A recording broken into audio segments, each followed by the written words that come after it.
right, hello everybody, and welcome back to another episode of Final Fantasy XIV's Walk Down Memory Lane.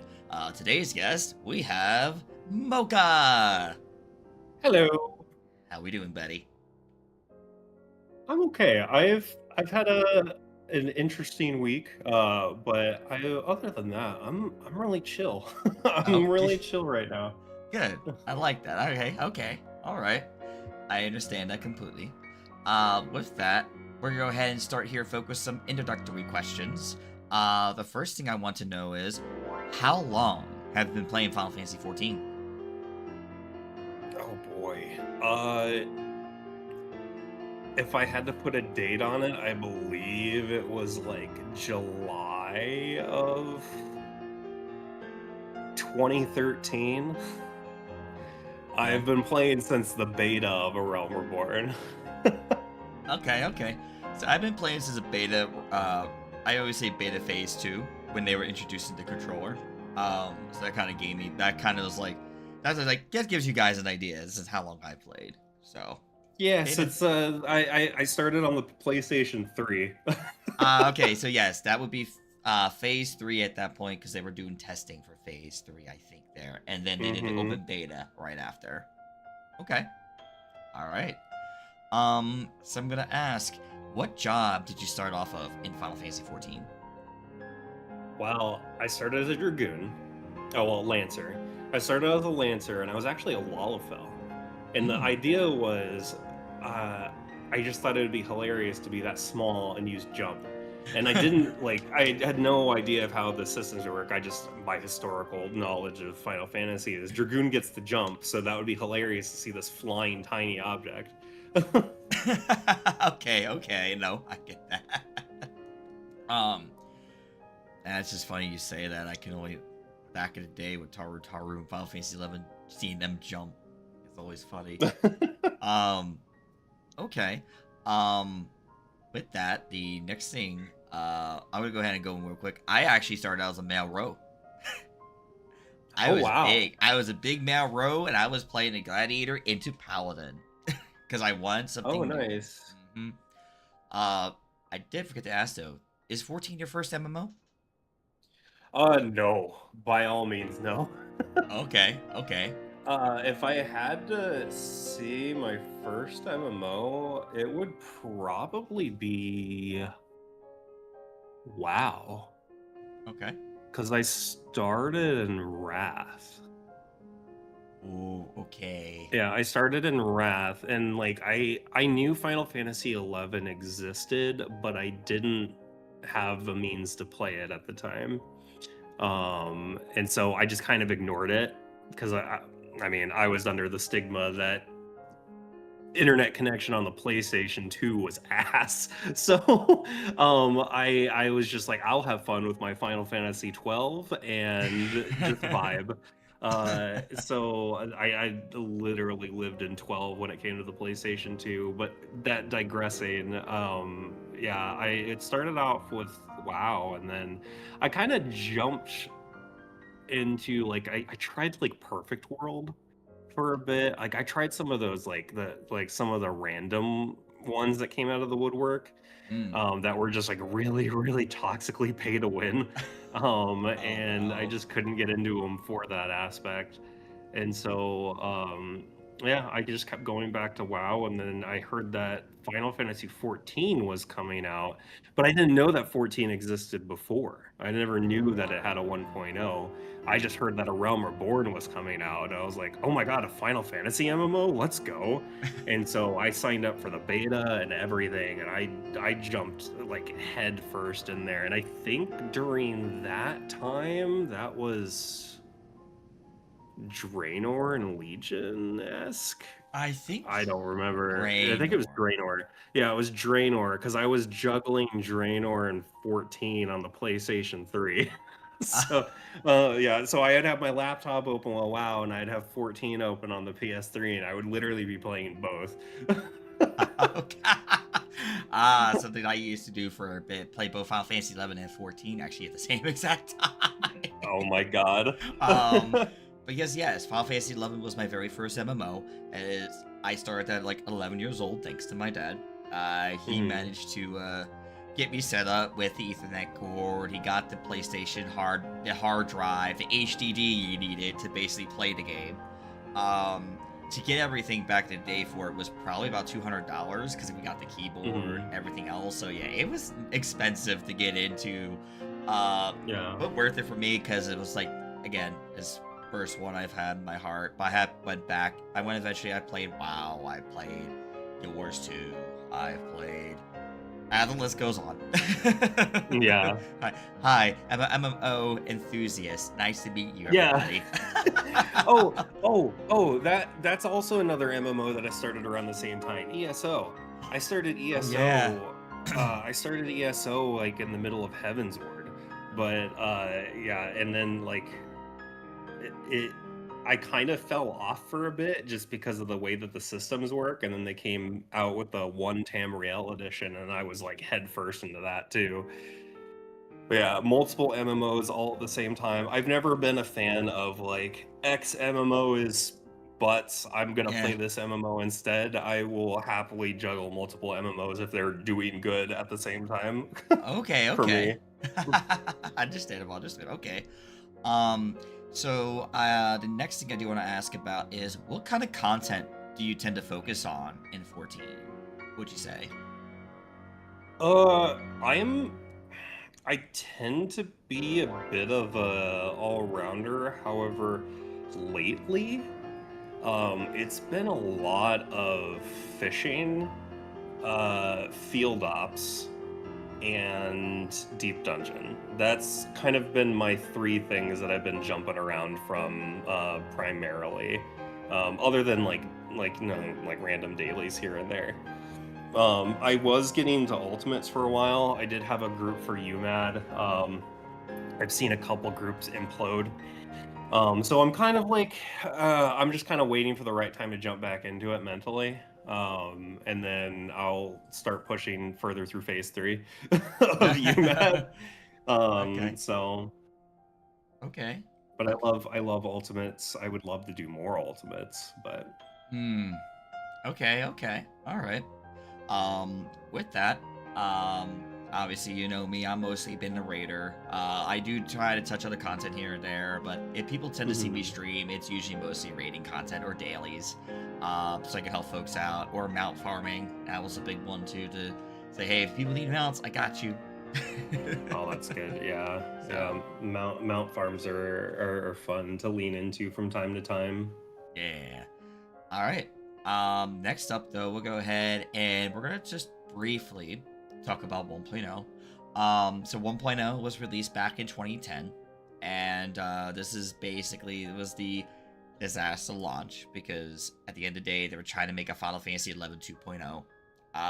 That was basically its goal. Do you happen to know any stories that you might have heard about 1.0? I don't know many stories about 1.0. I do know that they had flower pots that would essentially lag the crap out of people's games because they had too many polygons. I do know that the ways that some of the areas were built could have been construed as confusing, which I get it. Like, I've seen some of the layouts of the maps. And then I think the biggest one for me is I've watched a lot of the videos where people have recorded like the last hours watching Dalamud fall, which is it's really somber and really cool and sad at the same time. Oh, okay. So fun fact from my end, I did touch 1.0 briefly. This was back when I was a junior in high school. My dad was getting into it.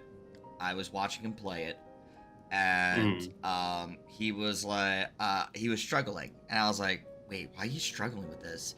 And so I said, hold on, I'm gonna go on and give it a try. So I went on, I got on he let me play his PC. I got online, I made my character, but I got to level 7 on Lancer, level 3 on Blacksmith, and never touched it again. Mostly because of how atrocious it was to try and do your abilities. It was bad. Well, you didn't like the gathering minigame? It wasn't the gathering minigame. No. I was doing crafting. I didn't even touch the gathering. Like I literally just do the crafting, and I did the I was leveling my lancer. They were the only two things I touched. I never touched it I again. do Yeah. I do remember hearing that the mini games that they have for like gathering and like botany and logging, or sorry, wow, botany and logging, botany and mining, in the Gold Saucer, those are actually like the mini, like based on the mini games that they used to have for 1.0. Okay, okay. Yeah, no, that makes sense. But yeah, sadly, I never touched those. I said I didn't really get very far into it. I also to the point that since the game that were great was more interesting enough, I kind of was like, well, if I want to go back to my MMO, I'll just go back to Final Fantasy 11. Hmm. So that was kind of where my mindset was at that point. Cause yeah, I was sad because I found out for Dragoon because Final Fantasy 11 was only the real thing I was really like known of for basically Final Fantasy at the time. So when I learned about Hmm. Dragoons and they were having Dragoon in 14, I was like, oh, maybe I'll get to eventually summon a pet wyvern again. And learned that no, that did not exist. So I did dabble in 11. So I had joined Alk on it was one of the various like servers that people host for like old 11, like Yeah, frozen in time servers. It yeah. was, I think it was like Wings or something. And they I think she was playing a monk, and I wanted to be a black mage because I was like, oh, they have blue mage in 11. I want to try blue mage, but what would be a good like way to get into blue mage? Is like, I'll just start as a black mage. And I was just like, I went out in the world with her, and I was just like, I don't know how to cast spells yet. And she's like, oh, well, she's like, you just got to get the gold or get the gil, and then you can go buy them. And I was like, okay. And she convinced me. She trolled me. I punched. I punched mobs for 5 levels. Got enough gil to go to a shop, and when I went to I went to the shop to go buy it. I think it was. Is it Aldenar? Is that the Elven city? Oh, there's Uh, Sandoria. Sandoria. I don't know why I was thinking Aldenar. But Sandoria is where the starting spot was for me, Uh, and I went to the shop and it was like, "Hey, you have a staff and 2 spells in your inventory," and I was like, I'm so mad right now." I told oh. her, she started dying. I, I love that for you, actually. It's so funny because, yes, it's so depending on what job you start with, you do get a scroll and then a weapon. It's I just didn't great. know it was like already in my inventory this Yeah, entire time. not completely fair. I understand that completely. Yeah, because back then they didn't really teach you things, so. Yeah. With that, though, we're gonna go ahead and get ready for a Realm Reborn. We'll be right back, folks.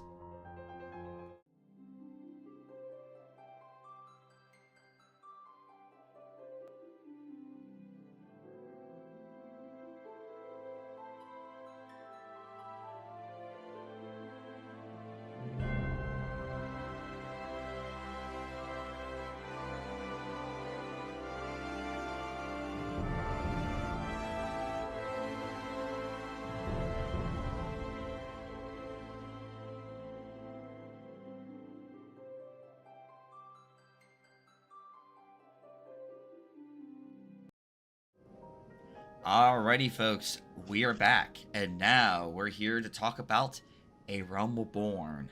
The game was released in 2013 officially. As you know, Mocha and myself places the beta. So the first question I like to ask, what were your feelings about the grind in A Realm I Reborn? loved it. I loved it, like flat out. I never had a problem with it. I understand over the years, like uh, Yoshi P has kind of tailored the game to help. Like a lot of us that started this game started in our teens and 20s, and as we get older, obviously we've got jobs and we've got responsibilities. So he's been trying to like simplify the game in some places to help ease that. or to be respectful of our free time. But I used to love the grind. I worked on my first weapon, and back when we had Atma, that was like a 1% drop chance. Oh, And God. I got my I got my Temptress of Fate title before I got my second Atma, which is doing 1,000 fates. Oh, no. Yeah, My it was God. insane. Dude. But like I also remember like doing so many things, and then like it was kind of interesting because you got into the fate grind. Like it almost forced you to get into the fate grind, because this was before we had like Duty Finder.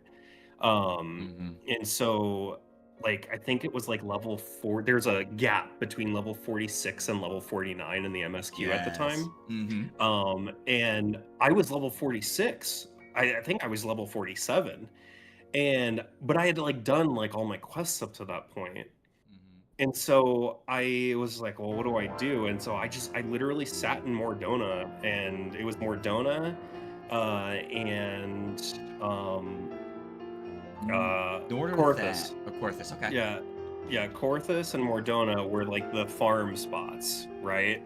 It was mostly Coerthus, because like there was so many fates, and every time Savara was up, everybody went crazy, because everybody would be like, all right, we're going straight to Dragon's Head, and we're heading north, for the entire Savara line, because Mm-hmm. it's like 3 back-to-back fates, free XP. Mm-hmm.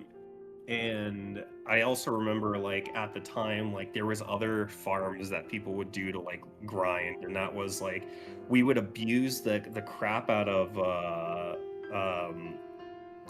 Dismail Darkhold. Mm-hmm. Yeah, because it would be like we realize, I guess, you know, if there's a way to ease up your grind, gamers will find it and gamers will abuse it. Absolutely. Oh, And yeah. so like people found out that you could speed run the first floor of Dismail and get a bunch of XP and then leave, and then do it again, and then leave, and then do it again and leave. And then Yoshi P was like, all right, stop. Nobody's getting XP until you kill the boss. Nobody gets XP until you kill the boss. And that's when they started rolling out some of the changes for dungeons and stuff like that, and adding like walls to certain areas, because some people would learn that you could like death run to the end of the dungeon and then get rezzed. And then just fight the final boss.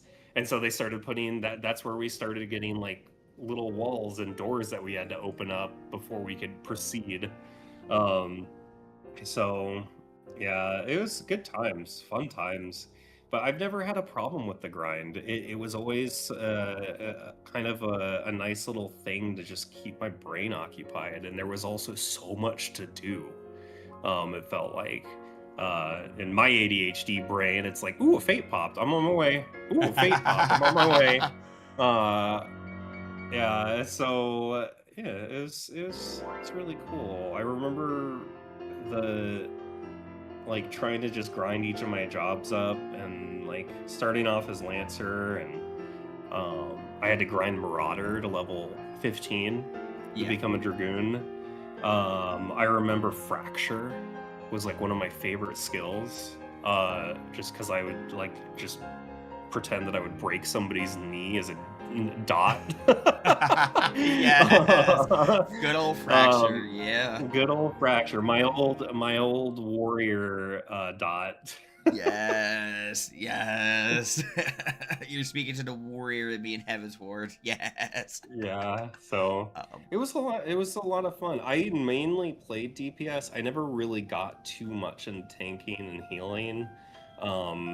Back in A Realm Reborn. But yeah, I was a Dragoon through and through for a lot of the content. And I did level up other things, but I would always just fall back on Dragoon. I remember the days of pole dancing and running through, just running everywhere, spamming my AoE skill. Ring of Thorns, yes. Ring of Thorns, just spamming Ring of Thorns over and over, and I would just be pole dancing everywhere. Yeah, you do rare Thorns, and people would spam Holy back in Mordona as well, so you would see a bunch of flashes and people just pole dancing. It was always hilarious. I remember the army of fat chocobos for everybody that got the deluxe edition that were sitting in Mordona back when it was nothing but tents. Do you remember when Mordona was nothing but tents? Yes, Yeah, I mean, yes. it's changed. Like, you don't get to see that progress now, but like back when it first started, for those that are watching that weren't around for it, Mordona was just like a rocky cliff face with tents that were set up as like a front line, like as a front for fighting the Empire there, and like be like a camp on the edge of Silverchair Lake. Yes. And so as the Patches, yeah. the patch just went on, it actually built up and up and up, and you got the buildings, and people carved out like stores in the wall, and then they would finally build like the towers and stuff like that, and to what it is today, and get it like really nice and fortified as a base. And yeah, it's something that I kind of wish that they kept for the new player experience, so that way, like, as you progress the patches, it would build itself. But I understand that it probably wouldn't be able to be done without messing up some code somewhere. Yeah, something going wrong completely. Yeah. Yeah. I know for me, I definitely did with the grind. I thought it was good. I obviously play tank, so I had the easiest time, since most people back in the day didn't really want to play tank. They don't want to stance. Yeah, that's exactly what it was. You didn't want to stance.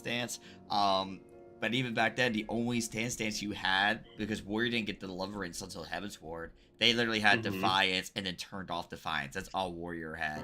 But Paladin had Sword Oath and Shield Oath. They kind of swapped. I still call it Shield Oath. You can tell me it's Iron Will all you want. I'm gonna say turn on Shield Oath. People are like, what are you talking about? What? It's like, it's this button, but we're calling it this just because I want people not to forget to eat your oats. I remember when Rogue and Ninja came out, and there was just ninjas everywhere. Because most people had like leveled up a lot of their jobs at that point. Yeah. And so like part of the grind was picking up the new job and like doing the grind with everybody else and farming fates and going through the Koruthus loop and yeah, no.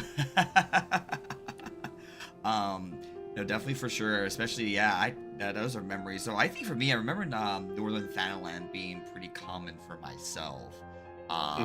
Doing fates there, and then just kind of like going along the lines of like kind of everywhere else. But then obviously I would still queue for dungeons and stuff like that. So yeah, I definitely think it's always very interesting to remember where like the grind came. I think it took about 2 to 3 weeks when I started to get to the max level, and then I got into all the other fun content, which we'll be talking about here shortly. Heck yeah. With that being said, though, next I'd like to ask about is, if you recall, the last 2 dungeons of Rumbleborn, Castor Meridium and Praetorium, used to let you skip the cutscenes. Now, when you got to them, were you able to watch them, or were you forced to skip the cutscenes? I was in there earlier enough that I was not forced to skip. However, I would always try to push people to let people watch the cutscenes when it was their first time. But I do remember, like, I would turn my cutscenes on, and like I would try to watch it a couple times, just, because at the time it was cool and fun and new and shiny. And so like it was fun to kind of go through the cutscenes again and again. And I remember getting out of one cutscene and suddenly we were in the next fight already. And that was also like, this is back when it was 8 people. There was 8 people and running those, and it was a lot of fun. The 4-man change was definitely a change. I get it, but I kind of miss the 8-man version of that. It was kind of a really cool introduction to like bigger groups and just normal dungeon content, right? Yeah. And the I mean, I'm gonna be real weird here. I used to do Praetorium on repeat sometimes just so I could listen to Ultima because it was like the banger at the time. Oh, it was so good. The song was really, really good. It was so good, and like the fight was still relatively long, so you got to experience a lot of the music. It's not like these days where you kind of just steamroll everything as you go through. A lot of the fights still just like took a minute, and you would go through them, and there was mechanics that you would do, and like it you got to actually like feel like you were experiencing all that content. I enjoyed it for what it was worth. Okay, yeah. I know, I think for me, I always say the story. Unfortunately, Castle Meridian was the ones I was forced to skip the cutscenes. No. I was the only one. I was by myself, and I was a tank, so it was kind of like they told me to keep watching at the end. So at that point, I was like, okay, I gotta do what I gotta do here. But for Praetorium, I was very thankful. My FC mates jumped in with me, and watching the cutscenes, basically someone was trying to tell me to skip, and they responded immediately with, no, let them watch the cutscenes, you bastards. Yeah. You know, let them watch the cutscenes, let them enjoy the story. And I was like, okay, cool, I can actually just enjoy myself here, you know? So, definitely a very nice little relief. But yeah, I always remember going through all of that, and today, when I sometimes pull up MSQ Roulette and I do get the Ultima trial, I always have to switch to German now. Because literally the line, when he talks about using Ultima, he just goes, Ultima! Okay, so I love German in that fight, Yes. only because he goes, Ultima Magie! And it's just Ultima magic. It's the magic of Ultima, but it sounds like he's literally just calling it like Ultima McGee, and I love it so much. I die every time. It's always worth to go through German when you do it. It's like the only moment like you have to go for German just for that moment. I've always done I've played through the like multiple parts of the story. I've played through the story multiple times on different languages just to experience the different voice actors and actresses, and a lot of them are super good. There's a couple that don't hit as well as others, but like there are some that are like genuinely like fantastic. But yeah, I'll save that bit for Shadowbringers. Completely fair and understandable. All right. The next thing I'd like to go ahead and discuss here, we touched upon it, the Ruther grind. We touched upon it briefly when we asked about the grind itself. The actual weapons, and going through more detail about the steps. We know, obviously, talked about the Atma.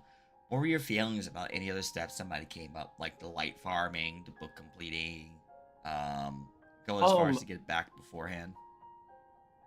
Believe it or not, the light steps didn't feel as bad as they were. Okay. But I think that was because I was a bit traumatized by the Atma.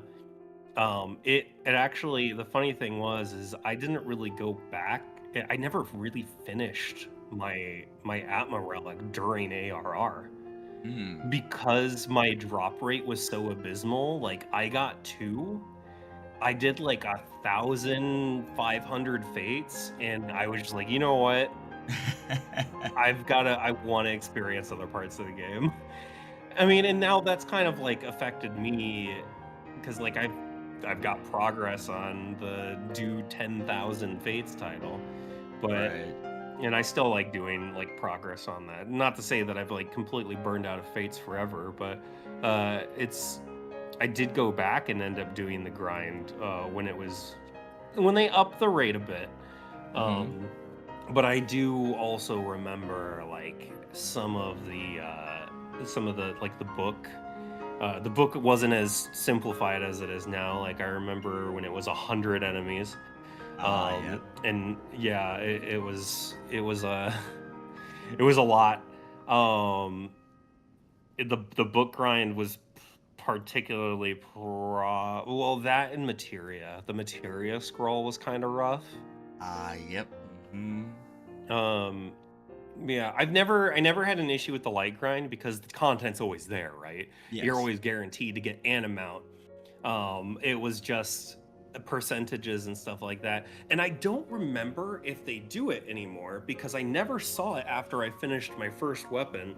But I remember explicitly there was a point where what's his face? The goblin. My brain's not thinking of his name right now. It's been so long. The one in Thadalon? Yeah, the one I Session thought. Yeah. Okay. I don't Mutamix, I think his name is. Yeah, Mutamix, that's his name. Mutamix, back when you were doing the final like upgrade to the victory lap to the Zodiac weapon. Yeah. And he's like, we can do it, but there's only a 1% chance if this will succeed, and if it doesn't succeed, you have to start everything from scratch. I was like, fuck you. Oh yes, yes, that And was. I've never seen. I don't think I ever remember them doing that cutscene again after I finished my first relic. But I remember that the first one I did end up finishing was my Black Mage weapon. Because I did prog a lot of my Dragoon weapon, but when I went back to work on them, I did Black Mage. And when I moved it to the Lilith Rod, that's when I got that cutscene, and I was like, bro. It was like, I swear to God, this better be a debater, I would be so mad. Oh my God, completely fair. That it was crazy. Yeah, now you made me remember. I'm like, oh my God, really? I went and worked this far because I'm trying to do coils. You're really putting down the line. Thanks. Yeah. But I think one of the few things I always remember was the dungeon farming. Back when you had a 1.4% chance to get your drop. And oh yeah. well, there's a reason why I hate Arm Vale. I farmed that I think at least 50 times before I finally got the drop. And I kept count of how long it took each dungeon, and that was the one that took the longest to get my drop. I remember trying to get the drops from dungeons. I think they definitely eased up on that later on. Oh, like there's guaranteed chests now. Oh no, it's just a guaranteed drop. Yeah. So. But they're God. The quests weren't as bad. I like going back and doing them now. Like it's kind of something that I just do in my free time. I think right now I have got all my Atma. The rest of my weapons are at the book step. I think I only have like 6 weapons left, because there's 10, if I recall correctly. And so I've got Paladin finished, I've got Warrior finished, I've got Scholar finished, I've got Black Mage finished, and I think I'm working on my Bard books right now. Everything else is at the book step. But... okay, gotcha. I think I've only ever completed 2. The second one I actually ended up completing much later. It was during Endwalker cycle where I was doing my 24-hour debut stream of my 1.0 model, and I was going around hanging out in all the different DCs because regional DC travel became a thing. So I jumped from like Crystal to Aether to Primal, and was just doing all sorts of different content throughout until basically I hit the 24-hour mark and said, time to go to sleep. Good night.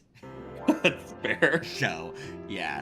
So that was one of the things I ended up finishing was my Ninja Relic. Because Ninja was a second job I was really enjoying back in Armorborn. But yeah. I'm going to go ahead and jump into some of the side story content here. First, I'd like to talk about is the Crystal Tower raids. What are your feelings about them? Now or then? Both. So now, they're okay. I guess it's cool.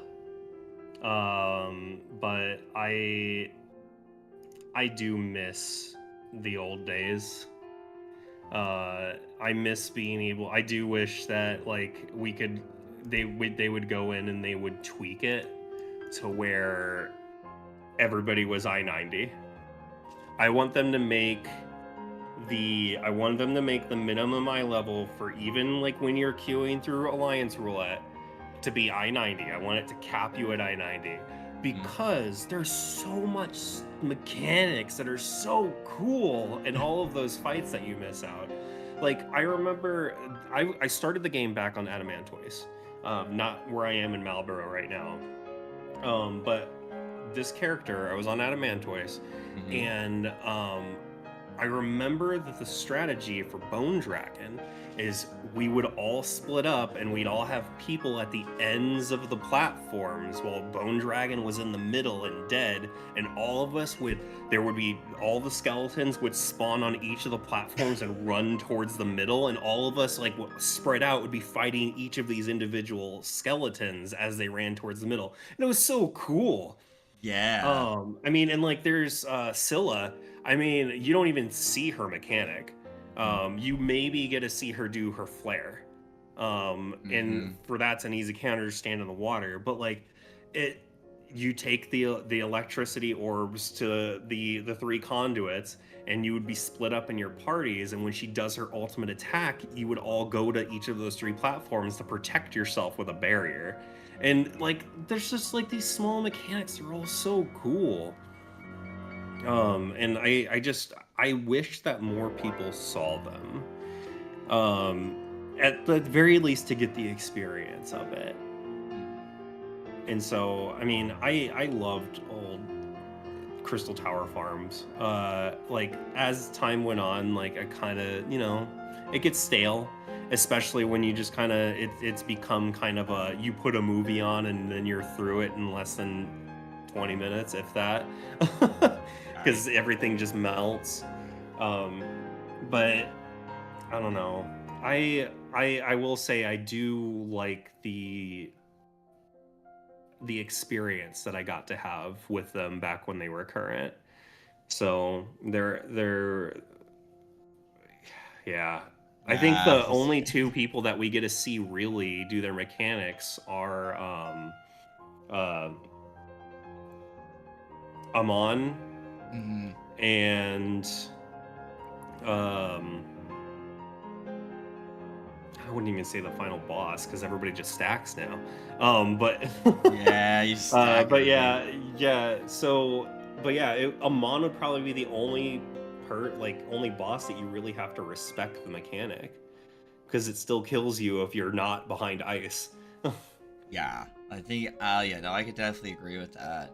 And definitely, I remember back in the day when Labyrinth of the Ancients had full parties. So you had 6 tanks, you had your all 2 healers, and you had your 4 DPS. The skeletons were really cool. I always remember when we did, we had to fight Behemoth. You had your 1 tank Behemoth. You had a tank take care of the Iron Giant. Oh my god! And then your 4, and then your 4 other tanks would just go around and soak towers. Don't forget the healers. Yeah. The healers had to work for that fight because the floor is electrified. Yeah. So everybody's just taking damage the whole fight. And it's not like now where it's like negligible. It would actually like tick you for like 5% of your health or something like that. Oh my God. Like you would have to make sure as a healer that you were keeping your party topped off while everybody was doing mechanics. I mean, I also remember, I think the other memorable fight in general was, oh god, Dullahan. The protecting the pots from the Dullahan in the middle. Yeah. Like that, you genuinely had to like actually have your head on a swivel and make sure people knew what they were doing and protect your pots, because if they died, it was game over. Yes. And so there was just so many cool things that you had to do for the mechanics. I think people don't even see Ancient Dragon, the Hydra. Yeah. The people don't really see the poison kill anybody anymore, or the insects kill anybody anymore. A lot of these bosses have kind of turned into a burn fest.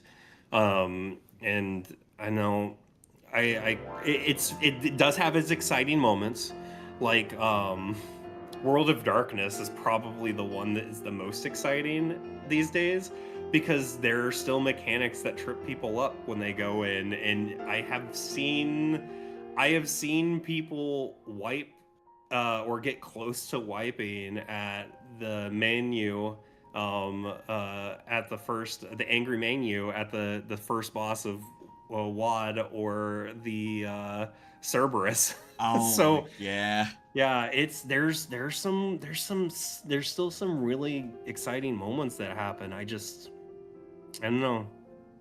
I just wish that they could make people see that at I-90. And I get it. Yeah. It's probably not going to be a change, just because it simplifies it and it just keeps the ball rolling. But I don't know.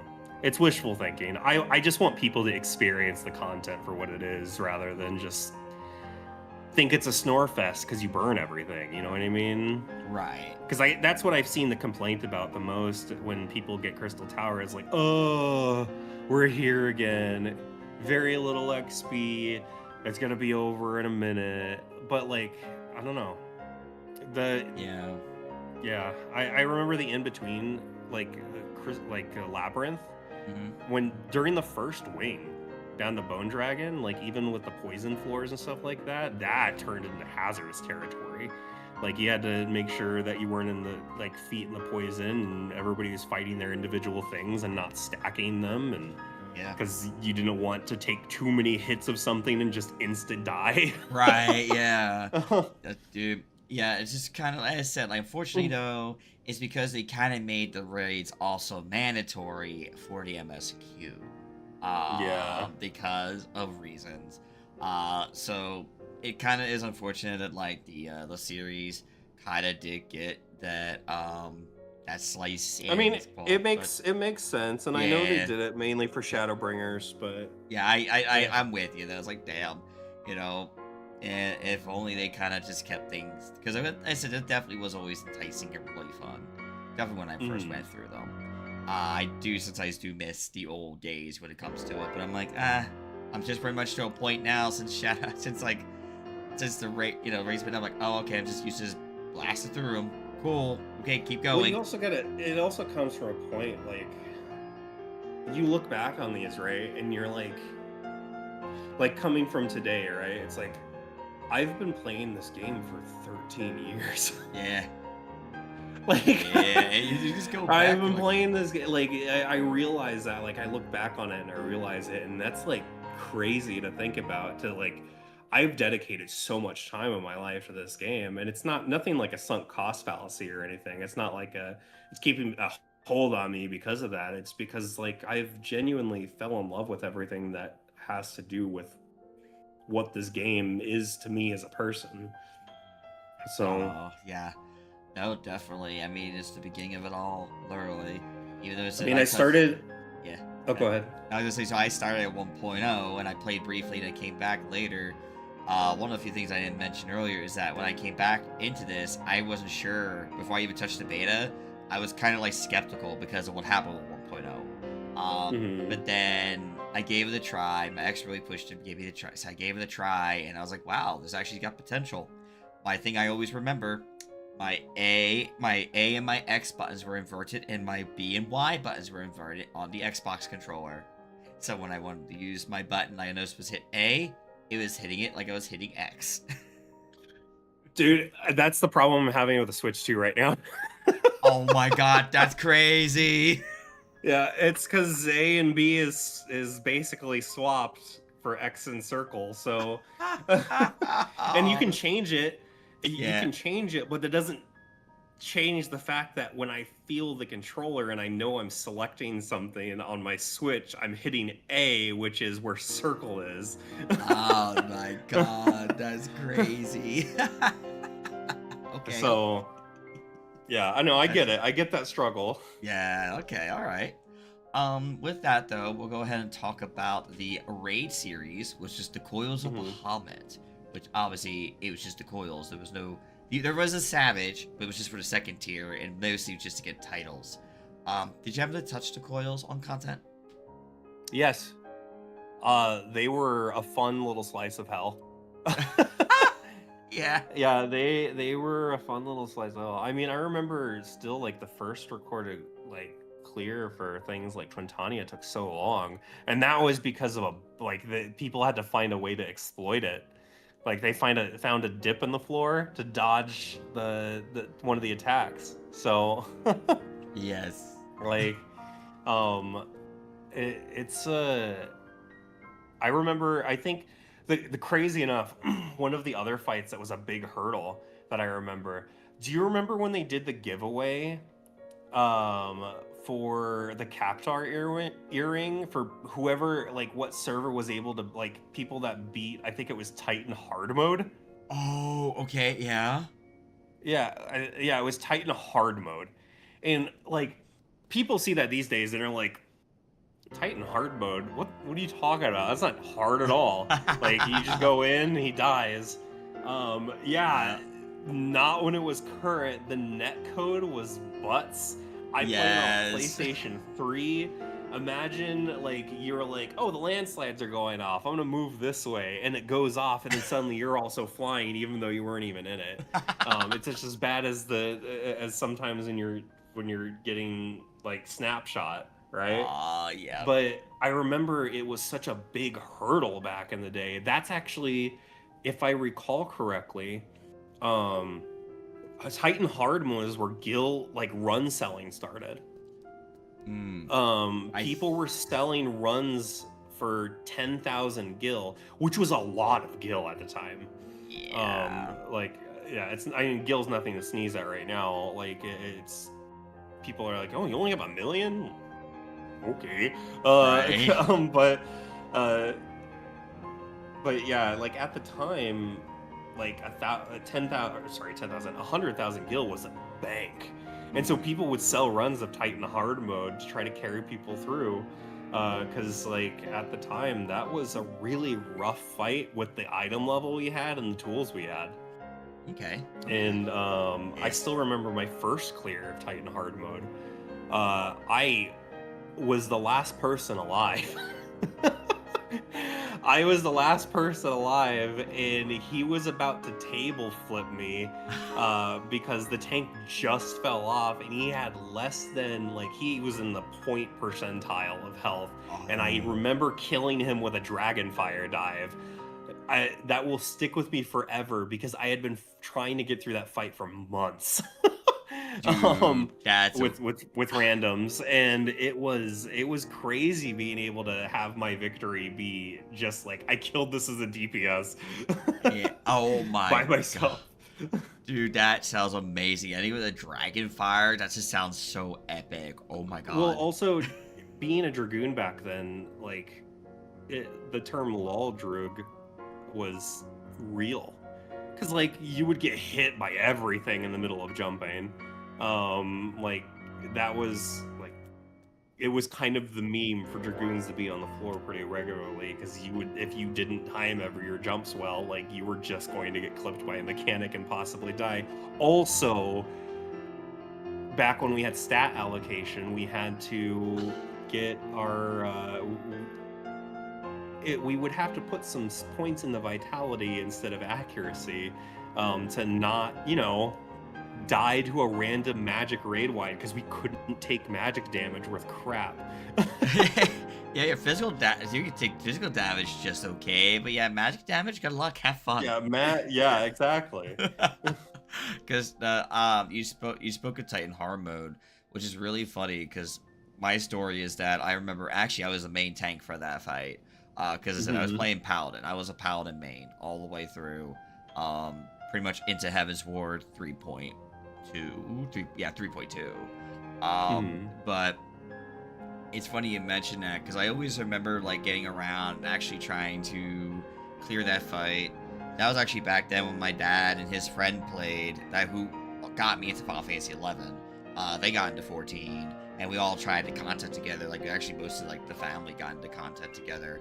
Aw. Sadly, unfortunately, though, the downside is that, obviously, my dad no longer plays. Life's got a little busy for him, and that's understandable. Yeah. I think he kind of stopped playing around Stormblood. Really, I think he tried to get back into the Shadowbringers briefly, but he just couldn't get into it. My sister still plays the hell out of it. I mean, she's an ultimate raider in raids like crazy almost every week. I think she has beaten every ultimate and is literally a day one progger. So, like, Yeah. I know that if I really have some, like, big question, I could probably go and ask her, because she loves to solve problems. That's something we discussed. But she was definitely a big help back in the day when we did content, things like that. Yeah. Because it was definitely, I remember Titan Horror Mode being pretty rough, but I was glad we got through it. The good news, we did get through it. And obviously, because that was basically your gate keep in order to literally, like, get into coils, because that was the only way to start coils. You had to beat the hard modes of each fight. And boy, oh boy. And then you get into coils itself. My turn 1 to turn 5 experience was interesting, because I think mostly I was in the group of people, because that was back when you had to use shouts. Party Finder wasn't available yet. Yep. So you were jumping I in remember shouts. Shout Chat was busy in Mordona. So that's what happened with me there. And the sad part is I didn't get to clear it as a tank. I actually ended up clearing turn 5 on Bard. And that was because the FC I was in at the time, shocker, actually had more people playing supports than DPS. I was like, what? And so, but nobody had Bard. I was the only one who had a level 50 Bard, and so I ended up bringing my Bard in. We got to clear, and I said, man, I really would love to play a tank. It's kind of what I really wanted to focus on, but I did Bard just for the sake of it. It's okay. But I did Paladin for the rest of the tier, and I got my turn 13 clear. I remember back then when I also did my Relic, I was also putting stats into parry and block. And some accuracy, because if you didn't have that, Bahamut hurt. He really hurt with that flattened ability. I felt like I was bleeding every time he did that move. I was like, even that 50% block rate, I'm like, ow, dude, stop. I mean, it's the whole reason back in the day we had like things like we actually had elemental resistance materia, and we had vitality materia. Right. It's just crazy. But yeah, that's. I just remember like that was also a time like accuracy was so important for DPS, because like you could actually miss even if you were level 50. Like even if you were level 50 and you're fighting a level 50 monster, you could actually miss if your accuracy wasn't high enough.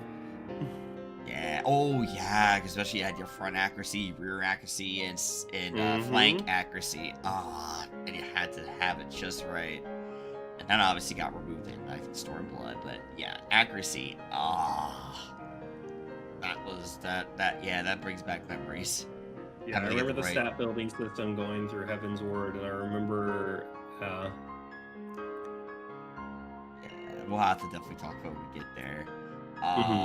But with that, we'll go ahead and start wrapping up the Rumbleborn portion with the MSQ. What were your feelings about all of a Rumbleborn MSQ? That would be the focus. I loved it. I feel like I might be in a small crowd, but I think that a Realm Reborn is important. I believe it was a lot of story building, especially like over the years. I think it was super important to go through a Realm Reborn, because it laid the foundation of like the story to come. And I think that I had fun with it, even with the 100 patch quests until that led up to Heaven's Word. I know that there was some filler in there. I understand it. I get it. but at the same time, like I think the small interactions mattered. But that was just me. And I had a lot of fun with it. I miss I miss a lot of the big characters. Like, I mean, God, Monbrita. Yes. That was a big moment for me. That whole bit was crazy.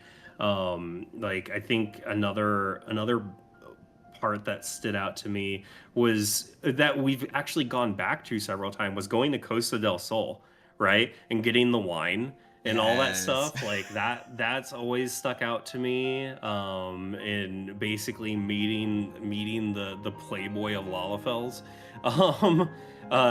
And like because I mean, he literally just sits there and makes money. So Right. Yeah.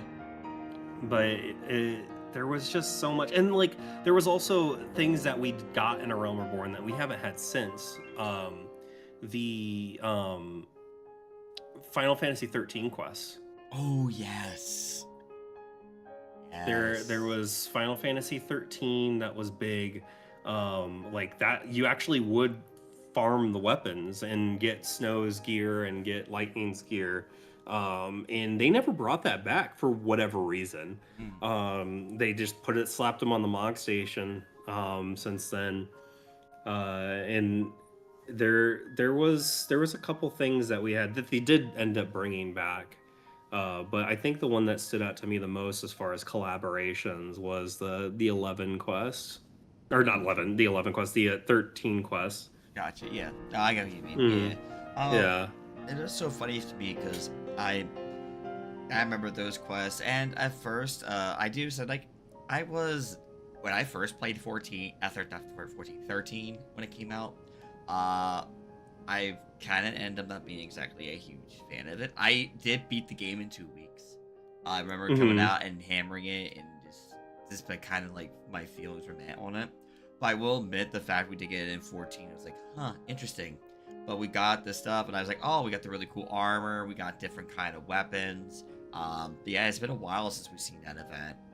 But it was really nice to start seeing a little bit of collabs as early as in A Realm Reborn. We had Dragon Quest, and we had 13. So, and eventually we did get a Final Fantasy 11 one, which was basically good old Shantato. We got that first. That was the first big one for 11. Yeah, had to get I remember that. And everyone going out and farming it out, man. I remember farming that, and I remember the Dragon Quest when it first rolled by. I'm glad that they brought some of them back, but I think they realized that when they put it on the when they put it on the Mog Station, that they couldn't really feasibly bring back the 13 event without making something else for it, because like so many people have probably bought those items, and that wouldn't feel fair, right? Yep. That's probably the reason why we don't see the 15 items on the Mog Station, because it gives them room to bring it back as an event. Yeah, no, understandably so. So back to MSQ real quick. What were your feelings about the final scenes? Where basically we had the banquet and Raban lost his arm, everything that went down. Oh, I was mad. I remember being so mad. I remember they set that up so well. Like, I remember everybody actually thinking she was dead. I remember thinking, like, what is happening with the story? Like, the tunnel scene, trying to escape and like losing people in the process, like the whole ordeal was it had me on edge at the time.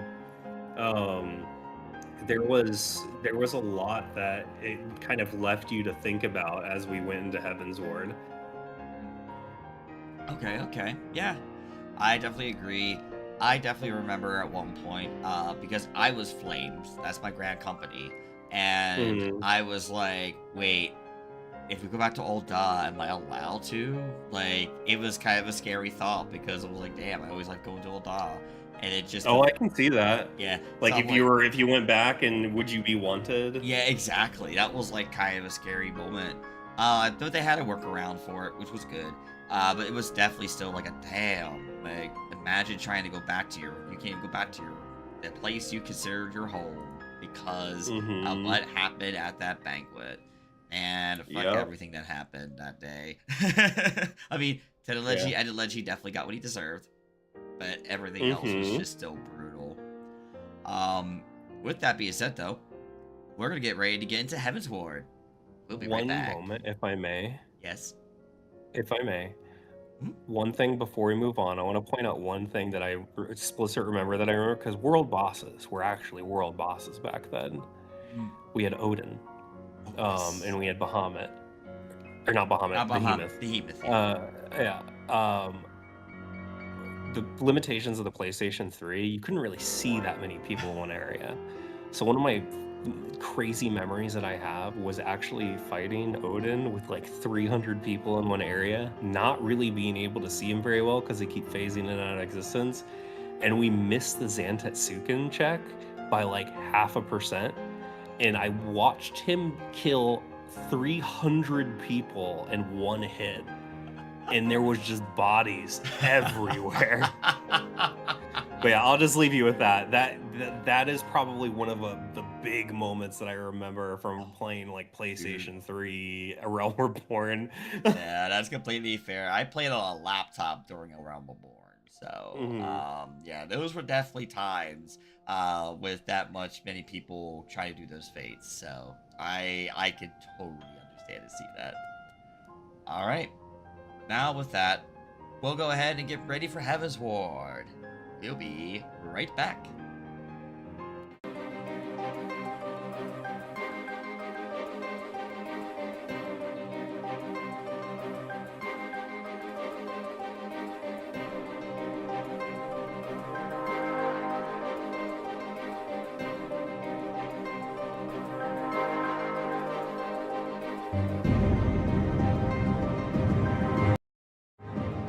Alrighty, we are back. We are now into Heaven's Ward. As a little fun fact, I try to, well, fun fact, a little more of a sad fact, but it's a fact I like to tell folks. Um, Heaven's Ward does have a very special place in my heart, mostly because of the song Dragon Song. It came out at a time where basically I left the cult I was in for the past, like, it was like 6 years at that point, and I really was struggling to what is truth, what's going on, and the song itself really represented that in a way because you would hear the lyrics of like what's going on kind of thing, Yeah. and so it kind of left quite an impression on me. So whenever I do get to listen to it, from sometimes there are moments where I even try to hold back tears, and then it's like, nope, they're coming out. I'm like, nope, let it go, let it Yeah. go. You gotta let it go. It I just get hits it. you so. So, Yeah. Evansworth definitely has a place in my heart. I definitely had a really great. I've definitely had some really great moments here as well. So it's not all bad. Everything was still. There were still some great moments that brought me back. With that, Heaven's Word, this was the release of Dark Knight, Astro, and Machinist. Were you did you jump on board to get them as soon as you got into Ishgard? So I did. I mean, new jobs. I immediately, as soon as I got in, I picked them up. I played around with them for a bit. I still remember Reload on Machinist. I remember Royal Road for Astro, and God, I'll touch base with Dark Knight when we get to Stormblood. But the for the majority of Heaven's Word, I played Dragoon. I That was like my expansion, right? Because I Ah, went in as a yes. Dragoon, and I was like, bro, there was something inherently sexual with the way that in the trailer, when he puts the Dragoon armor on and you watch it like lock into his arm, and I was just like, oh god, that's so good. Like, because you like it also answers the question, like, how is Dragoon armor so tight and how is it so aerodynamic for that? Well, that answers it. It's like mechanically like closes to your arm and like to your body. So it was so cool. And like I going through having already gone through the job quests in A Realm Reborn and meeting Estinian, like my mind wasn't too focused on the new jobs, as cool as I thought they were. I was just like, oh, I want to get more Dragoon story now. Okay. No, that's completely fair and understandable. Considering I didn't really touch those jobs right away. I did eventually go back and I did eventually level them up, just to try and eventually maybe get all my battle classes maxed out. Because Heavensward and Stormblood, I believe, were the only 2 expansions I didn't actually max out the stuff on content. I didn't do that again until Shadowbringers, because I did max out all my battle classes in Rebelborn. Which is why Iron Veil is always a stinker in my history, because I had no real reason to go in there other than to get the damn drop. Yeah. So, with that, next up, since we did talk about it here, what are your feelings about the Dragoon storyline? Do you remember anything from the storyline in Heavensward? So it comes and goes, right? Because I'm old. But I remember it being such a cool thing where you could like I heard all these people be like, why is Estinian such an asshole? And like, but when like it was kind of one of those interactions, like it, like for those that don't know, if you do coils and finish them before you get to Heavensward, you actually get different dialogue with the twins at certain points. And that same thing happened with Dragoon, because you meet Estinian in that storyline. And it's kind of weird because when you're going through Heavensward, he's not as much of a dick to you as he is to everybody else that hasn't played Dragoon and done the quests. He doesn't come off as too much of a hard ass. He comes off as somebody he like respects you for also having the profession, right? And so it's I don't know. I always liked Estinian for that. The Azure Dragoon, and like seeing that like unfold between like going through all like literally fighting what Dragoons fight, dragons. Okay. No, completely fair and completely fair. And usually I don't talk about the storylines very often, because usually in most cases you tend to, because when we get the Shadowbringers, we'll talk about it, everything's changed since then, but definitely it was like I did Paladins, but I kind of vaguely remember Paladins. I think I'm starting to recently pick it back up with Finny, my alt, whose house this is, by the way, because I spent my time to level her up and get her to the point that she can own a house.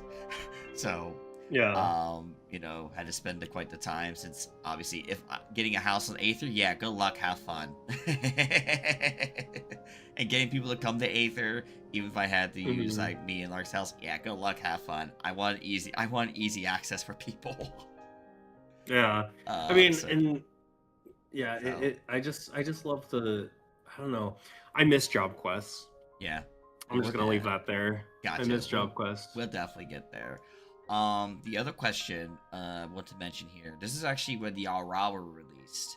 Did you happen to jump ship and try them out as a race at one point? Yeah, I did. I didn't get like too much into it, just because like I ended up going back to Potato. But I mean, for a lot of Heavensward, I did do some of it on Aura, but I did end up just going back to Lalafell for the remainder of it, because that was just kind of where I was at and what I was comfortable with. Just small bean. And then I think near the end of it, I went kind of temporarily back to it for a bit, and then went back to Lalafell. Okay. So fun fact, I didn't touch Aura right away. I actually didn't get to be like I am today till literally to the end of Stormblood. That was my decision to finally be a Femra for basically the rest of my days playing 14. But beforehand, I was great. I was Fantasiaing quite a bit. I think in Heavensward, I Fantasiaed quite a bit. I started off still with my male row, then I changed to an Elzen. And at one point, I did change to Lala myself for my raid team, which we'll talk about after we go through some more of the mechanical stuff. Mhm. With that being said, though, Fizz Range Caster, what were your feelings on that? Fizz range caster? Yes. Also, here's the thing. I never got too much into either of them at the time. I was never like, I had always been like very much in melee territory. And Heavensward's actually also where I started to branch out, but I didn't branch out into caster. I branched out into healer. I started leveling Scholar. And I never actually leveled Summoner. I literally just used Scholar to level. And I remember having so much fun with that. And it was kind of, at the time, Scholar was a bit caster adjacent. Just because you still had all your dots. And you still had Bane. And like you still had a lot of damage skills even for a healer. Yes. Scholar is my. I think that must be why I don't like Scholar as much nowadays, because I missed the dots and I missed all the things you could do with Scholar. Still my go-to healer after all these years. I love Scholar so much. It also helps that the story has to do with, you know, Tonberries, but yes, of course, you know. The Tonberries have to help I'm out. not biased. Not biased at all. Totally not the fact that he's a Tonberry sitting right next to the crowd outside the room, you know? Yeah. Totally not at all. Okay, alright. Next up, I'm gonna go ahead and ask about is the Relic Grind. Did you have to do the Anima series on content? Oh yeah. I did the Anima series. It was a lot of fun. They definitely improved on the formula at the time. There were a couple parts that were a little rough, like the sand grind. Yes. I remember this. I think the sand grind was probably the worst in my opinion. But digressing from that, I still had a lot of fun working on my very first relic. And I think if I recall correctly, my very first one was my very first Lux was the Scholar weapon, I believe. Because at the time, like, I started leaning really hard into healing. I had a lot of anxiety about healing going into it, and then I started falling in love with Scholar, and then I did the story, and then I fell even more in love, and then, yeah, my first weapon ended up being for Scholar. Okay. Alright. So I did, this is actually the time when I started getting back into the game a bit more after something happened with my first raid team in, Gordius and Alexander. I went in, I jumped back on the warrior train, I became a warrior. Static breaker. I did warrior. I pretty much finished warriors, right? Like, I remember actually, did enjoy it. But I also like the fact that since I had my Zeta weapon, I just skipped the fate farming phase and jumped right into the next part, which was always a nice little like thing. Like, hey, if you did the previous relic, you can actually skip a step, which was oh, cool, I get to skip the fate farming portion, just jump into the rest of it.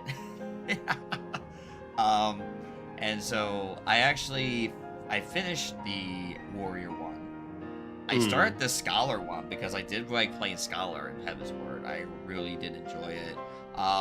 And then my raid team at the time was like, "We need you back on Warrior," and I'm like, "Oh, okay." Because I think on that one I got to the Umbrite and Crystal Sand grind on the Scholar. So I was like, "Oh, okay. I guess I go back to the other job now." Okay. So, yeah. With that, we'll go ahead and start talking about a little bit of some of the side story content here. First thing I'd like to ask about is the Warring Triad. Sophia, Sephiroth, and Zurban. Your feelings on them? The Warring Triad was a blast. I remember the introduction of like the balance mechanic really messed with me. But it was a lot of fun. Yeah. So that was also the time where like with the friends that I was playing with at the time, I would be like, "Hey, if you hold your camera level and you look forward while she's tilting the arena, it makes you feel motion sick." Oh. Oh my god.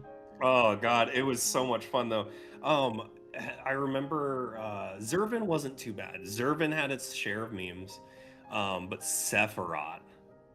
I remember Sephiroth being that one that everybody had trouble with, but it had such a banger song, and I Yes. still remember that there was a lawsuit because of that song, Yes. um, and because God, that was a whole side bit of drama, but still, like all in all, that whole fight was so cool. I think the setting for them was cool too, like the whole side story that they had going for it up on the ship.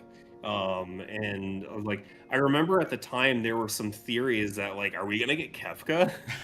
Like is Kefka gonna come out of nowhere? Because it's the Warring Triad. Right. And like just they had some really innovative fights at the time for like mechanics that they introduced.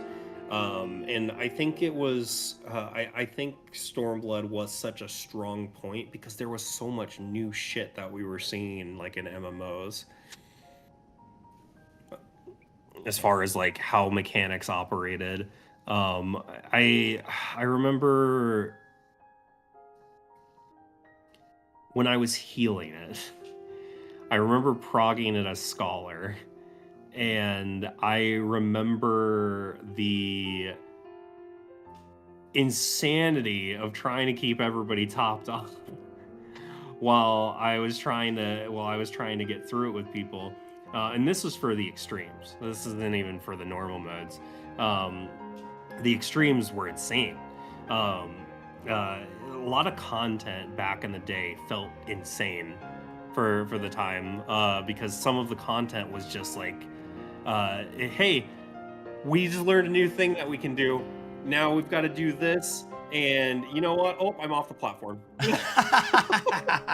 Like getting knocked off the platform by Sephiroth, having to like get knocked in the air, like getting that nice little callback to like trying to jump because of Gilgamesh, like the whole arm sweeping in, the two-phase fight with him falling off of the edge and getting big, like I don't know, there was such a fondness for kind of experiencing those for the first time. It's kind of the same thing as I think the big one for me that stood out was trying to learn how the Sophia um, fight worked Mm. at the time, because like when you were doing the extreme, I did a blind with friends, and it was like the amount of times that we ended up sliding off the arena or sliding into ice and dying, or just everything would just snowball because of one wrong move. Even the ads phase, it was just, I don't know. I've got a nostalgia for it, and I do like that they ended up bringing them back for like Unreal mode, because it helped kind of people experience some of that. I wouldn't say it was a one-to-one experience when they brought it back for Unreal, but it Right. did really kind of paint the picture of like, hey, this is how this kind of felt at the time. And I saw so many people fall off of Sephiroth because of it. And you know what? That kind of mimicked how it was back in the day. You're like, damn, yes, look at you. You get to experience the content like I did now, people. Enjoy. Yeah. Yeah, no, I have fond memories of it, especially of all of us trying to get the burbs with my FC back in the day for those fights. Definitely a lot of fun. Definitely the series was great. I mean, Sephiroth's song is a banger, no matter what. That's hands down has to be one of my favorite Primal themes. Even though, funny enough, I think I still like we'll talk about it later, but I definitely love Ravana's a lot more just because of how unique it is. But everything Oh else so yeah. far is still good. But yeah, like all in all, the Warring Triad's definitely a fun series. And doing the doing like the bird farming at the time and trying to learn all the mechanics, it was insane. And yes, the group I was doing with it was just always a blast. It felt so good. Our Lalafell Raiders, literally everybody in the group was Lalafell. Even myself. I mean, I'm gonna be so real right now. I don't remember when the change happened, but I do remember that I accidentally oopsied myself into like the best in slot for dodging mechanics, being a Lalafell. Because back in the day, like your hitbox was the size of your character, if I recall correctly. Yeah. And then they ended up updating it to the center pixel at some point. But I remember there was just so many times that like how did I get hit by that? But you didn't. I was standing on top of you. Well, I mean, you're bigger than me. Oh my god, that's great. So with that though, we'll go ahead and start talking about some of the side quest stuff. Yeah. First thing I'd like to definitely talk about is the Void Arc series. Your feelings on those? Loved it. I think that the Void Arc is underrated. I think that it's the mechanics are always so cool. I love that to this day. It doesn't come up enough in roulette that people still will wipe to certain things. I think the Void Arc raids are a good example of having.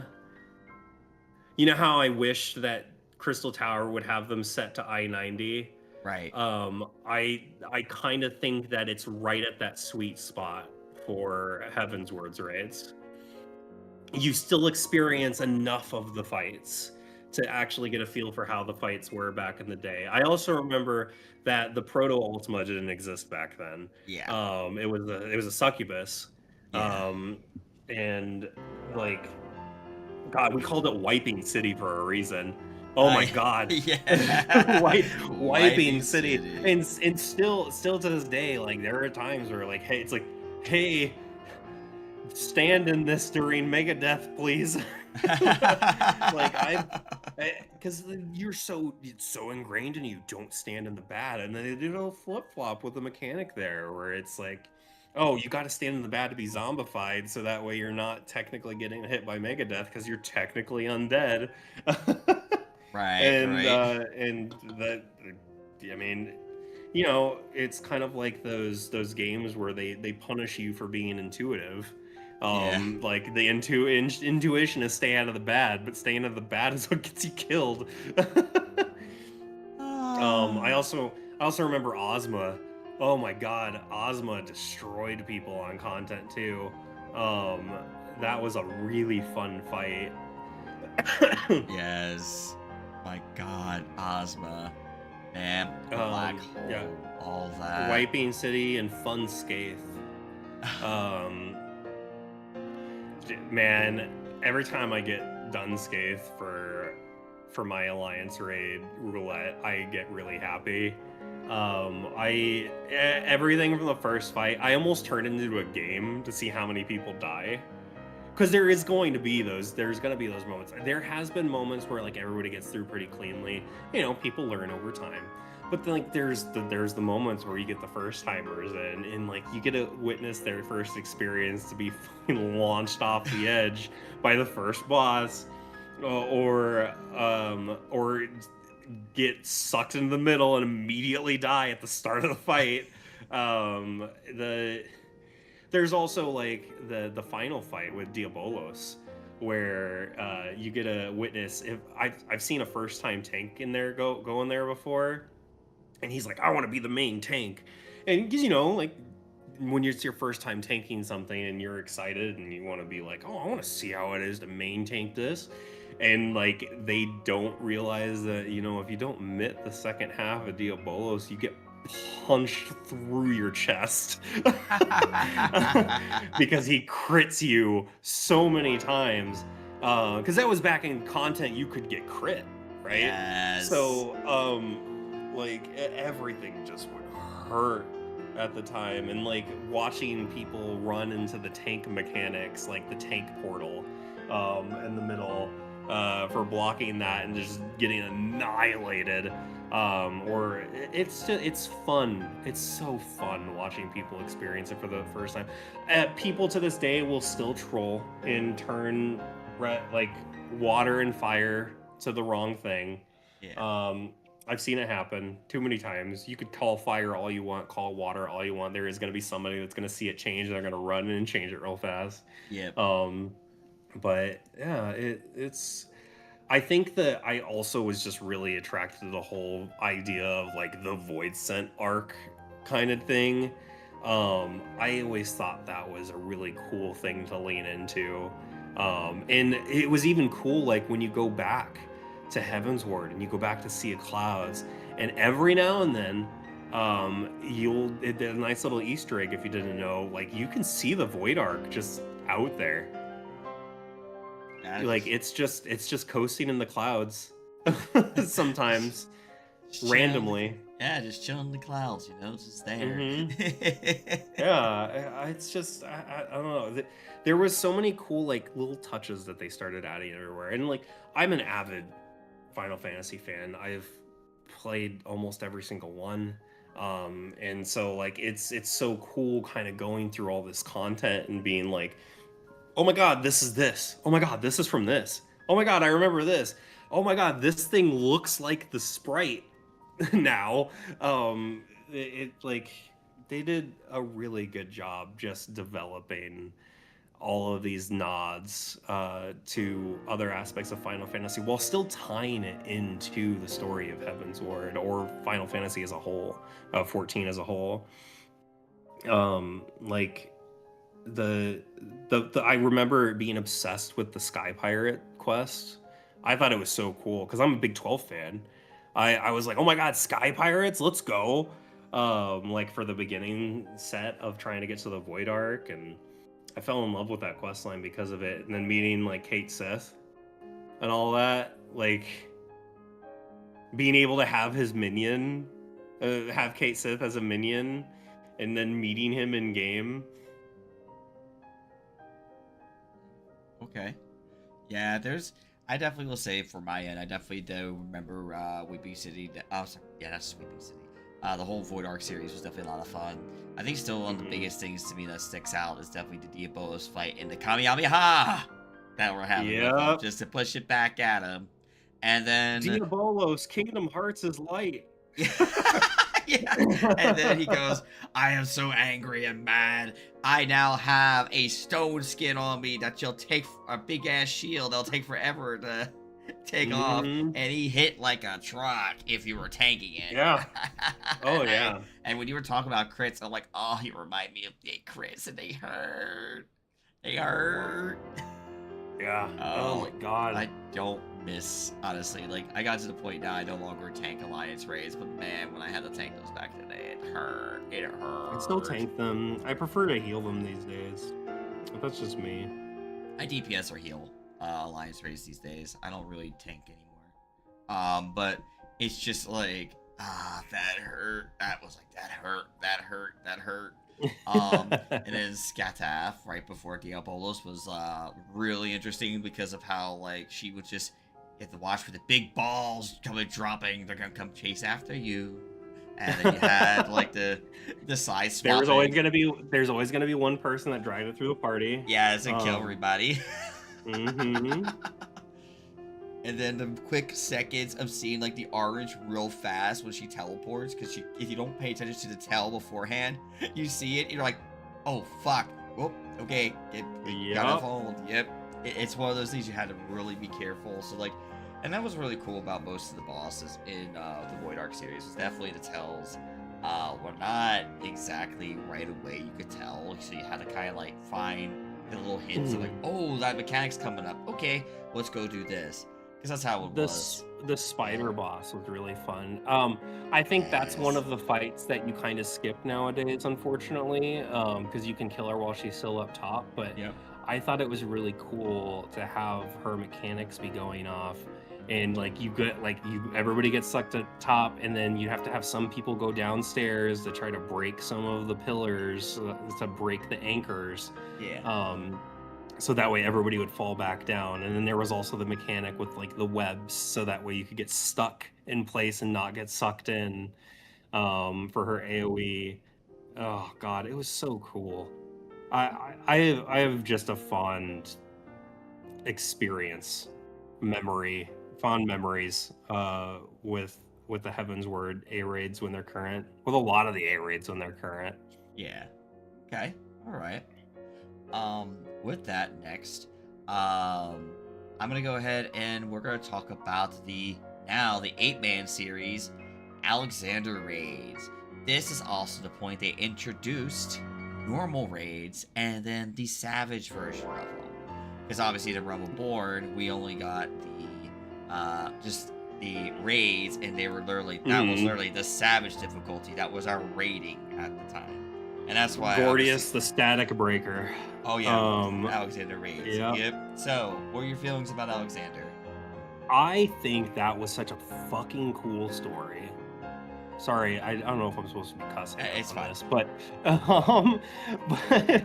I think that it was such a cool story. I think that the whole time travel aspect of it, the meaning of the characters, like both the auras and all that, like the whole idea of Alexander like almost working with you but against you at the same time. Like I'm still like 99% sure that Alexander wanted you to do that to stop himself, right? From doing that. And then like going further, like I just love T. Like I've got 8 weapons, and I'm just a big fan of the Alexander fights. All the music was bangers, banger after banger after banger. Living Liquid was fun. BJ, CC, both fun. Brute Justice, when they had their ska track, it is ska. It's the way they play the guitar. It's so good. Yes. It's so good. I still remember like I going into 12 for the first time and hearing like Rise, that was so fun. The idea, like they introduced a lot of interesting mechanics just in that 8-man series, as a whole. Like the whole idea of like trying to bring the robots to melt an eye. The idea of trying to like you're going through the portals to fight the ads while other people are working on the mechanics in the fight. The whole idea of being slurped into the side room while everybody's fighting, and like getting like vacuumed, like no warning. It doesn't tell you who's getting vacuumed. You're just like, oh, I'm here now. Yep. Your manipulator. Yeah, A4. Yeah, manipulator. That was such a fun experience, and I think they kind of executed it really well. I think one of the weaknesses of it was probably the ad fight. I wasn't the biggest fan of just kind of like the onslaught of ads. I don't remember which wing it was, but you would know exactly what I'm talking about. Yeah. It's when you get to the end of it and it's just wave after wave after wave of like fighting goblins and their mechs. Yeah. And it's cool. Like, don't get me wrong. I think it's a really cool instance and execution, but I think that it could have been executed better. I really like the whole like being locked in the prison thing, when you're fighting the goblin captain and the black cat's in the room with you. Like the different mechanics that would occur in each of the traps. Like you would have the gas room where you would have to try to plug it while you were breaking the lock to it, or you'd have to fight some ads, or It was just they did a lot of really cool experimenting that kind of bled into their future fights down in the future expansions. Okay. Yeah. So I will definitely say the story was definitely fun. You gotta think about the cheese. The Yep, cheese. cheese, Oh, cheese. Yes, the cheese. the Um, gobby cheese. the got me cheese. The cheese. The other thing about, I definitely remember my Savage experiences. So I did do, as I said, I touched Gordius briefly, back with my old, Coil team. We got up to, we pretty much got past Faust, and then got to Oppressor, and that was it.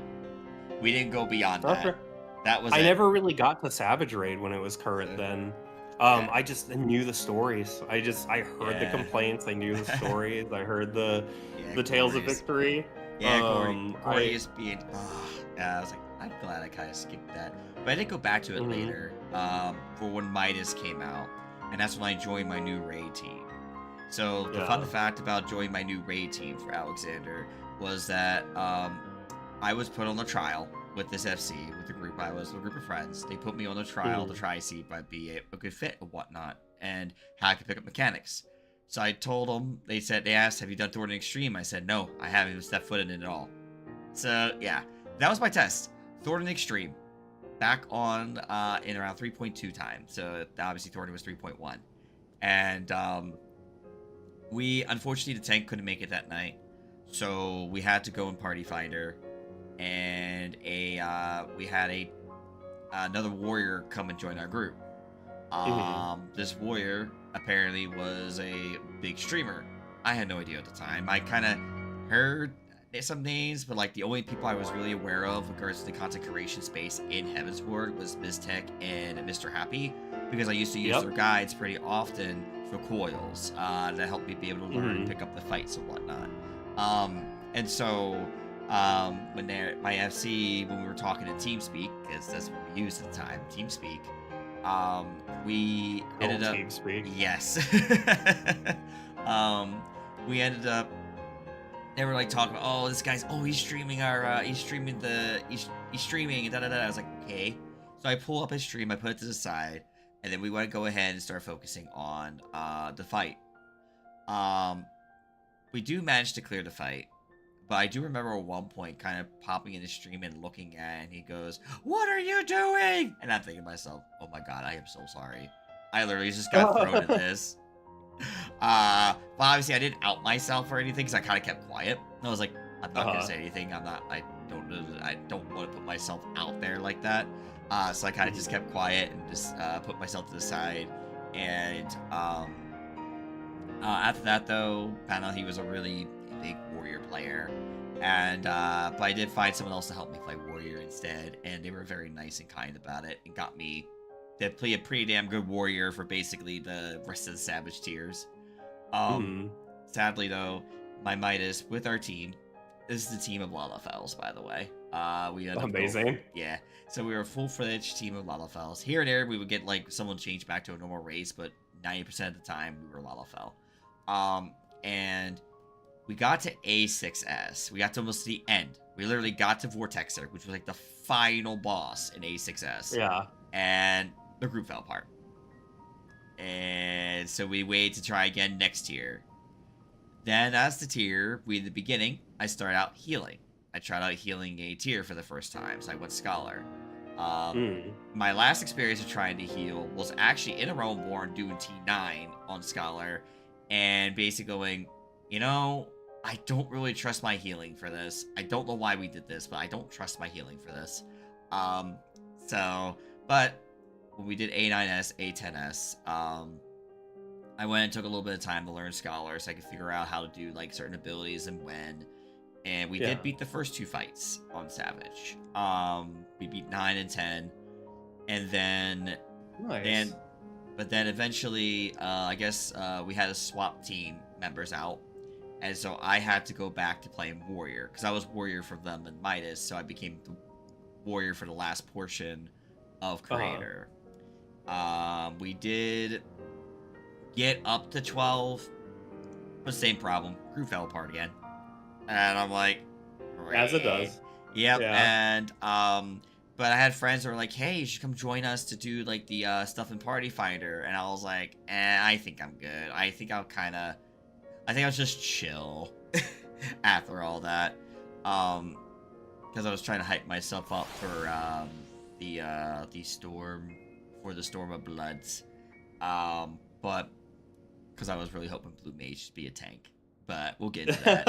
I was one of those people. Totally. I was hoping for that. But yeah, I mean, for the most part, it was a lot of fun. I always remember having a lot of fun with the group. But unfortunately, after this is also a time which I was with my now ex, when she was my girlfriend. She would often jump from server to server in FC to FC. We would never stay stable. So it was constant. Oh, wow. So it was to a point she got in some drama with them. They didn't like her, and she didn't like them, and I was kind of stuck between a rock and a hard place. Because I, loved her, but I also loved the guys very much. I really wanted to stay with them, but at one point I kind of had to make the decision to make the jump, and Yeah. we'll talk about more of that in Stormblood. But yeah, that was one of those moments. So Yeah. Remember, that's also where they added Deep Dungeon. Yes, Palace of the Dead. Speaking of that, what are your feelings on POTD? Probably one of my favorite side stories in the entire game. Okay.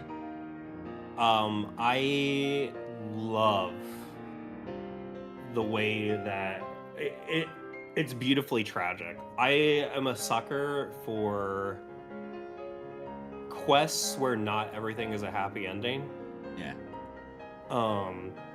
And that's what you kind of get with Edda.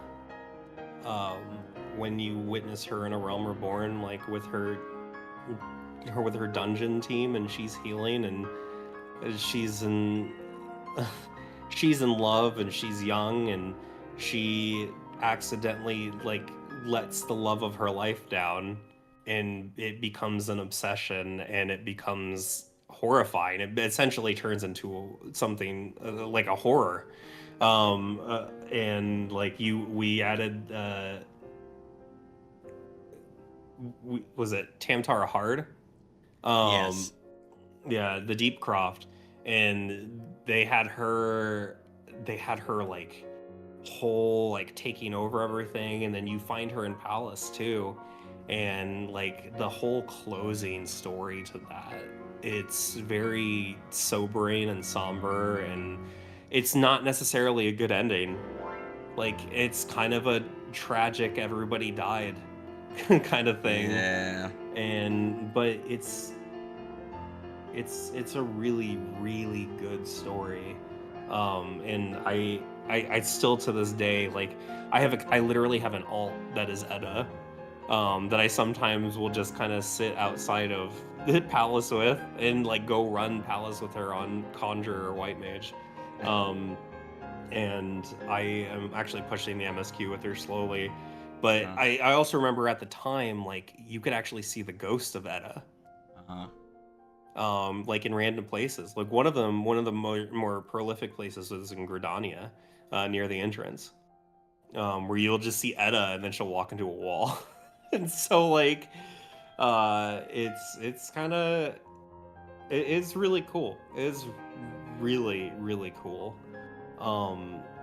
I think it was a bit of their attempt at sort of their darker form of lore, and it hit really well with me. Yeah. That and Deep Dungeon itself was pretty fun. I wasn't super die hard into it at the time. It wasn't until much later. But I would say that Edda's whole backstory and her side quest really was a determining factor for me getting the Palace. Okay. Yeah, I will definitely say for sure Palace definitely had a fun story to it. I think though the things that brings up is that I definitely did hit it pretty hard actually on content, surprisingly. Unfortunately, however, we only got to floor 187. We got that far, and basically what kind of happened was I think at the time, I think our bard, well, I did this with my FC, and actually two of my FC members and my girlfriend joined for it. at the time. And we ended up like we tripped up something on the I think she auto attacked something and it just went downhill. And it was like, damn. We were getting close to 190. I'm like, oh my god, guys, we would have been so close. But it's always now I just like one day I will return and get my vengeance, but that is not right now. But yeah, I did like push pretty hard for Palace of the Dead when it first came out because it was fun. I had people who really wanted to do it, and I think we did it pretty daily. Yeah. I think a thing I really loved about Palace is the reference. I'm a big Ogre Battle fan. And there's actually music that is from Ogre Battle that plays when the Necromancer scenes are happening. And the Necromancer is Nybeth, I think that's his name. But yeah, he's from Nybeth Obdalord, that's his name. He is a Necromancer from Ogre Battle. And there's like a whole story in Ogre Battle, Tactics Ogre, I should say, where you fight him. And there is, I mean, Palace of the Dead is from Ogre Battle. Like it's actually there in the game. And so I think it was just cool, like that you would be able to experience that. Okay, wow, that's actually news to me. I didn't really know there was more to it. I just knew like Palace of the Dead. Oh, this is really cool. I didn't realize it was a reference to something else. I learned something new today. I love it because there's things I'm learning throughout this series. I'm like, wait, that was what that is. Oh, that sounds really awesome. I have to keep that in mind when I go through it. Yeah, they've got some really cool nods of like all these other IPs that they have, and they just make it work. Like it awesome. Solidly worked for the lore of the area. Oh, that is really cool. All right, I'll definitely have to keep that in mind. Now, with that being said, we're gonna go ahead and wrap up the Heavensward portion with the MSQ. Your feelings about the MSQ from the beginning of Heavensward all the way to Balsar's Wall. It hit strong. It was good. I mean, you already know my whole idea of it. I did it as a Dragoon, and I thought it was so cool to be able to interact and hang out with Estinian and like have him like join him on the quest and like watch him change and watch him develop. And it was like I think that it was a really neat experience to have not known that that's how he treated you if you'd done the Dragoon quest line versus how you didn't. Because I ended up doing it again later with a different character to get the experience without doing Dragoon. And it made it feel unique to me, right? Because like I got to see all these people like, man, this guy's a dick, and I'm like, what do you mean he's not a dick? I was confused. Yeah, right. But like the whole like tragic moment after Vault, that hit really hard, but it hit really good. I love a game where you can lose. I don't want the Warrior of Light to be this Mary Sue that we get to be the one that always wins and all this other stuff, and we're invulnerable to everything. Like, it's nice for us to be able to experience the losses, like how we did at the end of A Realm Reborn, how we did through Heavensward.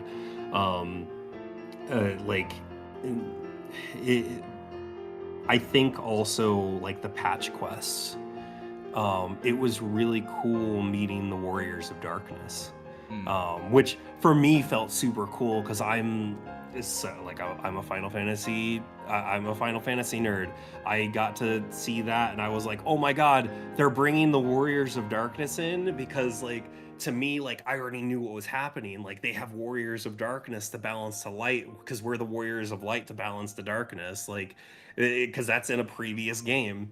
And it's just so they did such a good job introducing it. And it's even crazy, like after playing Shadowbringers and going like reminiscing on those old scenes from the patch content of Heavensward, and meeting Ardbert and all of them, and seeing that development and understanding why they were there and why they were trying to stop us and why they were trying to fight their own fight, right? Yeah. And also Minfilia leaving. Yeah. So it just, it was good. Also, like all the way up to Baelsar's wall, like when like Papa Limo does his thing, and we get a witness Schloppe and Fralamigo. Yes. But like it it hits hard. It hits hard because like Pavolimo, like he knew in that moment what he was going to do, and he did it smiling. Like I don't know if you ever noticed it, but when he's doing that, he's got a smile on his face. Like he and like I've done it both ways where you're like, no, I'm going to help you, or no, I'm going to listen. And I mean, the way where he's like gonna throw you on the ship if you don't leave is funny, but like respecting his decision also feels really powerful too. Yeah. And that was also like the introduction of like seeing Shinryu and Omega, which for me, I was fanboying like crazy because I'm a huge Final Fantasy V fan. And that's kind of when they were introduced. They were the super bosses. And so I thought it was so cool because I saw Shinryu come out and I saw Omega come out, and I lost my shit. Well, completely get you. You know, it's always so funny because I went back and there was a video I listened to from FFXIV and JoeCat, and they talked about the power levels of pretty like ranking the powers of all the Scions, and how they pretty much ranked Pavolimo just above Louis Suave because literally he did the same thing that Louis Suave did, but more powerful, which I thought was a nice little nod there. And Oh, for sure. but it's sad that he's still gone. But it was still one of those things, like, you know, oh, like I didn't realize it was that powerful. I know he was powerful, but damn, that much more powerful, even more than what Louis Suave did. As they said, the pupil surpassed his master. Yeah. So you know, he definitely did. He did something really great that day. But there's a scene we didn't really touch on, and I think is very important. I have two words. The vault. Yeah, the vault. Yeah, like I said before, that the scene after the vault, that hit pretty powerful. It didn't hit me quite as hard as it did with other people. Just because like at that point, like I was hoping, like I was like, we're not just gonna win, right? Because I didn't want it. I'm gonna be honest. I didn't want us to win right there. I didn't want us to win outright at that moment. Like we successfully secured freeing our friend, but now we lose somebody. The fight with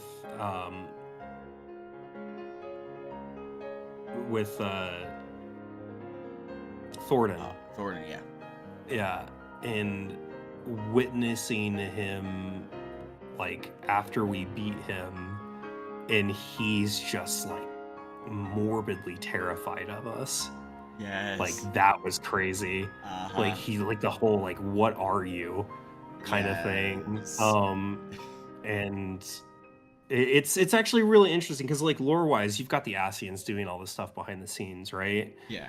And at this point we've witnessed the death of at least one Asian, like the death, not just the I'm going to die and go into a new body death. And so like it's kind of a moment where we also learn like, hey, they're not necessarily immortal. They're not necessarily immortal. We can get through this and we can fight them. And so it was really nice to be able to kind of go through just the roller coaster that was Heaven's Ward, and hit those lows and hit those highs, because I think that's what also made the story great, because it had us going forward and then falling back. Okay, yeah. No, I definitely agree. A lot of the MSQ in Heaven's Ward has been fantastic from beginning to end. We really get to grow with Inchgar and got to really know, learn more about Hoshafant, got to learn more about the environment that surrounds Ishgard, because we always hear about it back in Realm Reborn, but the fact we got to live in it, see more of it, understand more of it, is definitely one of the biggest things I think that really brings Heaven's Ward to like life. I think definitely, hands down, it's definitely one of the best stories I have definitely have seen throughout. And like I said, for the Vault wasn't, I think at the time, like now it's definitely more impactful, but back in the day I definitely felt it, but I wasn't as impacted as much as I would think I would have been, just because my brain was more like kind of like, I like the content I'm doing, this looks pretty cool, oh, the story, this is pretty neat, oh no, this guy, oh I see, oh I do remember him helping me out, and it hurts. I remember you helping me out so much. And then everything else that kind of follows after. And but at the end of the day, it definitely felt really, really good to see that all come together. But with that being said, we're gonna go ahead and wrap up. This will be wrapping up the Heaven's Ward portion, and then we're gonna get ready for Stormblood. We'll be right back.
All right.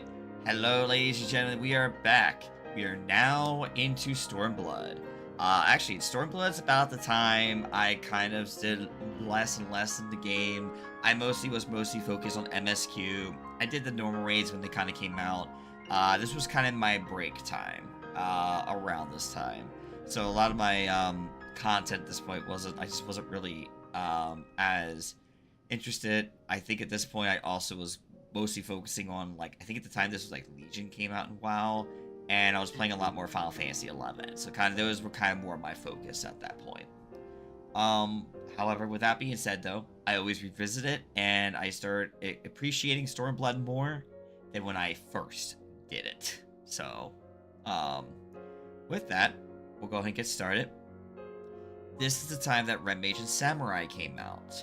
Did you do what you did similarly in Heaven's Word for Dark, Astro, and Machinist? Yes. I did end up picking up both of them. Though, this is also a formative change for me. I wanted to break out of healing and doing DPS, and I wanted to try tanking because I had anxiety at the time. Mm-hmm. And so I actually leaned into, I picked up all the jobs, but I leaned into Dark Knight. And I fell in love with it. And so I ended up leveling Dark Knight, and then I ended up doing like the quests and stuff like that. It's basically Sailor Moon. And I basically did the entire story on Dark Knight for Stormblood, and I loved every minute of it. Okay, nice. All right. Alright. Next up on here, we still got a few mechanic stuff that we're gonna go over. This is the point that we actually got Blue Mage coming to 14, but as a limited job. What were your feelings about that? Immediately picked it up. I was in love. Absolutely in love. 100% in love with it. I mean, so like I said, I'm a Final Fantasy fanboy, mostly for Final Fantasy V. It's my favorite. Blue Mage got its start in 5. And it, like, oh god, it resonated so much with me, and I thought it was so cool to be able to be a Blue Mage. I didn't even care that it was a limited job. I just liked running around as a Blue Mage and doing stuff, and learning the jobs and doing the Carnival and all that jazz. It was just so cool. So the thing, like, it's literally on my bucket list right now. I still want to get a group together and go get the mounts, because I still haven't gotten the Morble mount. And it would be nice to get the Marlboro representation, since I'm there now. But at the time, like, I just wanted to be a Blue Mage. I just wanted to have fun with it. And I don't regret a minute of it. It was so much fun. Okay, all right. Because I know a lot of people were really upset and didn't become part of the main group of jobs. And I know some people. I was sad. Yeah. Yeah, I was sad. I just didn't care because it was Blue Mage. I was like, I still didn't play Blue Mage. I'm happy. That's completely fair and understandable. Considering that also in 11 it was actually able to be part of content. But I always remind people, Final Fantasy 11's like combat system and the way they do things is much different than how things are in 14, where 14 is more of a Trinity system. So I felt like if they put Blue Mage within the Trinity system, you would limit the potential that Blue Mage would have in the game. That's kind of my feelings on that. Like, Red Mage is another one. I know a lot of people were upset, like, how it was handled from 11 into 14, but it's gotta remember that, you know, at the end of the day, I think, honestly, Red Mage is actually pretty good in 14, considering what they did with it. They got the balance between white and black magic, just called it red magic, and they did something really cool with it. So to me, I think Red Mage is actually, when you think about it a little bit more, it's in a really cool spot. But Blue Mage, yeah, I definitely felt like if they tried to definitely put it in the Trinity system, we would have definitely had problems, because I think it would have been a lot worse, considering that Blue Mage is all about going out in the world, going after the monsters, having them attack you with their moves, and then kind of like be able to retaliate and like send it back their way, kind of thing. Blue Mage has always been like that. So doing just you would limit that ability if you put them in the Trinity system. So Oh, for sure. and so I am in the weirdest way. I actually am pretty much proud that they go the route of a limited job because you could still feel like a blue mage. Just can't do higher end content. You could only do content up to that level, so at the time it'd be level 50. Yeah. It's still pretty cool. Like I do think it was pretty cool. Next up, we'll go ahead and talk about swimming and diving. What were your feelings when they released it? So I thought it was really cool how we, they kind of threw everybody likes to put the loophole of like, how do you breathe underwater? How do you stay underwater indefinitely? And I like how they actually created a lore reason why we can breathe underwater. Yeah. I thought that whole set of the quest was cool. Granted, Stormblood as a whole was, at the time, to me, it was like my Final Fantasy V expansion because like we got we already had like Gilgamesh in the game, right? Yeah. But we had Blue Mage come in. We had like the dungeon that you get going to Kugane is actually a reference to Final Fantasy V's like shipwreck area. So it's a lot of I was over the moon with it. Swimming, being able to swim and dive, that was all really cool. I thought it was a nice, cool extra layer of exploration in being able to just exist. Siren Song Sea, that was the name of it. But yeah, being able to like even going down and like finding Shisui, that was cool, and finding like the Ra town below the waves in the bubble, and I think that just, I don't know, it added so much environmental storytelling. Okay. Yeah, definitely. I said it was definitely when I ended out. So I was like, huh, that is pretty cool. Like actually adding another layer to the game to like give it a little more diversity in it. Like, oh, cool, I get to swim. Oh, I get to dive in the water. Sweet.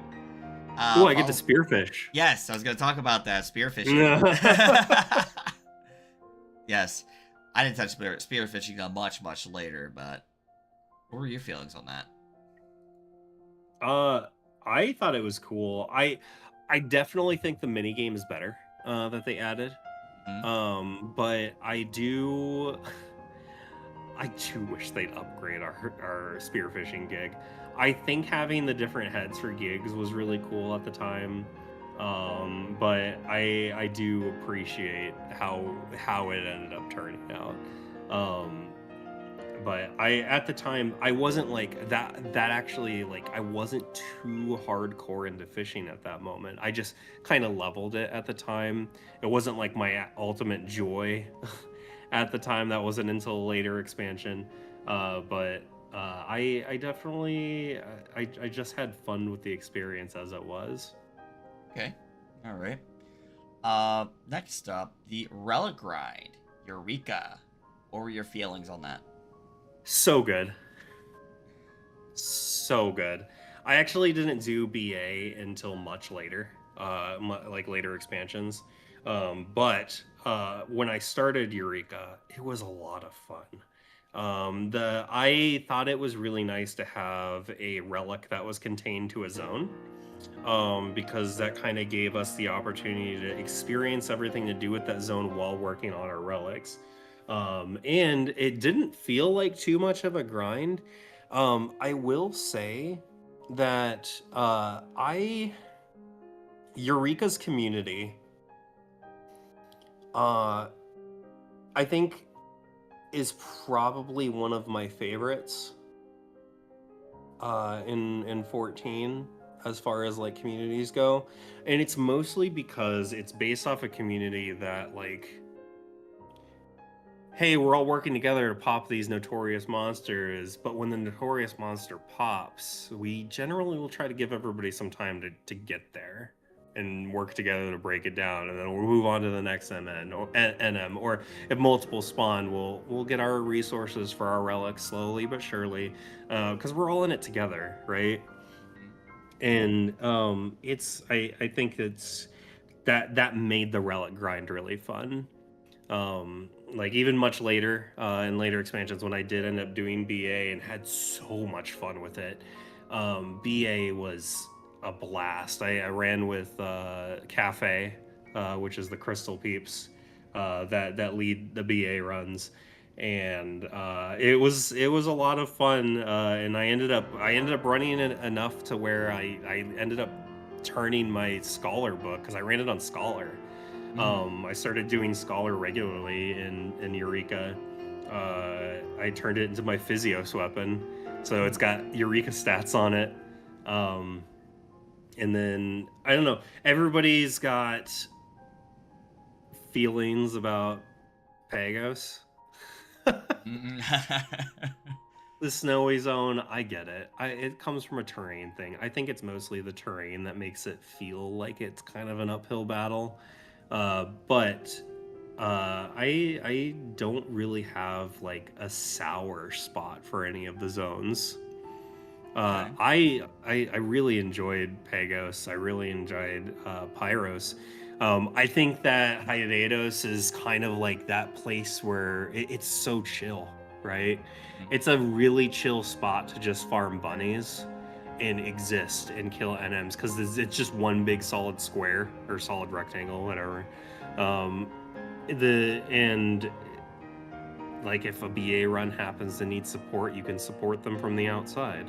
And everybody kind of, you're just slowly working on your relics the entire time. I think it was a nice passive grind. Mhm. Okay. All right. Interesting. Yeah, because to me, I said at this point, I really never touched Eureka or anything. Not only till the end of Stormblood. I jumped Hmm. in it briefly. I think on my own. I got to like, I think level 3 or level 5 Elemental, but I haven't went back in since. It might be just level 3. I don't think I got. I know I didn't get very far.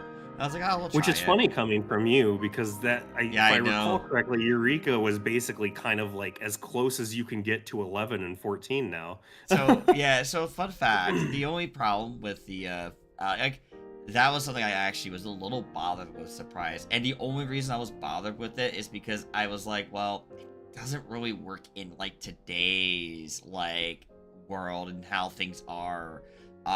If I was Like like the some, grind. yeah, the grind, like back in the day, like back when you played 11, yeah, the grind kind of worked because I had a lot more time on my hands. I could spend 8 hours and try to get 2 levels and 3 levels in Final Fantasy 11, but like having to go through that again and go through that grind again in the current age where time is kind of even around that point, like 2017, 2018, life gets a bit busy. It just kind of didn't really fit the mold. But my thing is, I do want to eventually go back because there are some really cool 11 references that are in there that I would love to go see. But Yeah. I definitely just, at the time, I said Stormblood was about the time that I really kind of put the game to the side. And I was focused mostly on retail 11 at the time, which was in a faster pace with the game, but you still had its moments. So, Hmm. yeah, to me, definitely Eureka, when I heard how they went about it, I said, I'm a little disappointed you went that way, guys, because the Final Fantasy 11 system was a gripe to deal with, and you're putting these people who are kind of expecting 14 to be more of a casual game, that kind of grind on them. That's a bit much. That's kind of where I stood on that. It was a bit too much for people who were more on like who wanted to like maybe get the relic or do something with it, but The like instant gratification crowd. yeah, and I think that's what a lot of people like. That's the problem. A lot of people love that instant gratification. You kind of did. So I was like, Yeah, and but I get it because I mean, like at the end of the day, when you play 11, you get rewarded for how long you do it, and it feels freaking great because I think like some of the stuff you would get, you could use for like your whole entire time playing the game. Where nowadays, yeah. most of your stuff is like 14 is what we call vertical progression. Hmm. So your stuff eventually gets outdated by like the next expansion or next patch. So it's one of those like it's nice when you get it, but then after that, like the next expansion comes out, it becomes irrelevant unless you want the glam Yeah. at this point. So Um, that's why I kind of felt a little off on it, because it definitely is. Now, if it was more of a horizontal progression, like 14 was more horizontal, and it was kind of like something, it'd be more worthwhile because you could probably use it in certain situations, but because Yeah. it was basically more about BIS and stuff at the time. Yeah, the weapon, like, that's where it falls short, just because you're like, eh, like, is it really Mhm. worth the moment? But I totally could see someone who really, if you love exploration stuff like that. But my goal is, I definitely do plan to go back to some older content like Eureka, to revisit it. I need to go back to finish Baja as well. I got the Zadnor. I just need to do some stuff with that. We'll talk about that when we get the Shadowbringers. Yeah. And then, yeah. So Eureka said I touched it towards the end of Stormblood because that's when I was hyped for Shadowbringers and I want to Mhm. play the game again. So I was like, let me get my feet wet and start playing again. Yeah. I will say Stormblood was very much. It was. I didn't get to play Stormblood as much as I wanted to.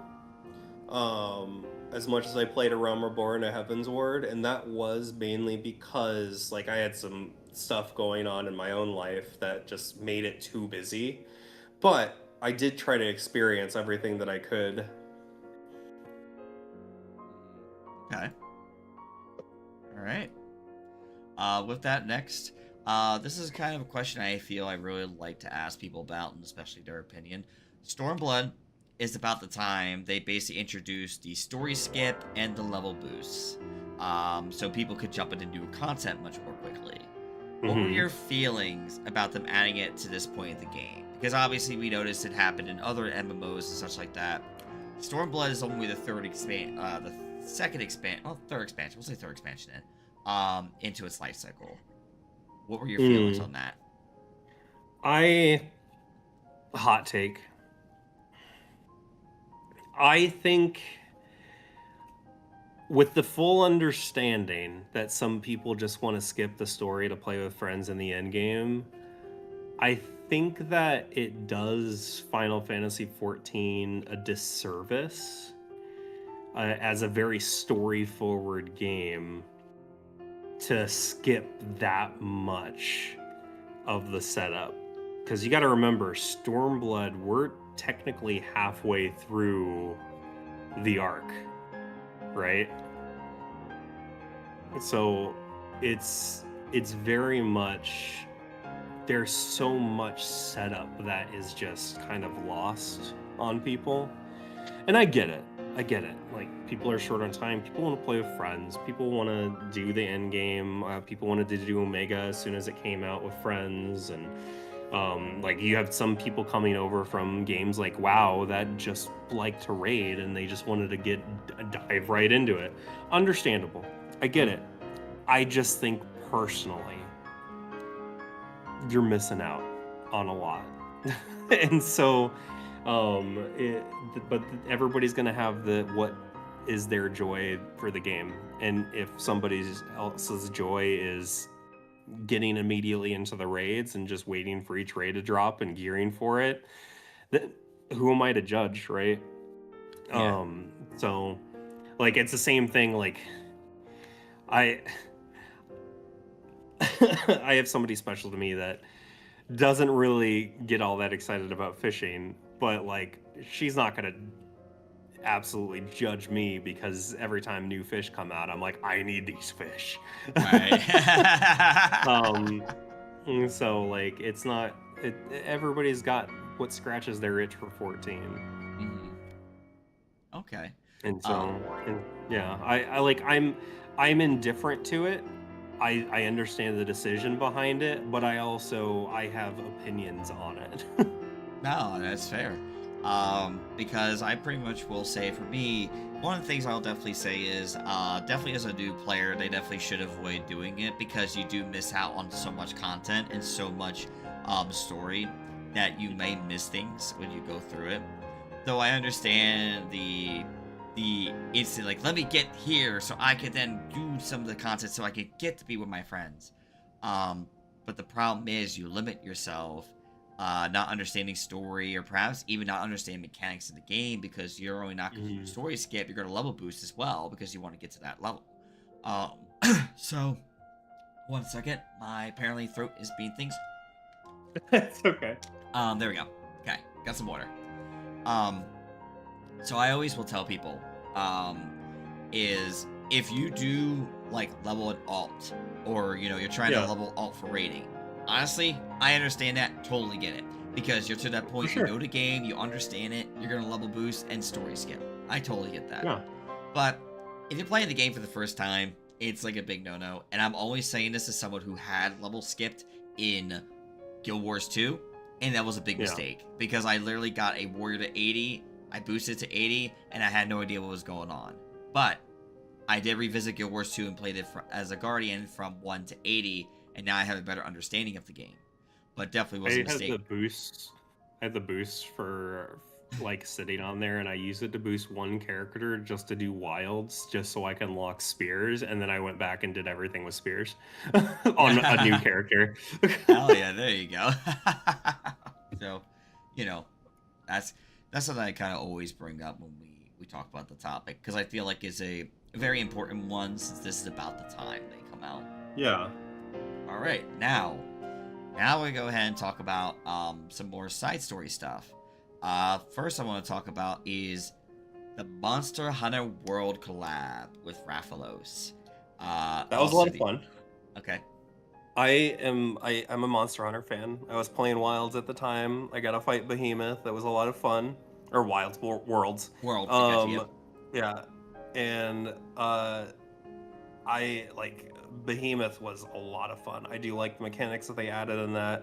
And I also in turn enjoyed the mechanics that they added for Rathalos. I really like the idea of the watch as tells kind of thing that they kind of took from Monster Hunter.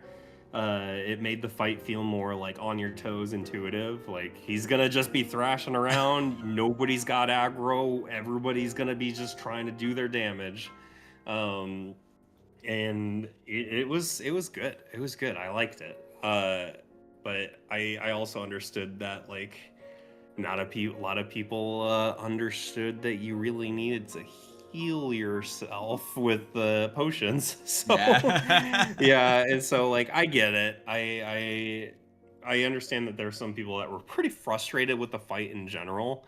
But also like I personally, as a Monster Hunter fan, really loved it. Okay.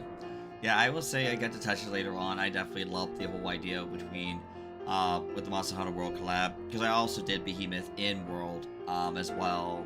I completed both versions of it. Never got, unfortunately, all the armor set for Dragoon, but it was still really cool to see. Plus, I was Insect Glaive. I'm an Insect Glaive main, so it kind of works out for me.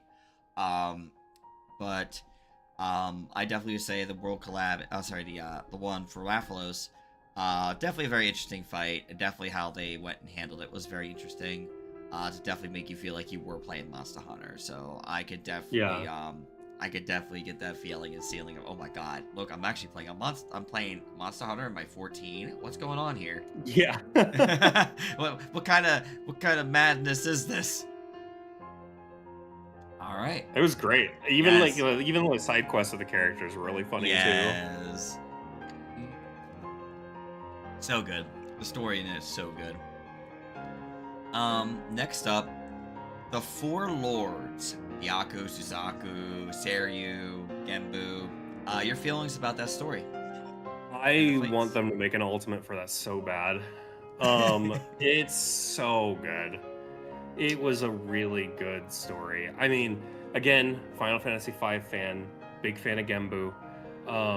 The whole idea of it was really well executed. I like the whole like secret hideaway where the gods lived. The whole thing, interactions with Tataru and all that. Like the fact that she was part of the story, and like even going through and getting the lore for each of them was super cool. I think it was paced really well. And it was also kind of done in a way that it didn't feel like it wasted your time. Like it was just like, hey, we've got a fight, we've got some quests in between, we've got some lore dump, and then you're in another fight.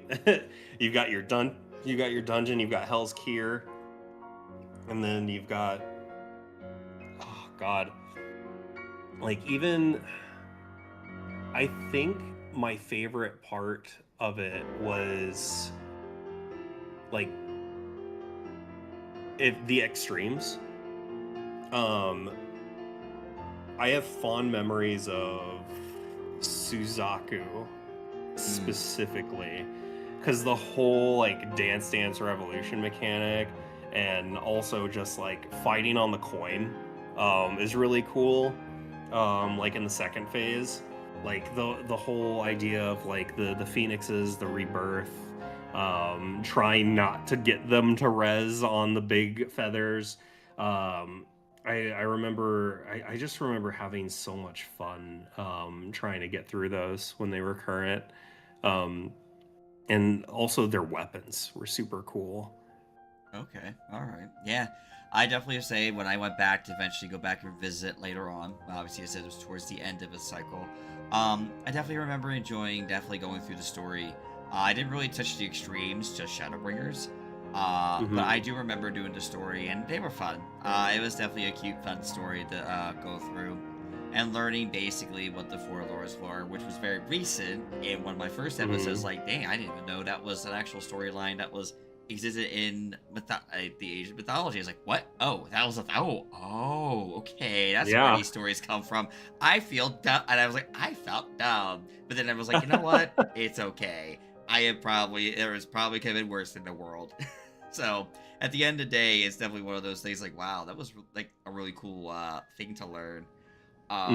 But for the most part, definitely each of the fights were definitely unique, and I think all of them were enjoyable. Suzaku's is definitely a lot more fun, and I think that is the one a lot of people I talk to really remember the most, all because they did the DDR mechanics. I think that's the most common one I hear about, so totally get that. With that, next up here on the list is the Ivalice raids. Your feelings on those? So, the Ivalice raids were another like fanboy point for me, because one, tactics, and two, 12.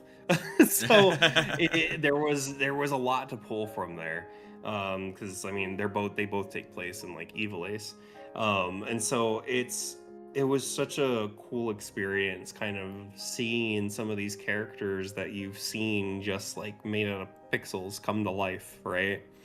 And then like meeting Fran, and meeting some of the other characters, like meeting like seeing the Bonga was so cool. I remember when everybody thought that we were gonna get Bonga as a playable race.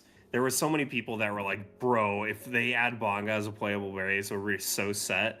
Like in like just the raids in general were fun. Even Math Boss, even like a knife through Bata. All there were so many cool, memorable moments. Thunder Daddy Sid. They were. I think probably.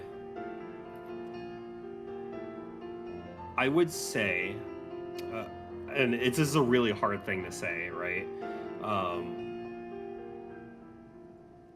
I would say that Orbone is probably up there with one of my favorite raids thus far. A raids, I should say. I don't know. It's so jam packed with like lore from the other games and nods to the other games, like meeting the other characters and like seeing like fighting Ultima, right? Fighting the other Zodiacs, like the other aspects of the Zodiacs that we have in Ivalice. Because like, if you didn't know, like the bosses that we fight at the beginning of like Rabanasti and Lighthouse and all that, like those are the Zodiacs from Ivalice, and each of them actually represent one of the other Zodiacs. So like for example, I think like the I don't remember which one because they all kind of blend together a little bit. For me, it feels like one big A raid. I think it's either Rabanasti or Lighthouse, but at the start with the like the ice fight with the spear, that's Pisces. When you fight the fire, like the fire pillars and all that, you've got that's Aries. And like each one of the the espers, that's the name I was looking for, the espers. I just think that each of them were really well represented. I think it's Belias. Yeah, I think it's Belias. Okay. Yeah. And then Mateus and Belias. Yeah. Those are the two I'm thinking of. But yeah, and they even added like we'll go into future expansions, but like they added more later down the line, which is really cool.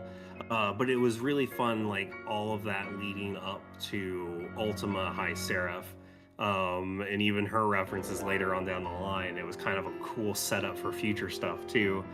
But like, I'm actually the fun thing is like in the Evilise thing, Zodiark exists, by the way. As like he's like the opposite to Ultima. So there's Ultima and Zodiark, which is like holy and dark. And so like it was really cool kind of going through like all of the references to the old games and seeing like all these familiar faces and bosses, and I don't know. I'm just a big fan. Okay. And even the little tidbits, like if you complete Lighthouse, for example, I think it's Lighthouse is Math Boss, because we call it Math House. If you go back, after you beat the final boss and you go back to the beginning, you run all the way back to Math Boss. He's just dancing. He's just having a good time. I don't know if he knew that. Just a little fun tidbit for you though. But yeah, if you beat the Lighthouse and you go back to see him after you've beaten it, he's just having a good time and dancing in one spot. Gotta have a good time after being beaten by the Warriors of Light, you know? It's fine. 24 people will just beat the shit out of you, and you're like, you know what? It's fine. I'm gonna have a great time. I'm gonna dance here and have a good time. I will say that if I had to say what bosses were kind of perfectly tuned, I think Stormblood is the moment where we got like that perfect balance of item level and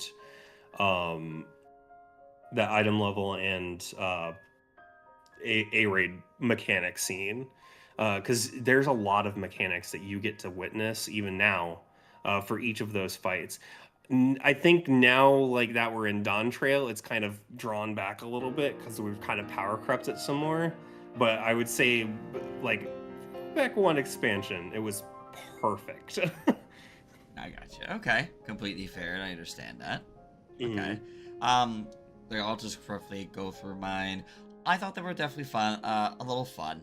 But I remember for 12, my experience at 12 was I got to an airship fight with a judge, and I never touched the game again after that. Let's just say, but it was my own fault because I basically, my biggest problem.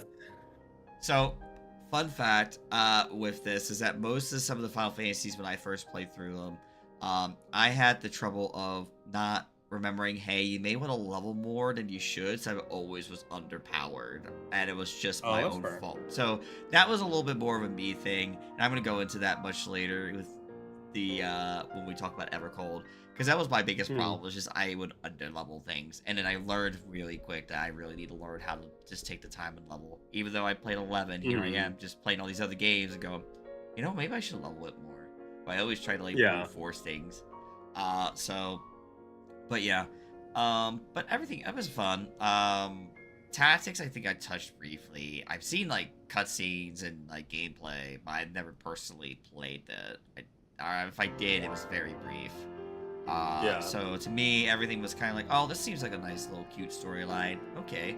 Oh, there's Mustadio. Oh, that seems like a fun fight. Okay, let me show you my weak. It was a lot of fun. I gotta watch. Oh, here's my weak point. Hit me. Show hole. Show hole. Gotta show the hole, man. Gotta show that hole. Yeah. So definitely, like I said, definitely a few fun mechanics. You had Math Boss, you had, yeah, everything else was kind of like, okay, this seems pretty cool. Oh, hi, Red Chocobo. Oh, okay, hi, Meteor. Yeah, well, I I, mean, when it was current, Thunder God Sid was like an yeah, alliance braid breaker. He would like if you didn't do mechanics really well, you could end up accidentally wiping out other alliances like easily. yeah, no, for sure. Well, because like, and I think it's most notorious in like the bleed balls. Uh-huh. So like when you're supposed to have them spread out like every other one, but if you put them next to each other, they explode, and now everybody's got 2 stacks of bleed, and now everybody's dying really fast. Oh my That god, like, oh was back no. when it was current, though. Right, Now it's not too egregious, but okay. Um, I still like Ultima's fight. I like getting thrown all the Esper mechanics all at once. That's still one of my favorite moments. yeah, definitely fun. Definitely for sure, and definitely going back and like, revisiting the stuff was definitely a lot of fun. With that being said, though, we're gonna go ahead and jump into the 8-man series, which is the Omega series. I already feel like I already know how you feel about the first tier, but how about the rest of it? I loved the Omega series. When they announced that the Raid series was Omega, I was over the moon. Mostly because, like, again, Final Fantasy V. And then they even threw in the extra flavor of Exdeath being the first tier's big bad. So like everything was just kind of coming together as like Alt-Roy and all of them, like all from 5, and oh god, it was so good, so good. Um, I enjoyed Kefka so much. I thought they did him justice already, just in that fight alone. Um, I really enjoyed I just enjoyed like all of the callbacks to all these old bosses that we got to fight, like even Phantom Train, like even like when we got to see Chaos for the first time. That was so cool. And then I really liked like the twist, well, I also like seeing like Midgard Swarmer, like we actually got to Yes. fight him. And then the well, not like him, but the reconstruction of him. But the I think that one of the peak things that I enjoyed was what they did for Omega. Um, in the whole aspect of like having them split into 2 forms, and they're like trying to recreate you to see why you are so like against them, and like what do I need to do to evolve to surpass. I'm going to test you to see if I can make myself better than you. And like I feel like I'm already better than you, but we're going to reprogram ourselves until we make sure that we're the penultimate being. And like the whole series with Alpha was just so good. I think that they couldn't have picked a better team for that than having like Sid, Nero, and Alpha going for that. It was a good strong point. I liked that the Ironworks got involved. Um, I really liked the whole the idea of we're in a different reality. Mhm. And that kind of gave the devs some extra wiggle room to throw the bosses that they wanted at us. Oh yeah. Um, so fun fact, when it first happened, when I didn't have the greatest mindset, I had the idea of like, oh great, they're taking off the other Final Fantasies. Oh dear. I was really upset about it at first. But as I said, I went back and revisited them later on. And towards the end of Stormblood, when I stopped playing the game for a while, because I knew I said I was in the bad state of mind about 14 at this point. I went back, revisited them, and I was like, I do really like how they did all this. How they explained it was different. It was testing us, testing our our abilities, and I will say I definitely did enjoy the Alpha Escape tier because that Mm. one was the one when they brought more original fights. Don't get me wrong, I did love the whole thing with Final Fantasy V first tier, and I loved everything from Final Fantasy VI, because Final Fantasy VI is up there. I want to really go back and finish, at least go back and finish 6 and go play it again, because I started it and I didn't really finish it. And well, when I saw the final tier for basically like Omega, Yeah. I thought it was a lot of fun because we fought Chaos. I was like, oh, that's kind of cool. A nice little Final Fantasy 1 reference. And then we ended up getting to fight Midgar Somar, which was insane. I was like, whoa, okay, this is actually kind of neat. Yeah. And then getting to fight Omega with Escape. Come on, really good theme song. Like, we can't really like chicken dinners. Anyway. Yeah. But then we had the male and female version for the final fight, which was again really cool. I did do Savage briefly though before I did quit, which was I did do the Danger Noodle 01S. But I got it to like 49%, and I was playing Warrior at the time. But I ended up again. I wasn't really interested in playing the game as much, anyways. So I kind of dropped things, and that was like last time I played to the end of Stormblood, which I picked up Machinist, thinking I want to play get Queen. And then another job actually stole my heart. And we'll get into that. But yeah, I definitely think Omega is a great series. I did a roleplay session with a friend of mine going through it. That's kind of how we said this is how our characters met or whatnot. So, really unique series and a lot of fun. With that though, the final thing we're going to discuss about Stormblood is the MSQ itself. What are your feelings about it? I was a fan. I understand. Looking at other observations, it did feel a bit slow in places. Understandable. I get it. I think it suffered from, hey, this is a new zone, we're trying to learn about it at the same time. And so we kind of had a little bit of story building to do while we were there.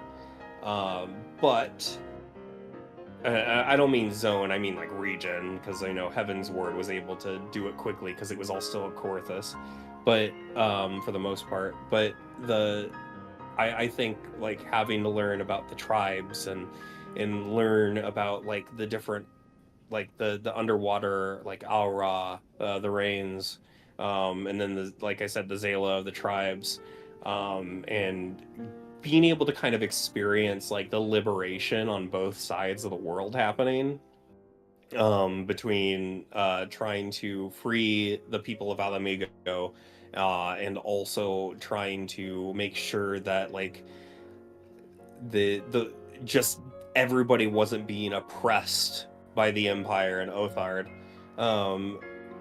But I think that it kind of is the same setting, like the feeling of like there was ups and downs, and like I didn't like how long personally it took to get through some places, but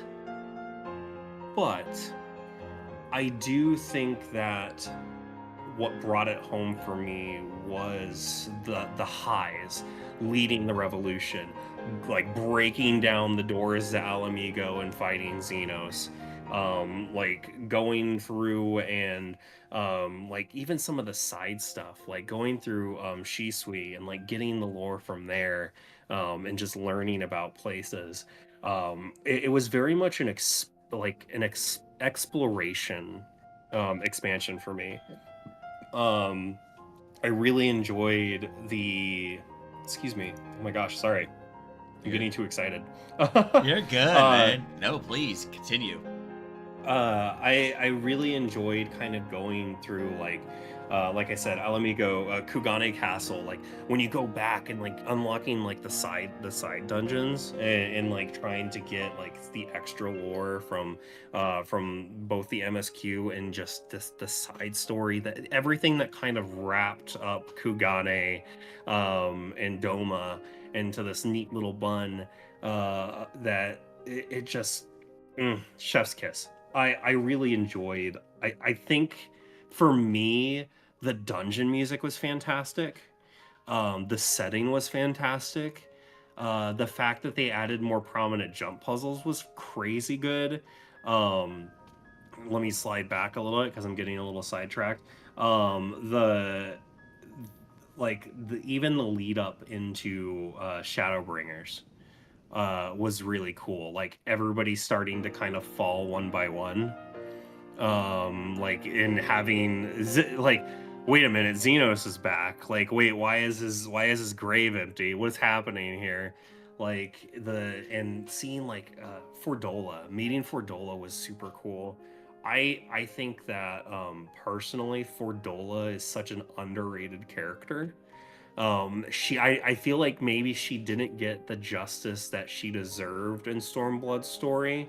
Um but it did like I think it was absolved in later expansions. A big thing for me was Kryl, because again, 5 fan, because Kryl Baldessian is literally a character from 5, which is really cool knowing that they had like her grandfather in 5. In 5 he's actually her grandfather. Like they had her father Galuf in Eureka. With what like if you look at the characters in Eureka and his cutscene, it's actually got like a Lupin. The Lupins are from 5. Like it's I could go on. But yeah, it's just I think that for me it was a big fanboy moment because I just love Final Fantasy V so much, and I got to experience like all the nods to it, and it didn't feel forced. It didn't feel None of the nods to any of the other Final Fantasies felt forced. The whole bit with Tsukiyomi was fantastic. The like going through all of that story and like the God, how do I put it? Like Yatsuyu's arc was crazy. I really enjoyed like her character development as she went, and see like meeting her brother, who turned out to be like this very much a double agent to us, who comically made a fool of himself, in the best way, and then seeing the justice that became of that, like it's just I don't know. Seeing it like the fall and the rise of an empire, or the rise and fall of an empire, I should say. The fall of the empire and the rise of the people. It was good storytelling, and like you gotta admit, like it was a powerful moment after you beat Shinryu, which fantastic fight, by the way. Fantastic way to go out on the like the 0.0 expansion. Like fighting Shinryu, going through the Royal Menagerie, and coming out to like the Song of the Revolution, the Song of Alamigo. That was during the credits. That was fantastic. Okay, all right. You know, because to me, you know, at the end of the day, I could definitely see like the highs. I could definitely see all the amazing things we could have done, right? But don't forget Little Sun. Yeah. Yes. Okay, that one was great. Yes. Try again, we become a man, little son. God, and seeing people's reaction to that is always great. Like Pixies and some others, like I've seen on there. It's like, damn, dude. They're like, oh my god, damn. I said, yeah, damn, dude. Yeah. This slaps. But I think to me, I did like, I think for the most part, like, I did have a little bit more troubles with it, and it's just a few more like things that kind of raised up as questions. Though I can understand why people felt the certain ways they did. I did feel like though, Garlemald was made to be this really big threat. But it just was like, it just felt like we swooped in and did things so fast. But this is just a little bit of a more me issue. And I kind of also felt like we weren't spending enough time in places like Indoma or Alamigo, learning about the culture, understanding the people, to kind of like give more of that feeling. I get it. And that's like one of those things. Like I said, it's one of those things that kind of well, it's a little bit the wrong way. It's like I kind of wish we got a little bit more. And honestly, I kind of really want more about Lise, because it just felt like out of the blue she became the main thing for Alamigo. Though, like, we know Yeah, Raban for the longest time has talked about Alamigo wanting to free Alamigo. absolutely. And so it's kind of weird. At least out of nowhere, it's like I'm the one. Let's go free my homeland. And I'm like, huh? But yeah, I will say, I agree with you, and I absolutely see your point, especially with the Empire. It did feel like it was over really fast. But mhm. I also think that, like, seeing your point of view, I think for me, the reason that I think I'm reading into how the story was is that, like, Xenos was kind of overreaching, and they kind of like, they overestimated the resources they had, and that's kind of what bit them in the ass. Okay, yeah. Someone brought up a really good point, actually. One of my other guests brought up a good point about, they kind of compare it to the Roman Empire. How, they thought, Yeah, oh, this area might not need as much help. So we're going to send them this many and just go off elsewhere. So those were like some really yeah, good points. I was like, you know what? Okay, you know what? I can see that point. And that's what I yeah. said was really cool about it. I was like, oh, you know what? I can now see why, you feel that way you do.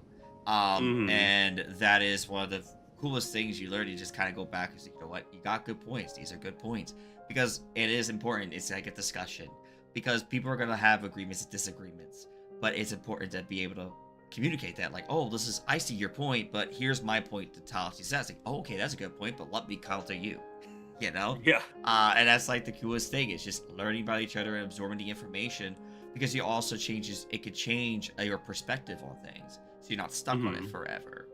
Um, but since we've been talking about this guy, what is your opinion about Xenos? I think he's a great villain. I'm gonna say it. I'm not Okay. afraid to say it. I think he's a great villain. He does a good job at making you hate him.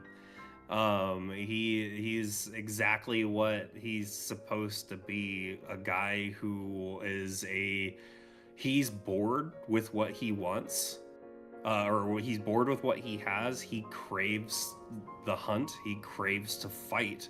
He wants to fight for fun. He wants to just feel the bloodlust. And he thinks that we are the only ones we can give it to him. Um, because everybody else just falls short, or they just die.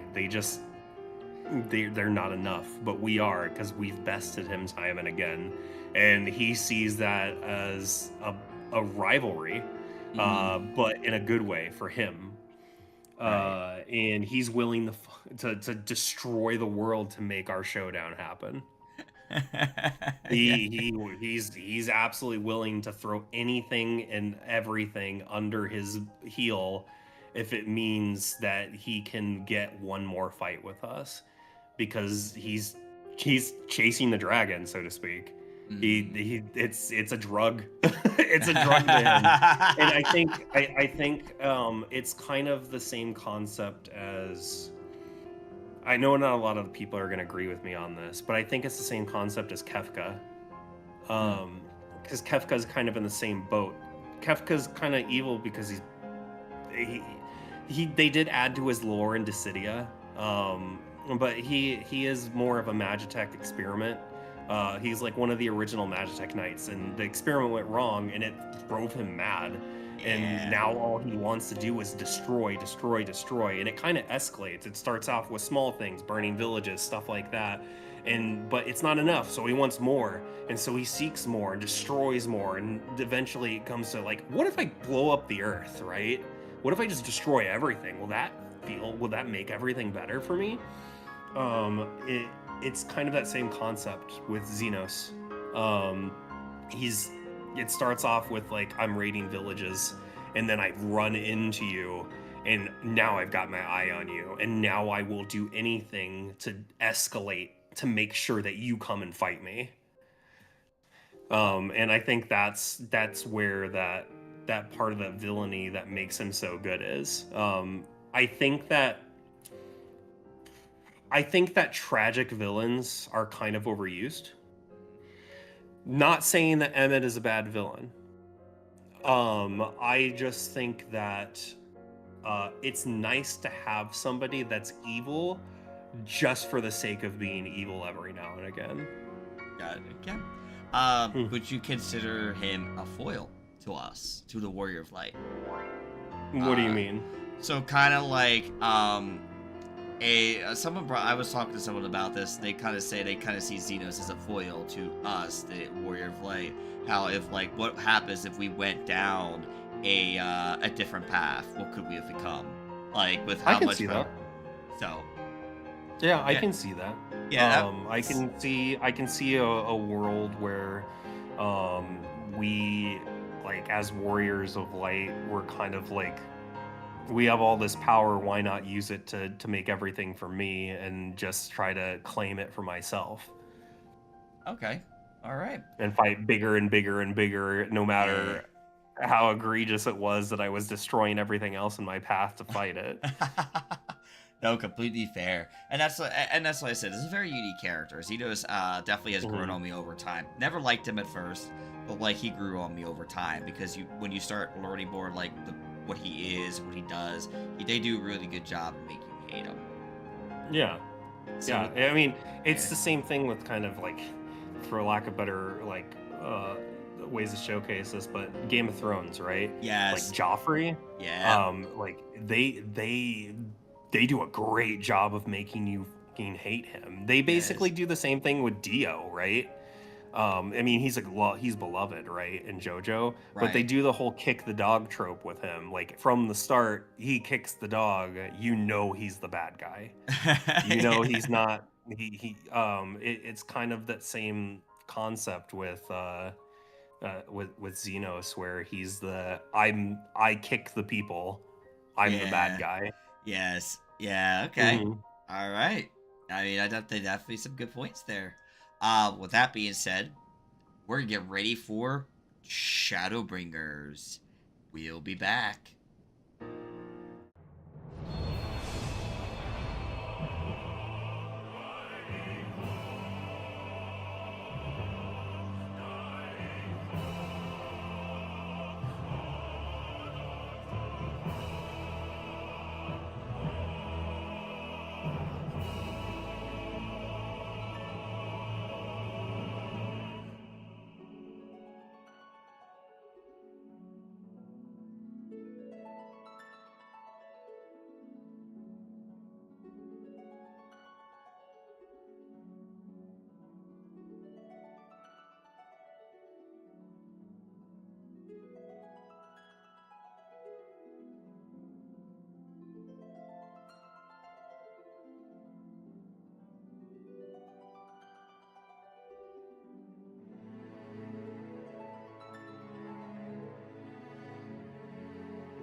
All right, ladies and gentlemen, we are back. We're now into Shadowbringers. Shadowbringers is about the time where they started adding little bits and tidbits of new, little Quality new of things. life. Yes, quality of life stuff so we can, give the game a little more accessibility for more folks. So the first thing I'm gonna go through real quick is Gunbreaker and Dancer were released around this time. Did you try them out as soon as they came out? I did. I did try them out, and then I immediately went back to Dark Knight because I mained Dark Knight through Stormblood, and I was super excited that Shadowbringers was like the Dark Knight expansion. Shadowbringers being announced was also like huge for me because, like I said, I'm very much I'm very aware of like the past lore of like other Final Fantasies. So like we had the Warrior of Darkness, the Warriors of Darkness that like fought when the light was too strong. So I was like pumped for this. I was like, oh my god, we actually get to become a Warrior of Darkness and see what that looks like. That's so cool. And so I was super stoked. This is also the time when like a lot of my friends, almost all of them, had fallen off the game by this point, or at least they weren't on, right? And so what I ended up doing, this was the point where I had moved off of Aether. I moved off of Aether and I moved to I moved to Malboro in 2020. And that was a big move. That was also a Viera at that point for the story, because I swapped to a Viera for Shadowbringers when they came out with Viera. Okay, very So nice. I remember being a Viera Dark Knight. Okay. But yeah, because that was actually about the time where I finally, I think actually Shadowbringers is about the time where I actually left my ex at this point. It was like after the first like tier came out. It was after. Well, it was during when the first tier came out. And this was just where it just got to a point that I was just tired of the FC drama they kept dealing with or whatever. And I was like, yeah, you know what? I'm done. I'm gonna go off the primal. Y'all can have fun over here on And you know the funniest part is, I was on Marlboro at the time. So Oh wow. I left Marlboro while you were probably coming in. I was leaving. That's funny. Timing. Yeah, the timing. You came in, I left. So with that though, I will say I did try out Gunbreaker, and as I said in the previous expansion, I wanted to be a machinist. I wanted because of Queen. But then like I tried out Gunbreaker, even though at first I didn't want to because Squall wannabes. But then I tried it. I was like, yeah, I'm actually having fun with Gunbreaker. My new tank is now my main tank. I am now maining this class and I made it for the next 2 expansions. This one and Walker.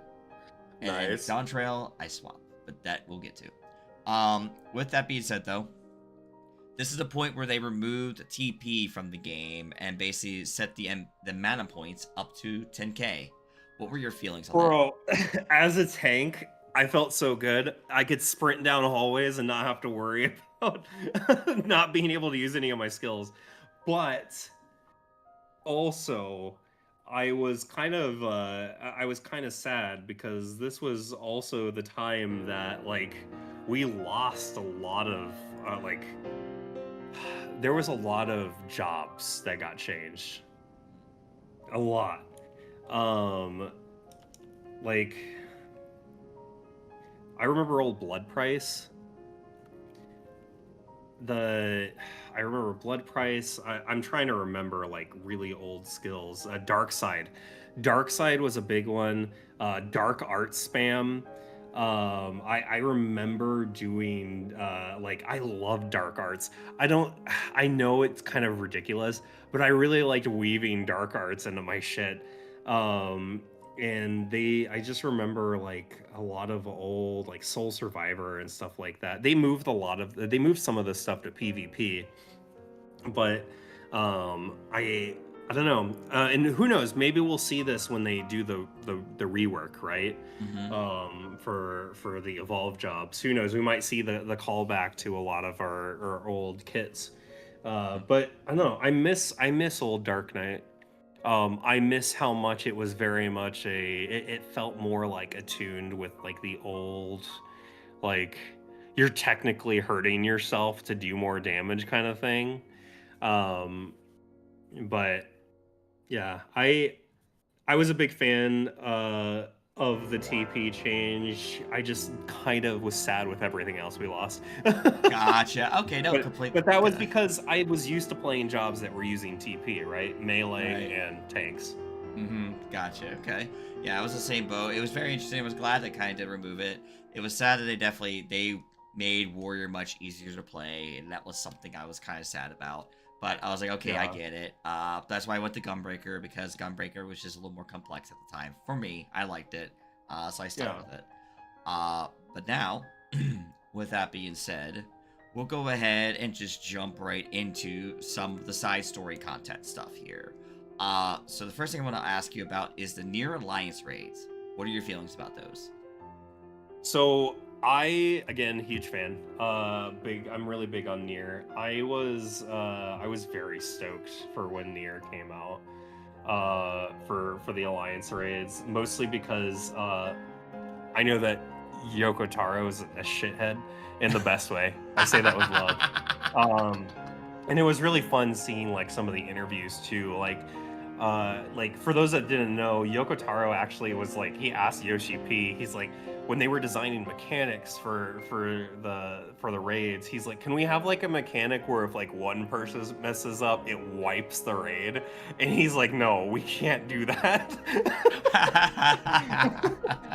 Like I was very, very ecstatic, and it was really kind of fun, like seeing the Yoko Taro like cameos at the live letters and stuff like that, and the announcements, and him wearing the Emil head, and stuff like that. It was a blast. And plus I think they did him really well.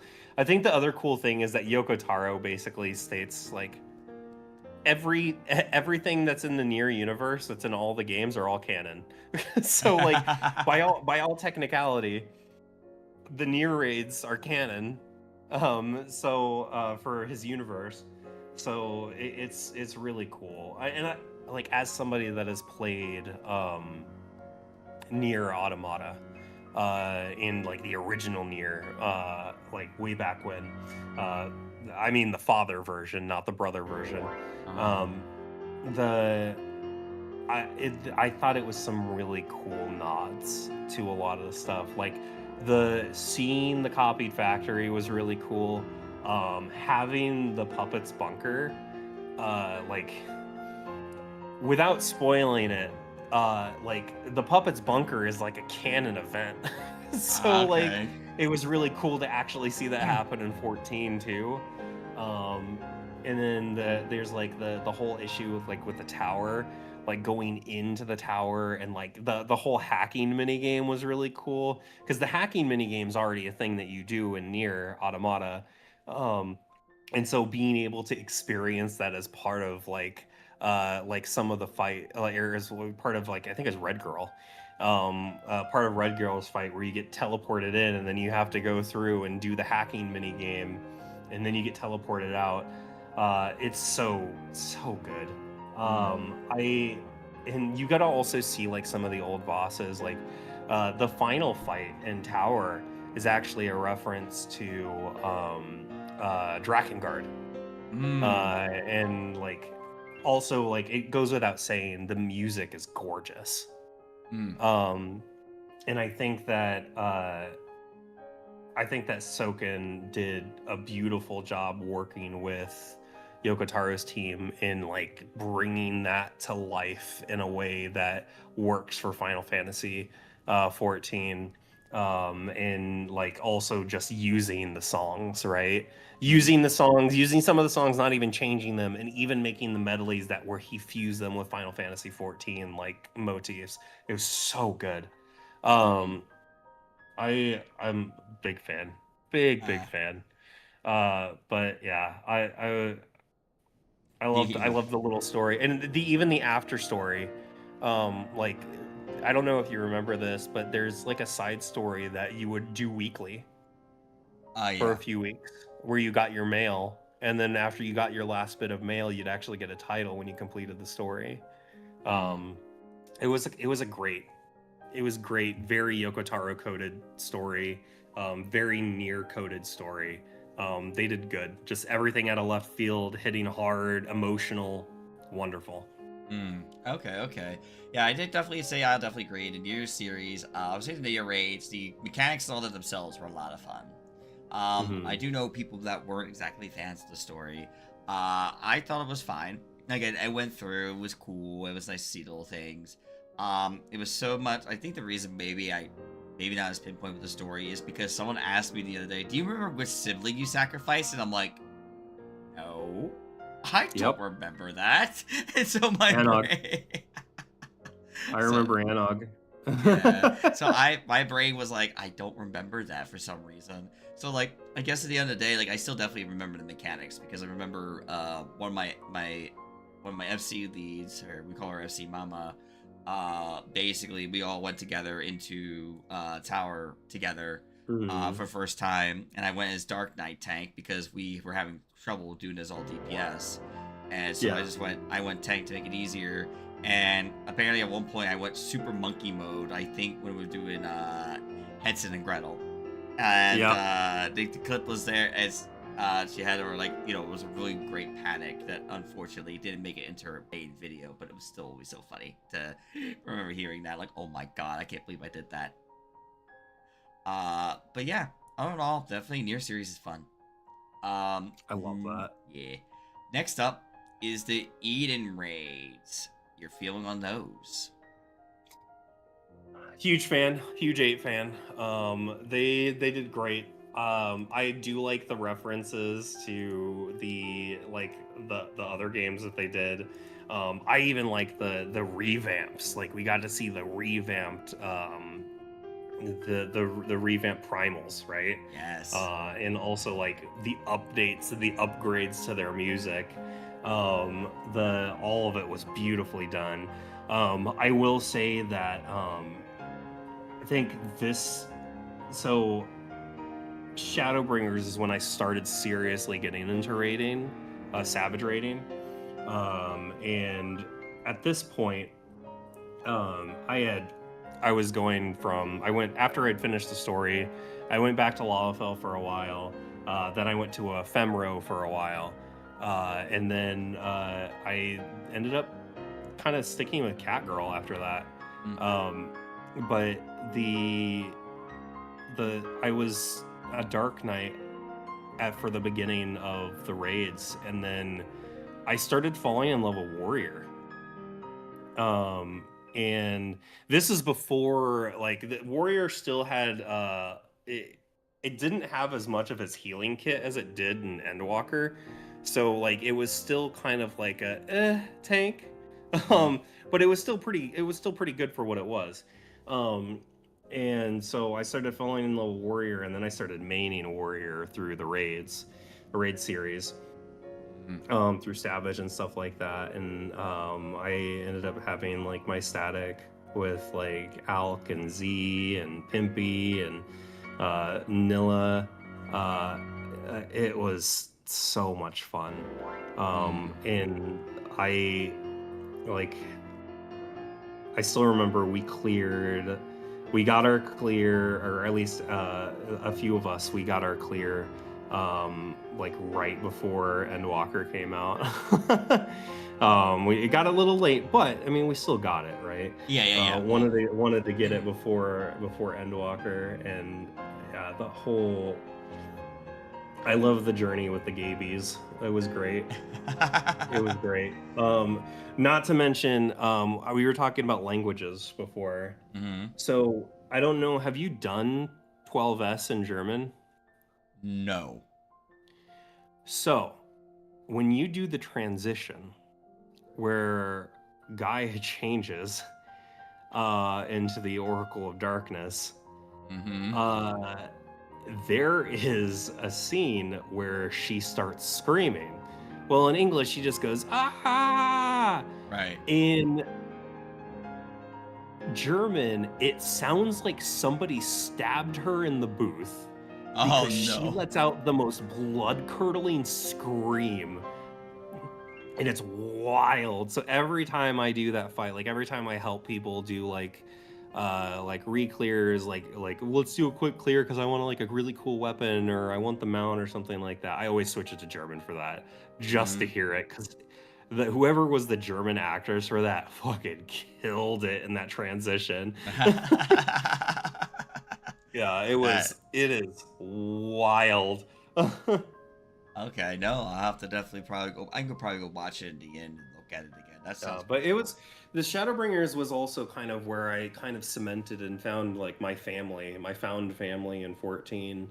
Like because like I ended up getting like married in game, and I ended up like actually settling down with community, and like had an FC. Like I created my own FC, but like we kind of had a conglomerate of FCs between me and Alchemy and Will from Extra Credits, and so we had we still do have it. Like we have a group chat between the Rainberry pals.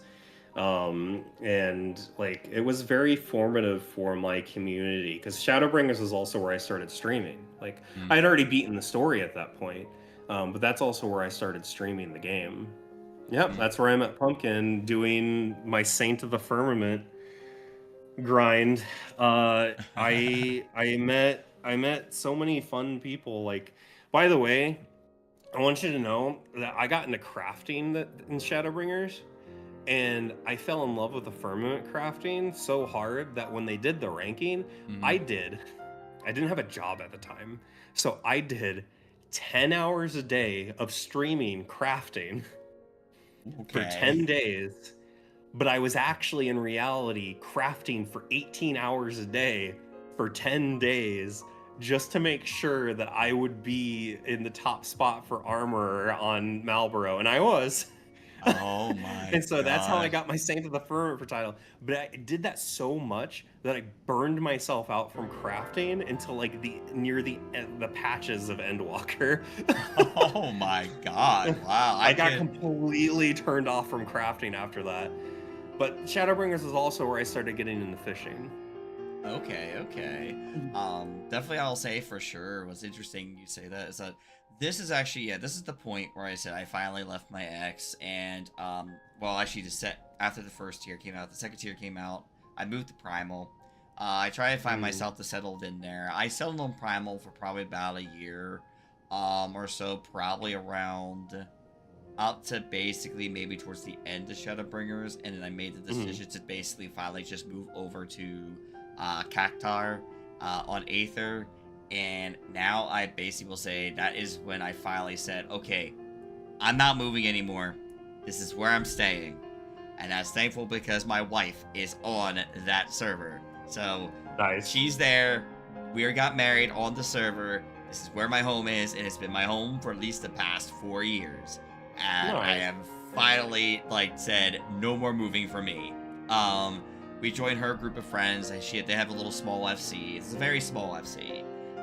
He's chained to the... Yes, I've been chained to the wall. I cannot leave. So to me, it was really great to now finally have a place to call home and be able to. I do little things here and there with the group, but for the most part, I do a lot of things for mostly a lot of people outside the FC. But obviously, because I jump in and go to different servers, jump in, hang, because regional data center travel now being a thing since Endwalker. I jump around, but when I'm home, at least I have a little home. Lark also has her own house, so at the end of the day, I'm in a really good spot now. Yeah, really I don't think I could leave. I don't think I could leave Marlboro. I have 2 mediums. Yeah, I'm to a point I cannot leave Cactar now because I have my wife is there. She has chained me. I cannot leave, and I'm glad because I am tired of moving, man. You have no idea. I probably server hopped at least. I've lost count how many times I've server hopped with my ex. It was so bad. I was constantly server hopping, FC hopping, and I was just like, stop.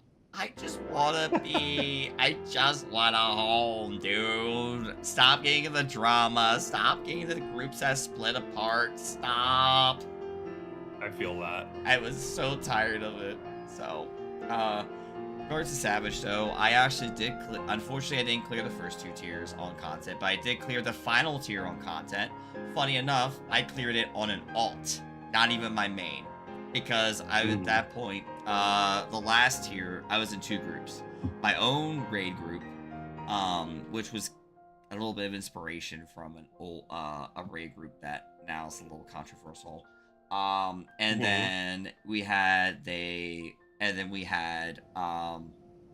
then I had my other raid group I joined because I was like, I want to push and play Summoner because I was going to try Summoner for the other group.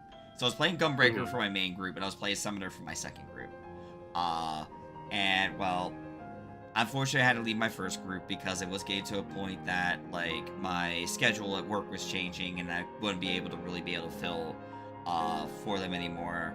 But my other group, at least, was very late night, so it was easy enough to jump. If I was working a night shift, I could jump in, raid with them anyway, and I did clear 12 with that group. So it felt good to see, like, yes, I finally cleared a tier, because I haven't cleared a tier since turn 13 on content. So that was one of those things, like, oh my god, finally, after being able to clear a tier on content after so long, it just felt good.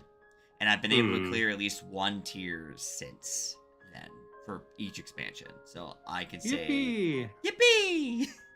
But yeah, all in all, stories were fun. The fights were fun.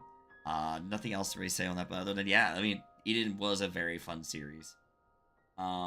With that, we'll go ahead and wrap up the bit of the Shadowbringers with the MSQ itself. What are your feelings about the MSQ? So the story was phenomenal. I think everything from the patch quests getting to, like, sucked in and going to the first and meeting like all these cool characters like Lena and the Exarch and like trying to like all of the development, right? It was just kind of magical, whole new world. We're seeing like we finally get a story of like too much good is a bad thing, right? And that there's a balance, which, I mean, personally, like I said, I've known this, like, because like I've seen past games, but like it was really cool to actually see them put it in action, like to see like, hey, welcome to a place where the light is bad and you need to bring the darkness to balance it out. And like learning more about like the Asians and their plans and where they originate from and what they do was really cool too. And like getting more of an in-depth look at Emmett and getting more of an in-depth look at Elidibus and kind of like having them escort us on our journey, right? And let them watch us, thinking that like, well, it's not, we shouldn't get rid of them. It might be of use to us. And then only for it to kind of be the downfall of them, right? But it was really good. I will say, for tragic villains, they did great with the Asians. Like I don't think I would have changed their lore for anything. I think they did a really good job of just being who they were and trying to bring back the people that they loved, right? Even if it was at the expense of everybody else. And I think that, like, even going, like, God, I was fanboying so hard when we got to fight the Warrior of Light. That was crazy. That was actually one of the first, I don't do this often, but it was one of the first times that the moment a patch dropped and I beat that boss, I immediately jumped into the extreme. And I got so into the extreme that I started teaching it to other people because I loved that fight so much. And I just, man, Shadowbringers is such a good expansion. Even like rewinding back to the welcome to Shadowbringers moment, right? Where we got to see how somebody turns into a Sin Eater. Mhm. Like watching people's reactions to that for the first time is great because it's such a like, and you always get to see the same response, right? You say welcome to Shadowbringers. Like Yeah. it's kind of like that kind of feels like the title pull for Shadowbringers right there. Mhm. Is witnessing that, seeing like how everybody is, and seeing Thancred's like how far Thancred has come, and seeing his development with Reen, like everything was done really well, and I think the pacing was also done really well. I don't think any place felt too long or too short for me. Um, my, I think my only gripe, I should say, was probably, I think my only gripe was some of the job changes, to be honest. I don't Mm. think I really had a problem with anything else. It's just because like I missed like old Royal Road, I miss Reload, I miss I miss a lot of my Dark Knight skills. But like you adapt, you learn. It's part of the game, right? Relearning the things that you love, and I don't know. I enjoyed it all the way up to like learning about Zadnor, and how that's tying into like the past MSQ, right? And it's all wonderful. I think my biggest takeaway from Shadowbringers was the people that I've met, and the people that I love, and the people that I still am with today. I think that was probably formative for the years to come. Yeah, no. Definitely for sure, because then that gets like, oh, I get to meet these people later on. Mm-hmm. Much later on. But yeah, so this is actually time I did meet Zyros. I think I popped into Z's streams a little bit here and there. I got to meet Z. I Mm-hmm. didn't actually get to know them more too much later. And then I think everybody else was just more like, I think I obviously didn't meet you or Alk too much later. Because I was in a certain part of the net for the moment. But yeah, Yeah. I will definitely say for sure. For me, the 5.0 story is just fantastic all the way through. Everything was great. My favorite moment actually, since we talked about the extremes, Tatani EX.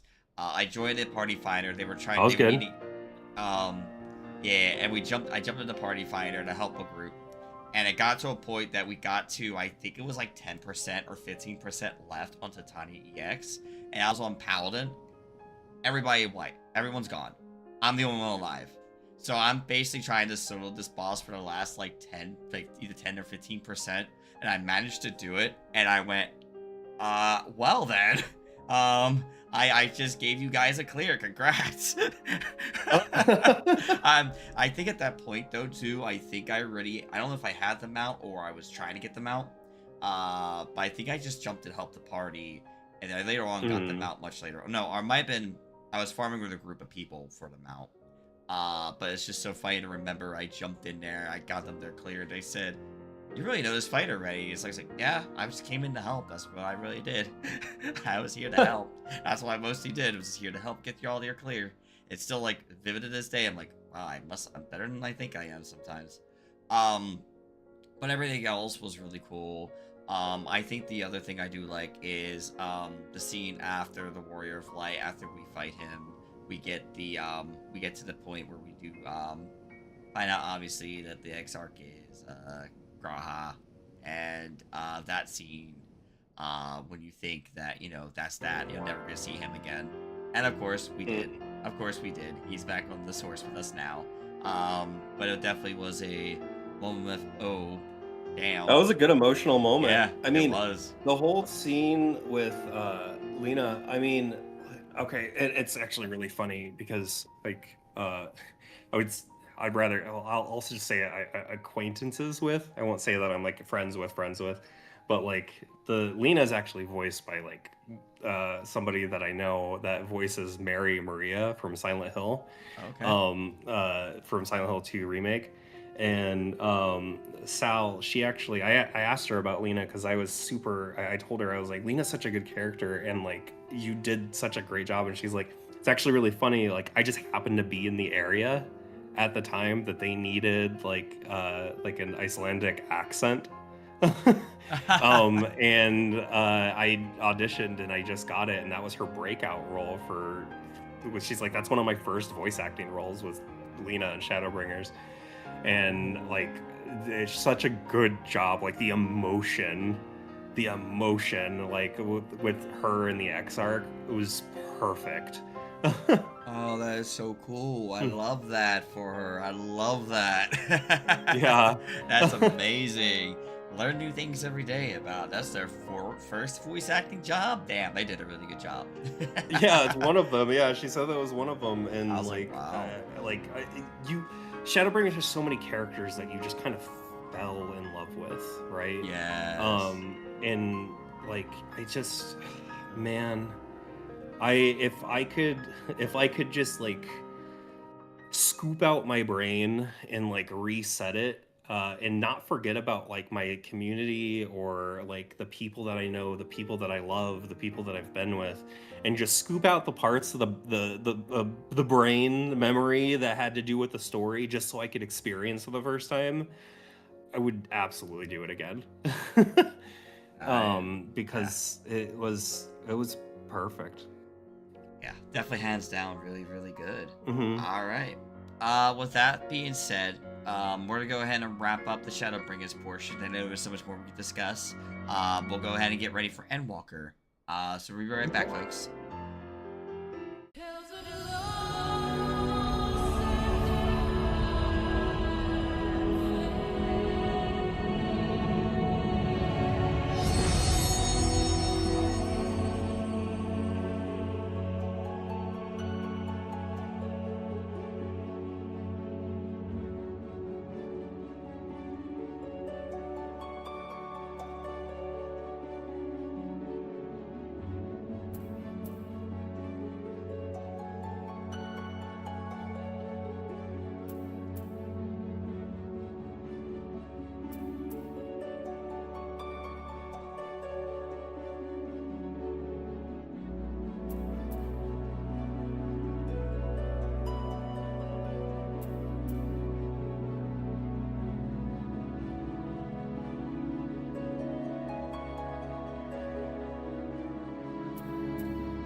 Hello, everybody. We are back, and now we're into Endwalker.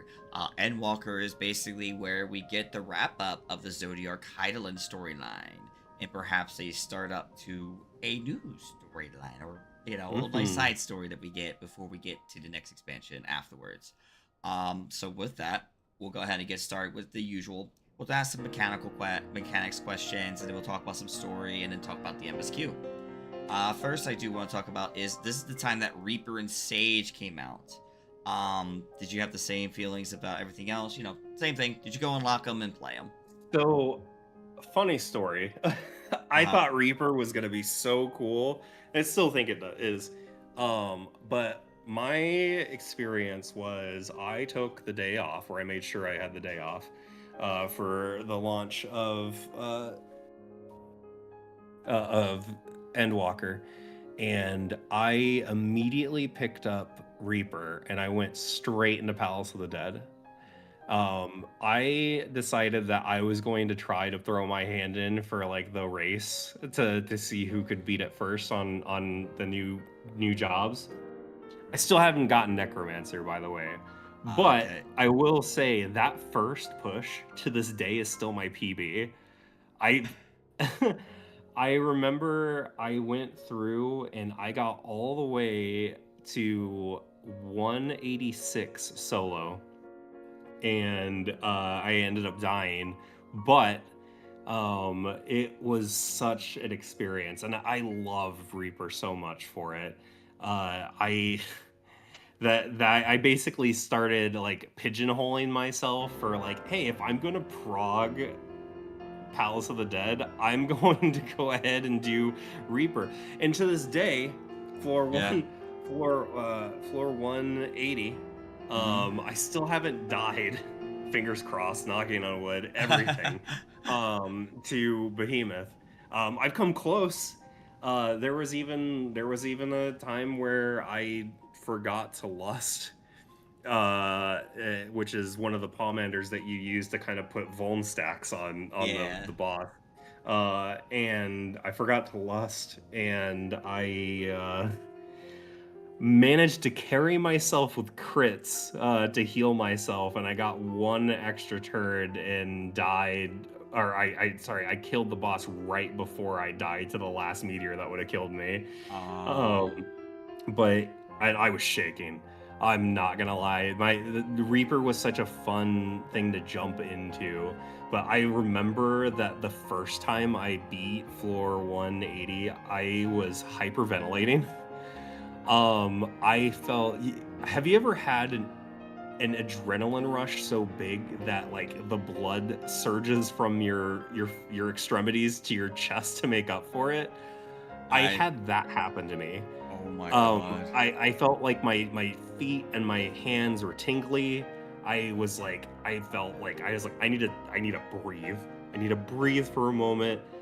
This is insane. I thought I was going to lose the run, and I didn't. Okay. And that was very much a moment for me for like Deep Dungeon. To be like, I can do this. Because I'd already been in Deep Dungeon before, and I'd practiced with like Dragoon, and I'd done runs with Scholar, but that first push with Reaper, that really was like that adrenaline that turned me into a bit of an adrenaline junkie to be like, oh my god, I can clear this. I have an actual shot at doing this. That's And so that was my experience. I did pick up Sage. Mm. Sage is cool. Sage is fun. No shade on Sage, but Scholar is still my first and only love when it comes to healing. I think that Scholar is probably, until they come out with something that rivals it's. But I think that like even if it is a bit slow and clunky and kind of in between its own, like battling its own identity at the moment, I'm gonna be in love with Scholar.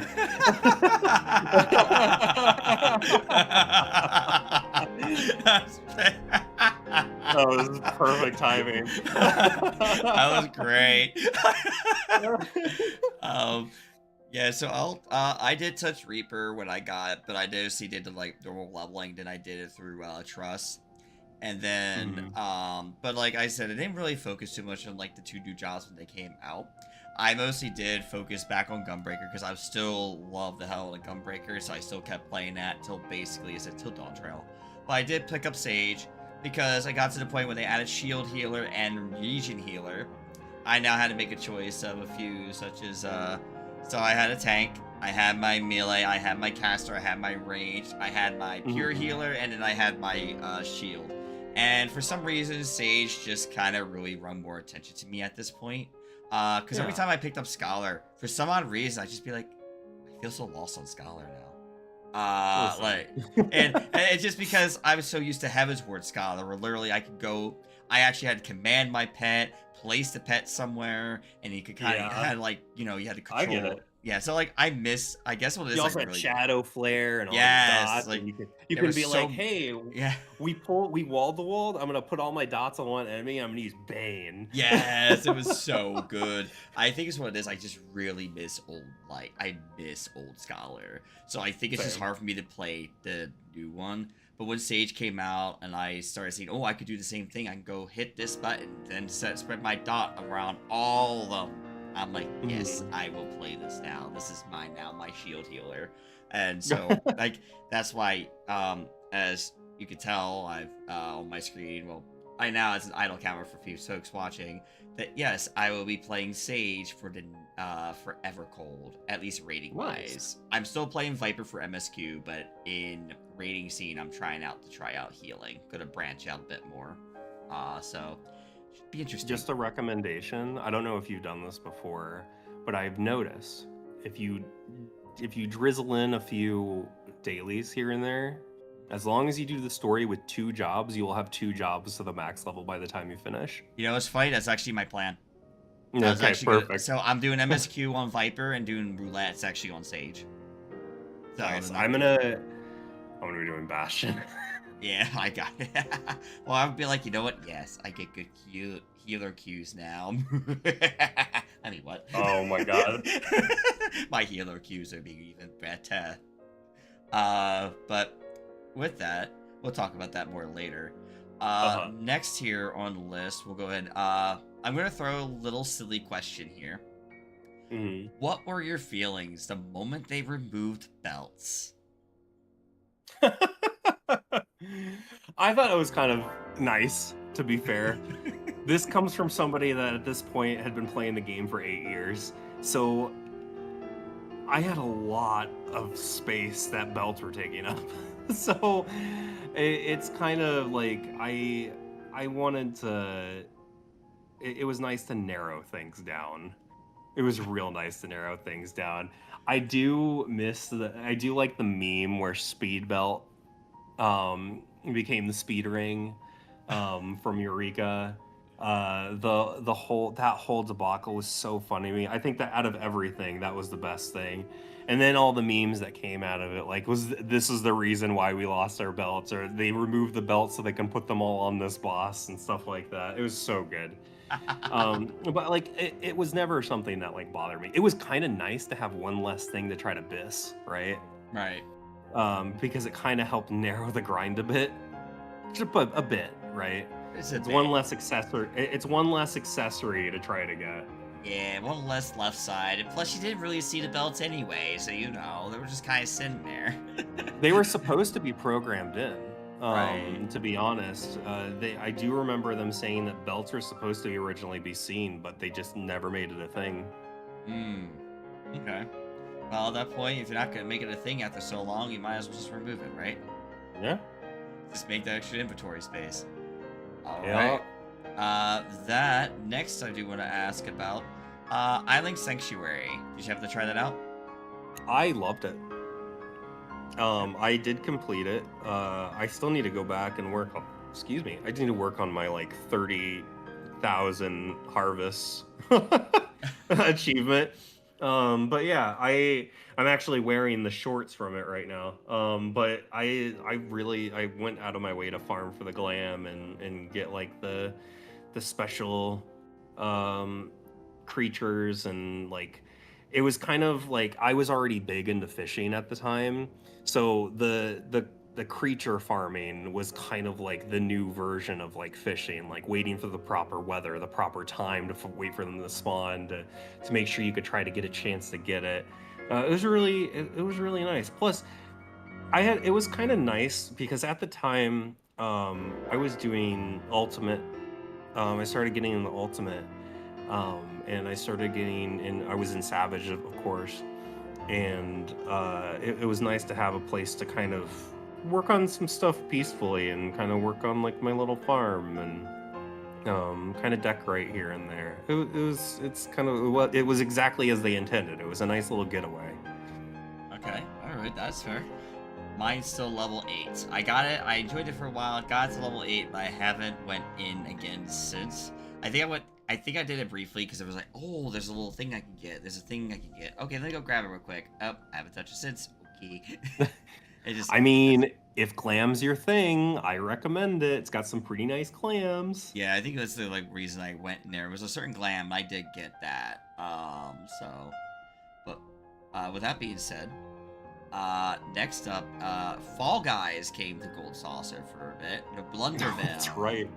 What are your feelings on that? That was wild. It was kind of a fun gimmick while it lasted.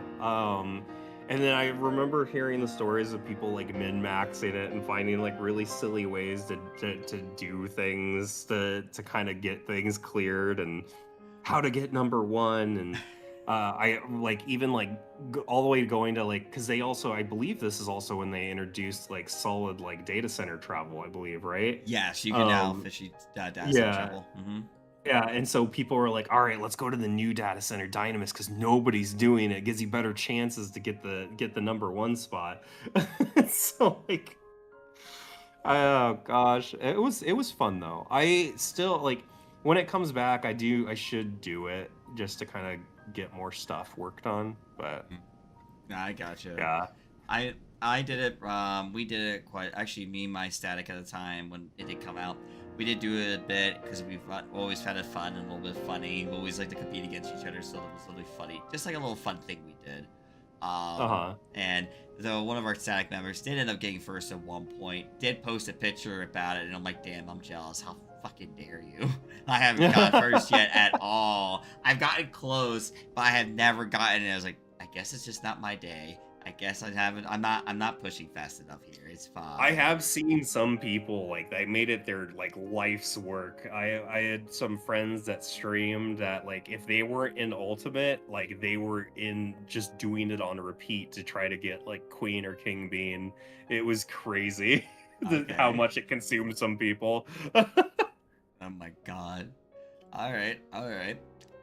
Next up here, we'll go ahead and start talking about a little bit some of the side story stuff.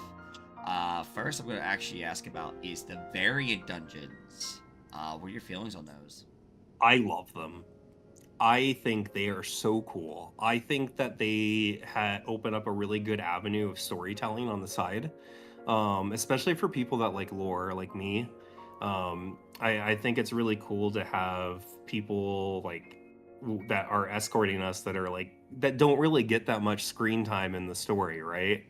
And it's really cool having a dungeon where like it's kind of like a choose your own adventure book, where you get to like make the decisions down the way and it affects how like the boss fight's gonna be, or it affects like what the ending is gonna be, and kind of turning it into a puzzle for the remainder of it. And I think every iteration I've kind of fallen in love with of the variants.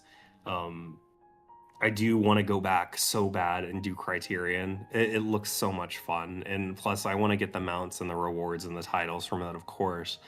It's just time and trying to get that group, Yeah.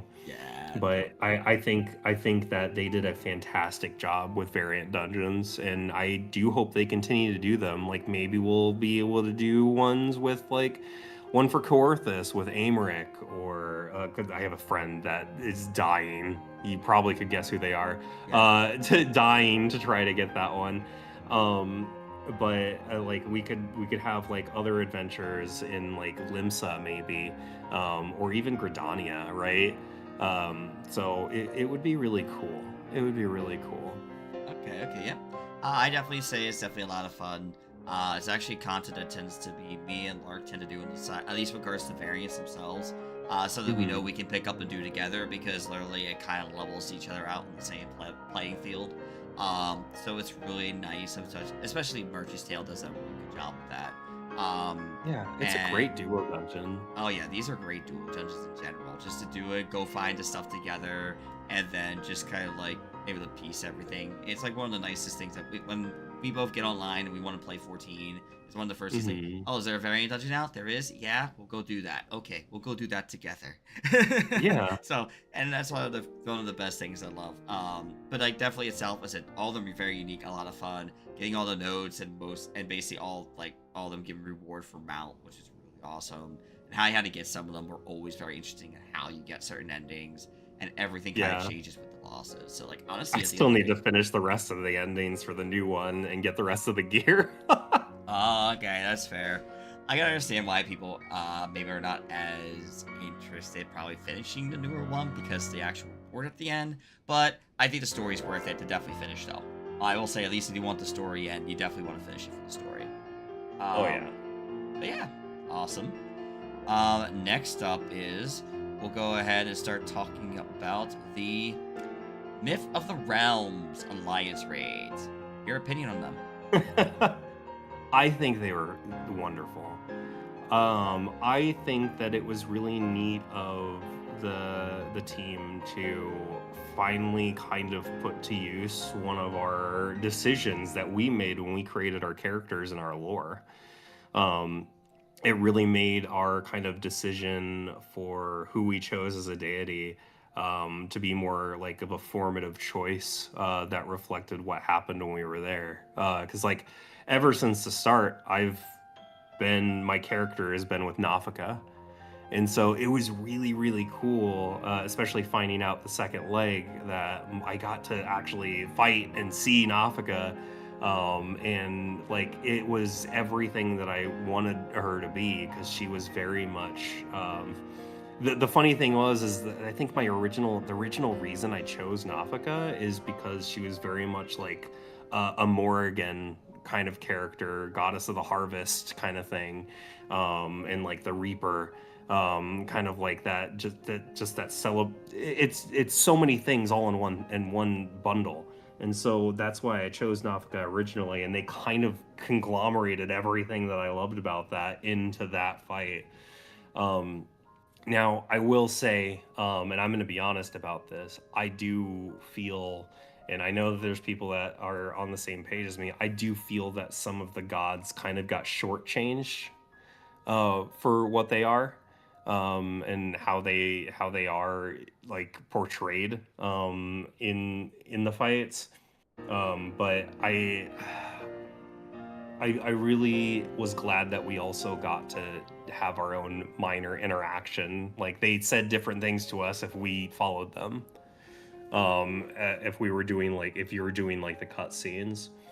The final fight was really cool. I really kind of like the idea that there was just like a biblically accurate a biblically accurate Zodiac. But I think it was a really cool nod to like all of the fights to have all the mechanics basically going off like one after the other. And they did a really good job trying to portray like our journey to their realm. I think having it hidden in Silverchair Lake was also a really cool kind of thing, because of the whole aspect is everybody's always had a theory, right? There was always this theory is like, there's something in the lake. We don't know what it is, but there's something there. They're gonna reveal it to us eventually, and it turns out like, hey, there's just happens to be a portal to the divine realm. And it was also cool like learning the lore of like they were basically like the opposite to the Asians, right? Like they were the people that followed Hydaelyn out. So they were still kind of like ancients in their own right. And that was really cool. They just kind of, because the way that we believe, our dynamis kind of created them in the form that they are, each of them. Yep. I definitely think the series was definitely a lot of fun. I actually had Thalic. That was actually my god of choice. And mostly just because most of the characters they went out, they're really like scholarly, so I like the idea of the scholar. And so to see him and he in the first fight in the final reg, I was like, oh, I see. Oh, okay, I see your mechanics. You're doing the water things. You're doing some kind of like geometry here. Okay, buddy, I see where you're going with this. All right, we'll go with it. What, in sacred geometry? So, it's fine. But no, for the most part, definitely the whole series altogether was definitely fun. I think it was a nice little send-off for our gods, which we know now they're talking about the Godless Saga for Evercold. Yeah, but, we're the masters of our own fate right now. Literally, So... Yep. With that though, we're gonna head in and jump in and talk about the Pandemonium raids. What are your feeling on those? The Pandemonium raids are fantastic. Granted, I did them I did them with some of my favorite people, and like doing the savages and stuff like that. I believe I was also like around Savage. I was also getting into Ultimate too, so like Uwu and T, and it was just that was I think Endwalker was when I really started to embrace that like I'm definitely into hardcore like raiding, like tanking, because I was basically a tank for all of it. And it was I love the storytelling. Pandemonium was such a cool arc. I really loved the extra lore that we got about like what happened with the ancients. It was really crazy being able to finally see like extra La Habrea lore. The funny thing is when they announced Pandemonium, I'm gonna be so honest. I was thinking might have been. I thought we were going to fight the Emperor from Final Fantasy II because he lives in Castle Pandemonium. Right. Yeah. And I like. There are some like choices that they've made that does make it feel like Pandemonium, like the castle, throughout the series. But like, God, I'm not gonna lie. I was hoping.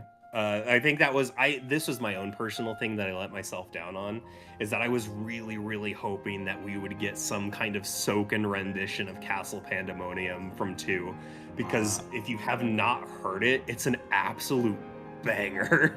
And like, yes, the the NES version like is kind of just like a little small thing on repeat, but when they went in there and they redid the song for the Pixel remaster, I about came gonna be for real, because they added a whole chorus and everything. But I was hoping we'd see something like that, but it's fine that we didn't. Like, it's not like it ruined the experience for me. I really enjoyed how the series played out. I think some of my favorite fights had also some of my favorite memes in them. Like even we had the sewer horse, the sewer dog. We had a whole thing for what was it? I believe that was the second circle. Yeah, it was 2. Where we were calling like the mechanic like Soggy Deloggy, and Oh, yeah. like sewage deluge is the name of the mechanic, but we were calling it like funny silly ass names. Oh, And yes. every static's got that, right? Like where they have a Yes. mechanic, yeah, Soggy Loggy. And we made it like we had curse versions too, like Sugi Delugi, and stuff like that. But I also remember being absolutely blinded by 3. It was really bright. I didn't have too much trouble with it personally. It was very orange, but like I personally like I was still so much fun, and like to try to get through it. And then we had the 4th circle, which we ended up we didn't necessarily clear as a static, but we did go in with most of the static with some friends to go in for the clear, and that was a blast. The whole freaking Dracula fight. Yes. Yeah. I will say, if I had to pin down my favorite fight in there, I would have to say it's probably between.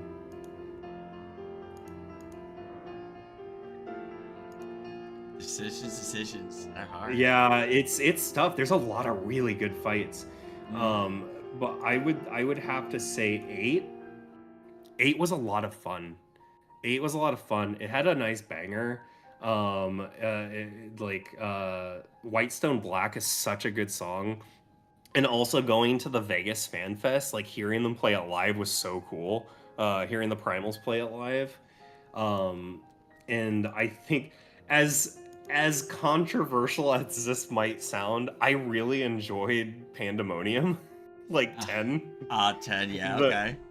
and as much as it was a bit of a like we split for different reasons. It wasn't anything bad. It was just like life happened. People had to go we kind of went our different ways on top of not being able to get the fight just done. Like we got our one clear and then we had to move on just because life. But 10 was so much fun. And I think that was mostly because as a tank, I enjoyed the mechanics. I enjoyed kind of launching myself with the tank Yes. buster to the other side, and Yes. the weird shit that I had to do with with the Yes. mechanics. But yeah, I think the series as a whole was a lot of fun. I really enjoyed it. Okay. And like I said, like that, and even going back and doing like Uwu and T, it was with some of my favorite people, and so I wouldn't trade that experience for the world. It was a blast. Okay. Yeah, I was gonna say I think for me definitely remembering 10. Yeah, I think 10 is definitely fun as a tank. I will definitely say hands down, definitely fun as a tank because you had to launch yourself. If you did it the wrong way, you fell off, and it'd be like, well, don't shit.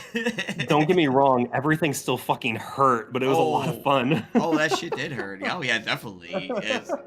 I was doing on Gunbreaker, and that shit hurt. But damn, dude, it was rough. But definitely still a lot of fun. But I do remember from my experiences, the first tier of Pandemonium, I did it with my team. I cleared with E12S, but it was actually, we did have quite a few roster changes actually throughout. We got the clear. I think it was like week like 7 or something like that, 8, something like that. We did that fight. And then we actually, after we finished that, we decided to jump into T, and that was my whole story where I got into 6% in Rage, and I haven't been back. Yeah. I've been trying to go back and get it since. I haven't gone back in a while until basically recently in Dawn Trail. Yeah. Then after that, from 5 through 8, we had a group. We got to 8. We only got up to where we finally got through understanding Dog and Snake for the first phase, and I think it was still like the fire stage. Dog and Snake was such a fun mechanic. Yeah, but we got as complicated as it could have been, Yeah. like in how as much as mix-ups happened, it was still really fun. Yeah. Unfortunately, though, with our group, everyone was struggling, and we had people that were complaining constantly, and so it was to a point of, I guess we're stopping this tier too. I'm sorry. So yeah, so we ended up stopping that tier, and then I decided for the final tier, I jump in PF and probably do a static at the same time, which we got. I tend to end to usually clear before my static did, but me and 2 others usually cleared the fights already ahead of time. We would do it after our raid night, so we would do Tuesday raids, Wednesday raids. After Wednesday, we go off and go in Party Fighter. And usually we would get our 9 and we got 9, I think I got 9 pretty early in. Then 10 was, it took a bit. 10 was definitely rough, but I definitely got it in. Our raid group struggled with 10 for a long time. I would definitely say 10 was definitely could have been almost a static breaker. But at one point we finally did break through and finish. And then we went and got ready to go into 11. And 11 actually ended up being more of a struggle for everybody, too. Though to me, my personal opinion, 11 was easier than 10. That's just my opinion. Yeah. But we went through, we eventually got them there clear. We were struggling. We would get to end Rage a few times in 11, and we were trying to find out what was going on. And we think what probably happened was, like, somebody might have been, like, missing the rotation or not hitting the button. So we just said, hey, we just wanted to check to make sure everybody was okay. And then we found out what happened, and we managed to get the clear with the group. Yeah. But I got the group. Obviously, we got the clears before the group. Then we got the 12, and I think we didn't get very far into 12, and the group separated again. And I was just like, and that kind of like, then we wanted to try to remake the static and try to do it again. But I had to tell the guys, like, I have to be honest here, y'all. Like, I think the last few times with statics just has not been working for me.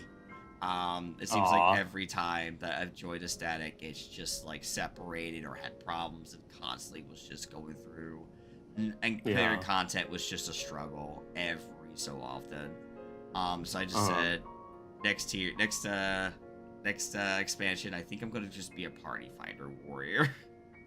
No, it's um, valid. I mean, I still need to go back and clear 11 and 12. I still haven't done 11 and 12 for Pandemonium.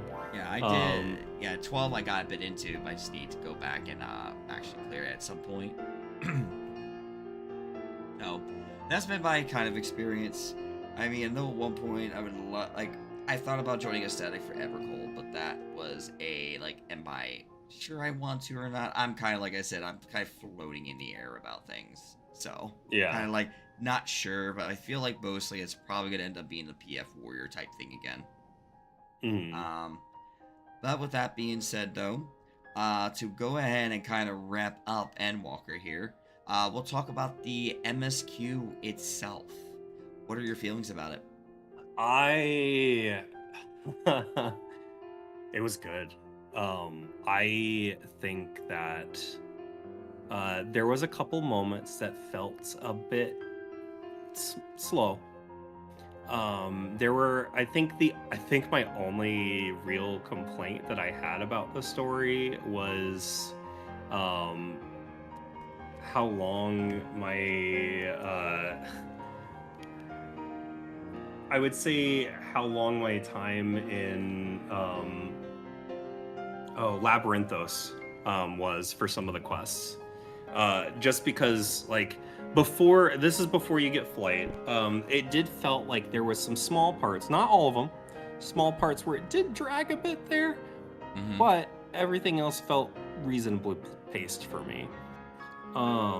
I really enjoyed kind of like the introduction, the reintroduction of everybody, like coming out of the uh, coming out of like where everybody's back to getting attuned to, you know, life on the source, not being on the first anymore. um Seeing some of the comical interactions, like when Thancred's whole like, hey, you might feel some aether sickness, but it won't last very long, and he's like, what? And she hits the button. And he's just down for the count afterwards. Oh my god, yes. Even down to Astidion's very poor choice with money. Um, Yes. yeah, like it's just they they do such a good job of adding like the extra charm to these characters that we know and love, to give them more of their own personality and like their own flaws that we get to see, and even if we get to make light of it here and then. And I think that, sorry, my cat was playing with something. Are you good? um um I I loved a lot of the journey. I really enjoyed going through Garlemald. I really enjoyed how four-coded everything was. I mean, a big Final Fantasy fan. I love Final Fantasy IV. The whole aspect, like even going from Shadowbringers to Endwalker, like even like the whole idea of changing from Dark Knight to Paladin was very Cecil coded. It was like going to the moon, like all of that. It's so cool, right? Like all these small nods that just work with the story. Um, it's putting. I feel like Fan Daniel. I feel like let me step back. One more small problem I had. I feel like we didn't get enough of figuring out what Fan Daniel was doing with the towers. Mhm. And because we put a stop to it relatively fast, right? And so like, but I mean, that's okay. I can oversee that, or overlook that. I think that the big part for me, and I think a big part for a lot of people, was the walk, right? Mm-hmm. Um, Going through the last zone, I I was a bit in shock at first. Like, I don't think like out after we had gotten out of the ship. I don't think, like, obvious Endwalker spoilers, right? But we are talking about all the expansions and stuff in detail. It didn't quite hit me immediately that we just lost Thancred. And I was like, wait, where did he go? And then it was explained, and I was like, oh, and I was kind of in shock, right? I didn't really know exactly how to feel at that moment, because I was like, wait, what's going on? And as we went through and we started losing people one by one, I started to get more and more emotional a little bit. And I was doing fine. I wasn't like crying or breaking down or anything. Yeah. It wasn't until the walk.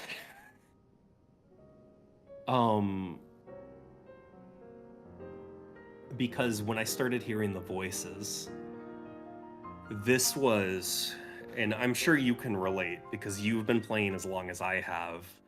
This was 8 years of story crashing down on you at once. Yes. 8 years of doing every bit of the MSQ and all the content in between, getting to know all these characters, getting to know all the community that we've known, getting to know all the people that we've known. God, I'm getting emotional talking about it right now.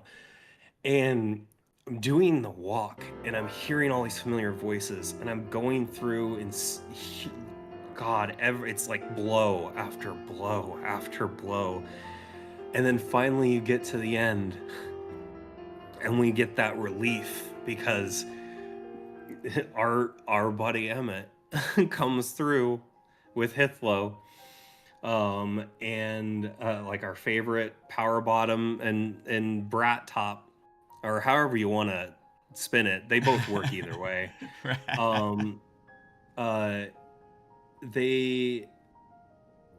He comes through and he's like, hey, we'll take care of this, right?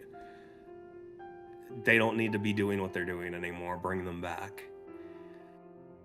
And the bloom happened. There's more tears. Getting to see our friends come back, more tears. The thing that hit the hardest, though, was coming out of the cutscene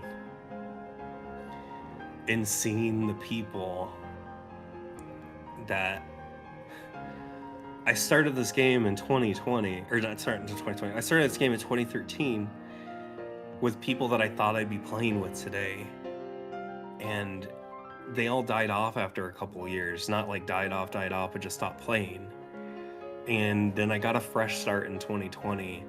And it was the people that I have played with since 2020 that were just there after I ended the cutscene. Just a line of people that I had grown to love and know. And like, they've got to see me fall, and they got to see me stumble, and they were still there for me. And it was fucking magical, man. And I broke down. I will not lie. I started sobbing, like open face, ugly cry sobbing. And it was such a cementing moment that this is my found family. That I don't think I could leave Final Fantasy XIV even if I tried to. Because I know that my family is here. My loved ones are here. The people that I care about the most play this game. And I want to walk every bit of my journey with them going forward. And so, yeah. Endwalker was powerful. Endwalker was super powerful for me. I don't know if it hit anybody as hard as it hit me, but holy shit. It's kind of that feeling of this is it, man. These are the people that I want in my life. And I don't think I'd trade the 14 community that I've gotten to know the people and partners I've met that I've gotten to know for the world, man. For the world.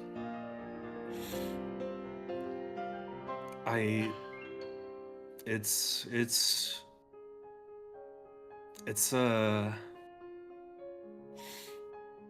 yeah, I love them. I love all of them. I said, for me, I didn't get to really get to know more of you guys too much later on, but like getting to know that community and being part now of that community, I can really see the shine with everything that everybody goes through at that moment. I know when I was going through Endwalker, I tend to do story on my own from time to time. But I do remember going through, and there are moments I'm like finally like seeing it. Like, sadly, unfortunately, I've seen people come and go still. I think like at this point, there's only a few people that I like know since like the I think my biggest problem is sometimes I kind of detach myself from things. And it's just because every time I got attached to somebody or gotten close to somebody, I've been hurt, I've been hit. I get it. And I get it. So I can unfortunately like going through some of this stuff sometimes on my own. I myself unfortunately did a lot of stuff. Basically, like I said, I did have Lark. I had some people there with me. I mean, I had some, but like some of these people that were with me in one walker, we ended up walking our separate ways, and sometimes it's hard to remember like there were some good memories I had, but the fact now that I can actually proudly say, since I found you, found Alk, and I found Alk, I found you, I found everybody else here. It has been probably finally finding a few communities to stick around and be supportive of. So I can only imagine like the fact that you've been with these people so long and you go through and there they are still right there with you. Like that has to feel like the most amazing thing to at least know that you always had people there. I know I still had a few, but like I said, it just feels weird because to me, I think I've had the problem of like jumping around, and I'm just glad right now that, at least I found, that I found people. That's all it is. Yeah. It's so hard because there are times that. Endwalker fucking hits hard. Fuck. It actually. Yeah. I haven't. It does, man. Real, I haven't cried in a while, and because usually I hold a lot of my emotion back, so I'm like, fuck. Oh, I get it. I get it. But yeah, it's one of those things. When I heard your story, I was like, damn, that like is powerful as all hell. Yeah, I will be the first to admit that I think that I'm quite lucky to be where I was at that moment. And I get it, man. It's kind of in the motif of Endwalker, right? It's tales of loss and fire and faith. Yeah. Like there's people that come and go, and like they're like your journey is unique to you, man, and like it. You found the people that you found despite jumping around, right? Yep. So it's hard. We're all in this together, man. We are. It's hard. It was really hard. Just finally. Yeah, I mean, and I don't know, dude. I didn't expect to get therapy from Soken and his story. They're not Soken. I mean, Yoshi P and his story. Though Soken's music is also therapeutic as fuck too. Yeah, but still, I get it. But yeah, Yoshi P, like, he how like everything leading up to that point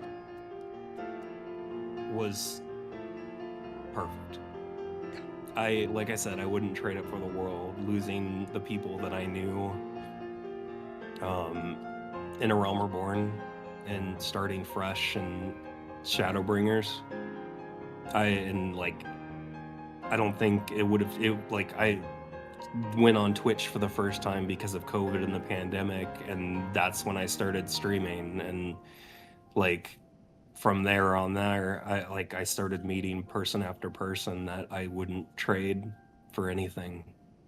Like, you meet the people that you love the most sometimes in the weirdest circumstances, and that's kind of where I have found myself, and I want to keep it that way.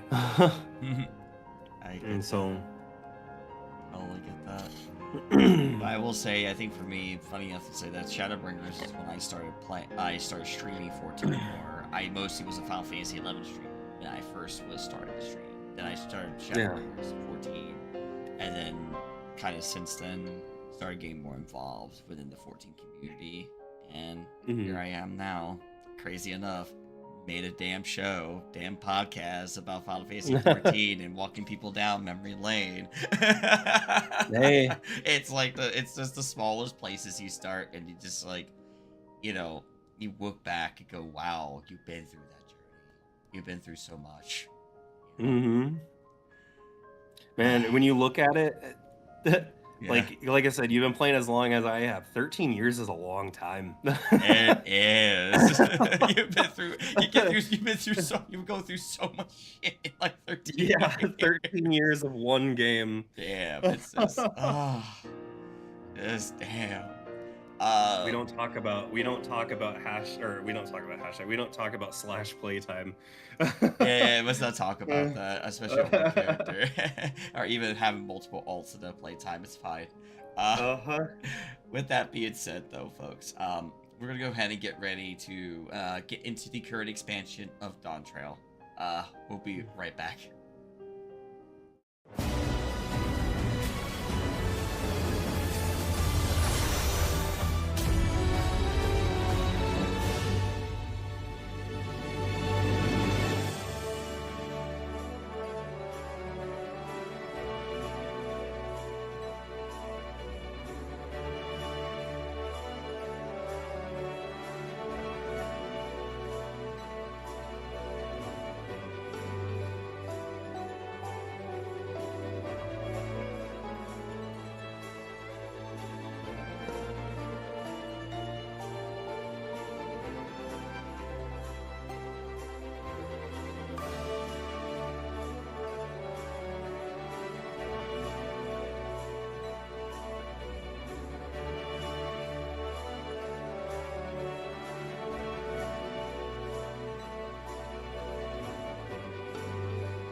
Alright, ladies and gentlemen, you're back, and now we're going to be talking about Dawn Trail, the current expansion.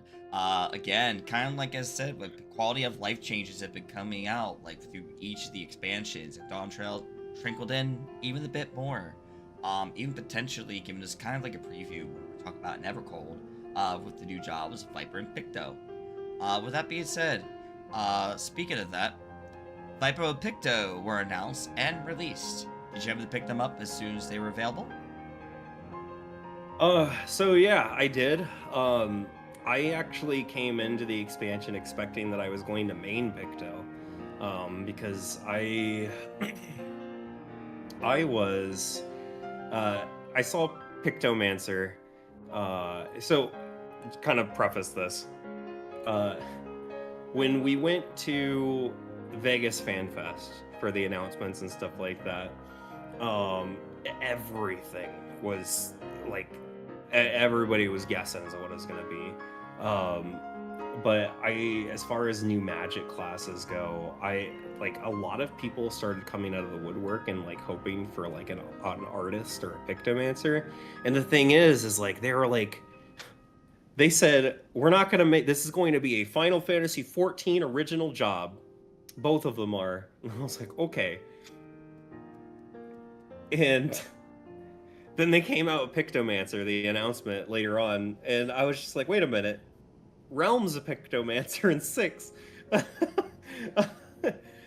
Though I guess technically she's an artist. But I was big on Pictomancer already because of Bravely Default 2. Because they have a certain French girl who paints with people's blood that was really crazy in that game, and it was a really cool class all on its own. And I was like, all right, sweet, I'm gonna pick it up. I ended up doing, like, because I do dual leveling, I like to level 2 jobs at the same time. I leveled my warrior and I leveled Pictomancer at the same time, and it turned out that as the further I got into it, I love Pictomancer. I will still play Pictomancer, but I can't stop tanking, man. It's something about tanking that I just love. And I ended up like falling back on Reaper. But I've basically mostly been playing Warrior for a majority of Dawn Trail, and then in the last tier I swapped to Gunbreaker, and that's been kind of my primary tank that I go to now. Gotcha. Okay. So fun fact for me, when I first heard Viper, I was kind of honestly hoping for Corsair. I'm not gonna lie, I was hoping for Corsair. A lot of people thought it was Corsair. Yes, but seeing Viper and seeing his gameplay and the fact it was twin blades, it sold me, because I love the twin blade style. Practical in real life, no. But is it amazing to watch? Yes. Is it amazing to look at? Yes. I was on the train that was hoping not for Pictomancer, but for Green Mage. Okay. I was hoping, because it was funny, because the job revolved around Kryl, right? And Green Mage, there was so many red herrings. They did such they were such dicks about this, and I mean this in the best way. They were such a dick about it. Like her green earring, the clover earring, that's a Green Mage thing from the other Final Fantasy, like Final Fantasy Tactics. That's like in the art. Like also they use maces, which that's what her staff looks like. It looks like a mace. And so everybody was so on board with the Green Mage train, and I was too, because I was like, oh, Green Mage raw, yeah. And then that's Pictomancer, and I was like, what? But I was still totally down for it. Right. No, completely fair. I get it. I was disappointed it wasn't Corsair, but Viper, then like I said, at the twin blades and all that, it was just like, all right, this is up my alley. Yeah, you know what? You can tell me it's the easiest melee to play, but I don't give a shit. I love the flashiness, and I enjoy the hell out of it. I tell them people all the time that it's an easy class to play. Like, I don't care if it's easy. It's fucking fun. I just love seeing the flashy animations. Yeah, it's very flashy in a fun way. I've been doing Heaven on High on it. Yeah, I actually have 2 files in Heaven on High right now, one at 71 and one at 61, both on Viper, which I've heard it's not a very popular job for Heaven on High, but you know what? I'm going to try to push both those files to 100. Do it. You got this. So with that, next, we're going to go ahead and talk about the, they actually, this was the expansion, of course, now officially you could glam anything. Yes. Yeah, so all your feelings, and followed by the fact you can wear glasses and a hat now. Yes. So I didn't mean to stand up. I was checking out my glams. Let me sit back down.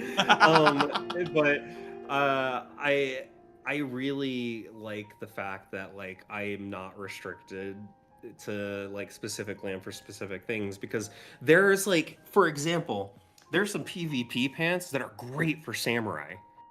They're like the PvP pants for Black Mage.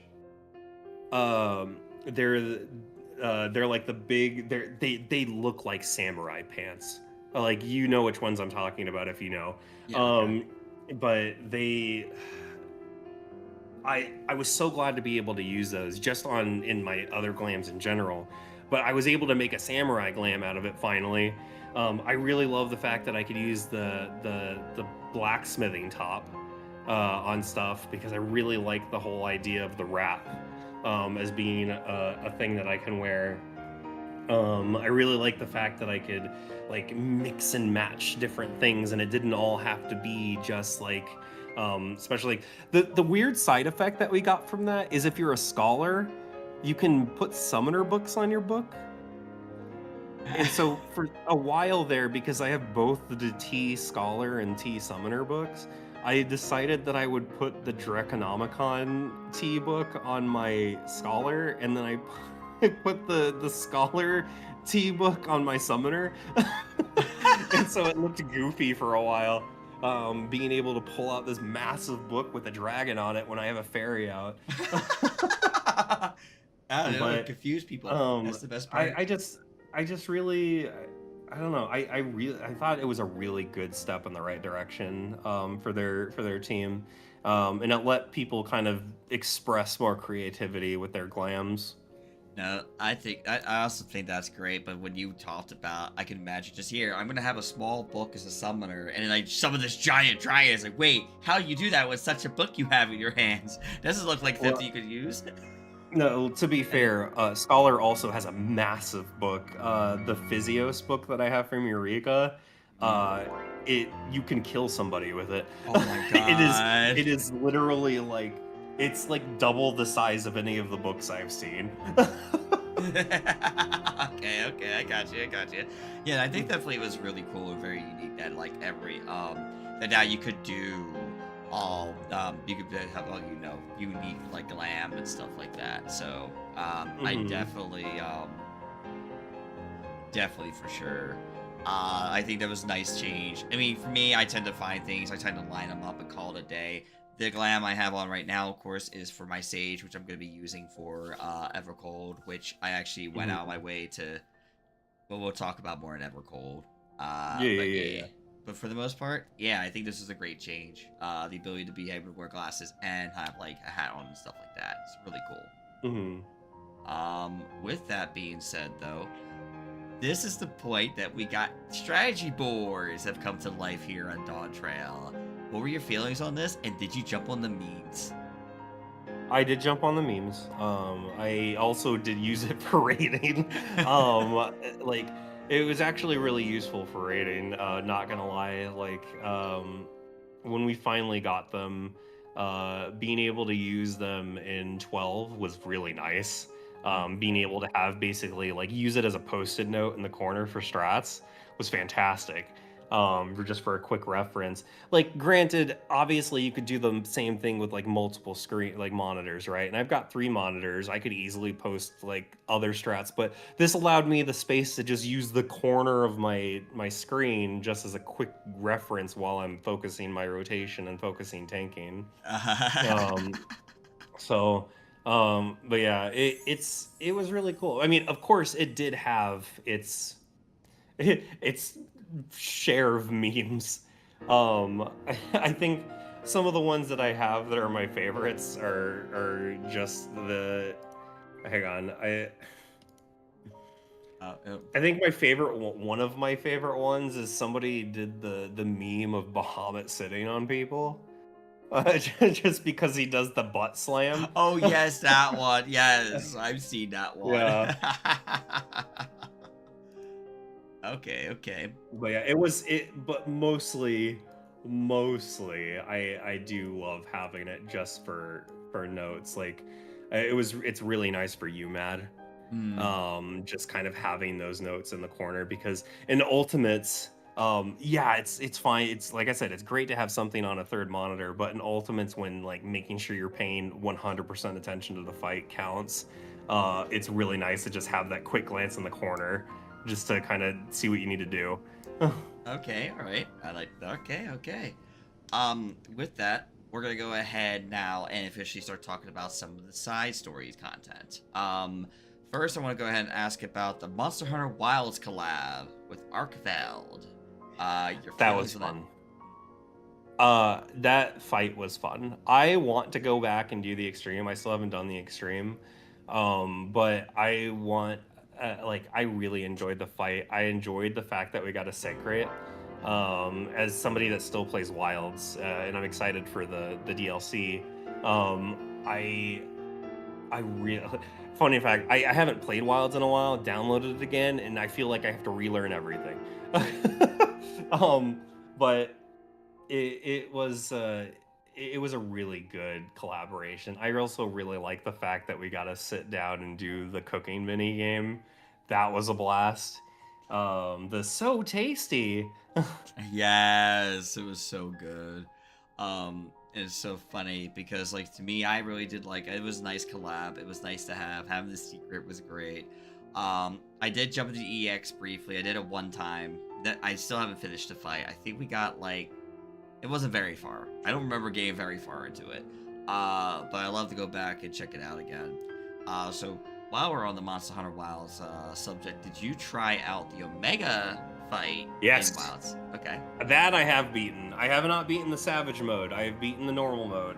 I have beat. I did beat both. I beat the normal, and the normal took me a while to beat, but the Savage mode, I somehow managed to clear it once in my first try. Actually, on my first try, I cleared it. I was like, how? Yeah, that fight is fantastic and a lot of fun. Yeah. I did it with a sword and board and a light bow gun my first time, but I think what I want to do, and I'm kind of this is me setting my own restrictions because I just want something to relearn. When I do pick up Lance again, because I used to be a Lance main, when I do pick up Lance again, I want to do it on Lance. Okay, okay. Yeah, I mostly do it in Insect Glaive, and I do use heavy bowgun. Never my two weapons I go back between. Yeah. But I will definitely say, what's so funny about when you said, you know, you feel like you have to play the game again. I feel the same exact way. Sometimes I play Wilds, I'll play it for a while, but I stop, and I pick it back up and go, okay, what are the controls again? How do I play this game again? No. I kid you not, like Yeah. I jumped straight into like a high-end fight. I did an SOS and everything, and like I kept like putting my weapon away on accident, and I kept accidentally almost drinking pots, and I was just like, oh my god, what is wrong with me? Right. Yeah. No, I feel that. I How do agree I do with my you. combos? Right. I'm like, shit. How do I do the things again? So, we obviously talked about more of the variant dungeons from Endwalker. What are your feelings about A Merchant's Tale? That was really fun. I enjoyed it. I really like the story to it. Like I said, I still need the rest of the endings.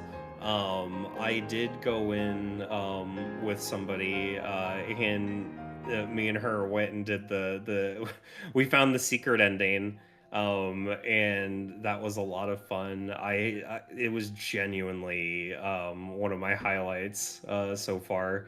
I want to go back and farm it, and I do want to do the criterion for it because the music is fun, the fights are fun. I like the theming, but then again, I'm a sucker for water theme stuff. Um, at this point, it was around the beginning of Dawn Trail that I caught my white whale.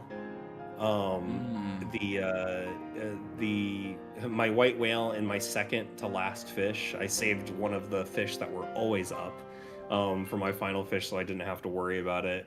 And I got Ruby Dragon, which took me a year and 8 months to catch. And I'm not kidding you, a year and 8 months real time. And I hit almost every window. Like I destroyed my sleep schedule sometimes for that fish. And I put that bitch on my wall, and it's going to stay there forever. And think about when it's done. And yeah, and then I went and I got my final fish title. Me and another friend of mine, we saved our final fish so we could both fish it up together to get the final fish. Okay. And then yeah, I went through all the Dawn Trail fish, and now all I have is the legendaries left. And I've hit a lot of the windows a few times. My luck's not quite there, but I'll get it. I'll get it eventually. Nothing will hurt me like Ruby Dragon has, so none of the fish will ever hurt me again. Nah, I just okay. I got you. I got you. So if I mostly did my fishing, got to 100, and just sits there and looks pretty. But I can understand, like, if someone like really gets into that, yeah, that struggle of like, oh, I finally did this thing. Yeah, I struggled with you for years. Stay there. You're gonna look pretty, and that's it. That's how you're gonna do it after I mess with you. Okay, thanks. Bye. But yeah, I mean, going back to your question, I really enjoyed the variant. And again, like I said, I really enjoy all the variants so far. I really want to go and do criterions for all of them, not just for the mounts, but for the titles and stuff like that. And just to say that I've done them, because they look really fun. Okay. All right. That's understandable. And that's definitely on my list eventually too. With that, we'll go ahead and start talking about some more side story stuff here. The Final Fantasy XI Alliance raids. What are your opinions about them? So, I really enjoyed them. I already told you my story where I got debated by alchemy in 11 and punched everything for a few levels before I realized I could just have all the spells in my inventory already. But so that was my experience with 11 so far.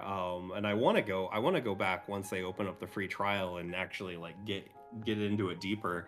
But the I really enjoy the 11 raids. I think that they hit a balance. They hit a really good balance with these ones. Because all of my 11 friends that I've known that have played it have really enjoyed kind of the characters and the places. I learned that the music is a 1-to-1. They didn't really change the music at all, which is really cool. I really enjoyed the like just the fights in general and the mechanics in general. Like, speaking of, have you fought Preesh in German? I have fought her in French. I don't remember. I might have done German, but you need to fight her in German. In German. So, first off, one of my biggest connections with 11 is through Dissidia, and that's because I love Shantoto and I love Preesh, and I used to play the shit out of Preesh on Dissidia Duodecim. And so that's the only reason I know who Preesh is before they announced her. And her voice lines in German when she's doing her wind up is fantastic. She goes, she does her little wind up and she's like, Ina Mina, Ina Mina, Ina Mina, and then she goes, smacking. Oh and my it's god. so good.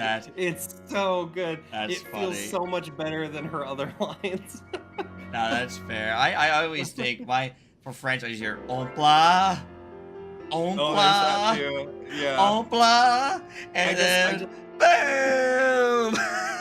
I just love the smacking. That sounds great. I have to now listen to it in I have to go back and listen to it in because I don't think I did listen to German, but I always listen to it in French now. I literally listen to everything in French. Thanks to you, by the way, because of Arcadian. Because obviously, which we'll get into here shortly. Because you know. But yeah. But yeah, I will say definitely as someone who was a big Final Fantasy XI player, I enjoyed the hell out of the raids. All of them were fun. All the music deaths was indeed 1-to-1. Everything kind of flowed. I was surprised how they went with the ending because I didn't think they would go as far as doing Abyssia. Yeah. I was honestly thinking they would just go the treasures and kind of set it up to be in the Mammook area and maybe we would fight Jaja, and just in some kind of light because he was the leader technically of that area. But it really shocked me. They went as far as to go and nab Shinryu from 11 and then fuse him together with that, which made sense in the long run because technically Shinryu was the most powerful being, just because in the original game. That makes sense. So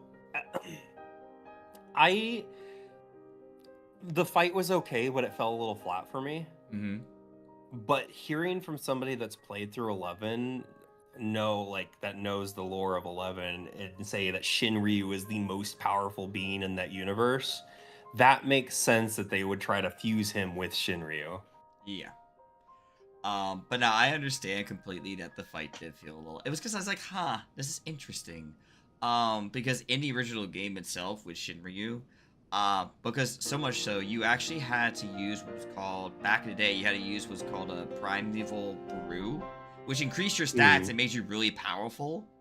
But it was like you had to build up what was called Kruro to get it, and it was not easy to get like 1 million Kruro to use in order to get that item. So it was a really powerful item you could get, but I forget how long the buff was. But you also couldn't see his HP bar, so you wouldn't know how much damage you were doing or how close to death he was. Oh. Yeah, that's what I mean. He was pretty powerful. Because in the lore, basically, Abyssia is the world of which the actual Crystal Warrior, who your player character is, does not survive the fight with Promathia, who is one of the your boss you would fight prior to Shinryu in the Alliance raid. Promathia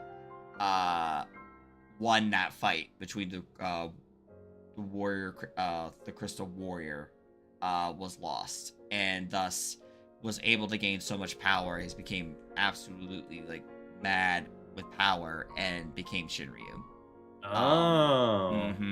So that is the reason why when they look through, that's a kind of an interesting parallel to 14 with Xenos turning into Shinryu. Because I mean, Promathia was a god. Literally, he was like he was the devil. He was literally the devil of. You know how we have Heidelin and then Zodiac? Oh, was Promathia like the Zodiac? Zodiac, yeah. Because Altana was like the Heidelin, so to speak. So like the 5 races were the tiers of Altana, and then Promathia put them with their sins. So like each one. That's why if you go through the Crystal Warrior fights, yes, guys, I'm gonna do this for a little bit. So each race actually had their own unique sin. You had the GK, which was basically like your male Rose / Golka, who had the sin of rage.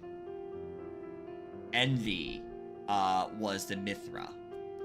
You had cowardice, which was the Taru. Apathy, which was the Hume.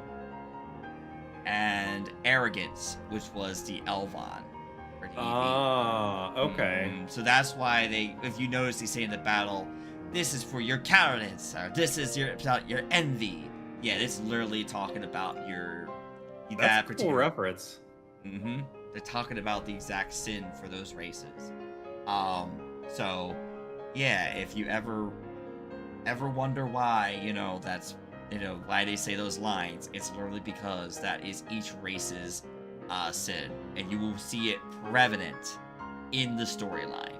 You can actually really tell that Elvon, they're called in 11, are very arrogant. Golka can easily be enraged, especially since they were slaves to humans in Bastok. And then you have the Taru, who basically do kind of live in fear quite a bit. And then you have the Mithra, who you find out constantly on an adventure and constantly looking for greed. And you'll find that in some of those characters. You'll see how they get built into them. It's a really nice little detail to all the characters in the game. That's cool. So yeah, if you ever wanted to know why Shinryu was the choice, I was blown away the fact that Shinryu was the choice at first, but then I sat back, I remembered the lore, and I said, it makes more sense why they went the direction. And honestly, I'm actually okay with it. Yeah. So, there you go. Congratulations. You have gotten some Final Fantasy XI lore today.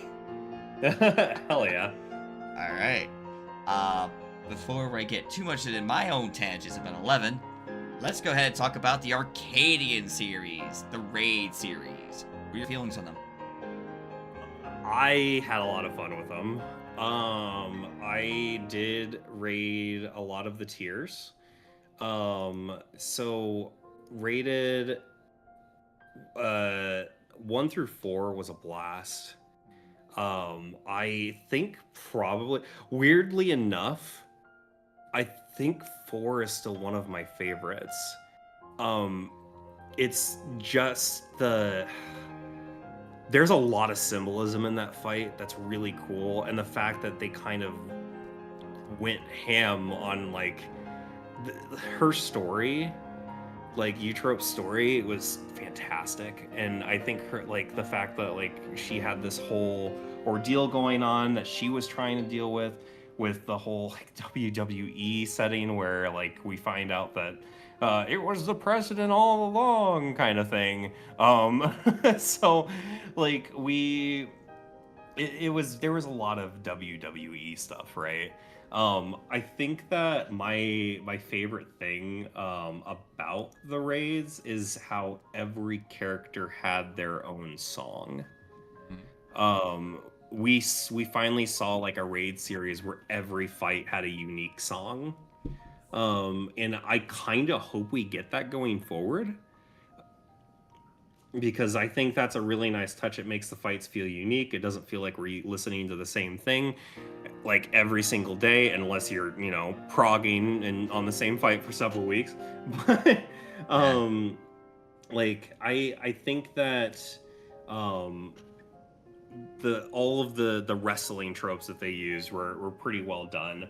It was really kind of funny watching everybody see Brute Bomber come back for 7. And then everybody was just like, oh, he's gonna be the 11th fight, and he's gonna be undead. He's gonna be like the undead Brute Bomber or whatever. I forgot what I know somebody said it and it was perfect. Man, he was already an abomination. You want to make him more of an abomination? Jeez. He gives me that fight gives me Arm Veil nightmares. But yeah, I really enjoyed 6. I wish I got to clear 6. I actually ended up skipping 6 because I was PFing Party Finder for the 2nd tier, and it did not go well. I was trying to do it on Reaper because I wanted to kind of break out of my tank shell and try a DPS class for once, like solidly, and got through M1, not M1, but cruiserweight M5 just fine. But 6 was a bit of a problem. I couldn't really find a Party Finder group that could really break through ads. But I kept going forward, and it was actually really funny because I ended up skipping it to 7 in the PF, and I got like into the 3rd phase within a couple pulls, but I just never went back in. But the man, I will say 12 was really cool. 12 was really cool. I really enjoyed how we kind of got... It's kind of interesting. They bridged a pretty difficult mechanic in Savage. I say pretty difficult, like it's easier in execution once you understand what's happening and what mechanic isn't. But like, you look at Idyllic and it doesn't fucking make sense at first. And it's very much one of those mechanics. It's kind of like on an ultimate level. It's like, hey, you need to study up how this mechanic works in and out, because there's so many variables to it. and like it's gonna be execution, execution, execution, execution, execution. Um, and it's instead of like, hey, we're gonna do this, this, this, we have a break.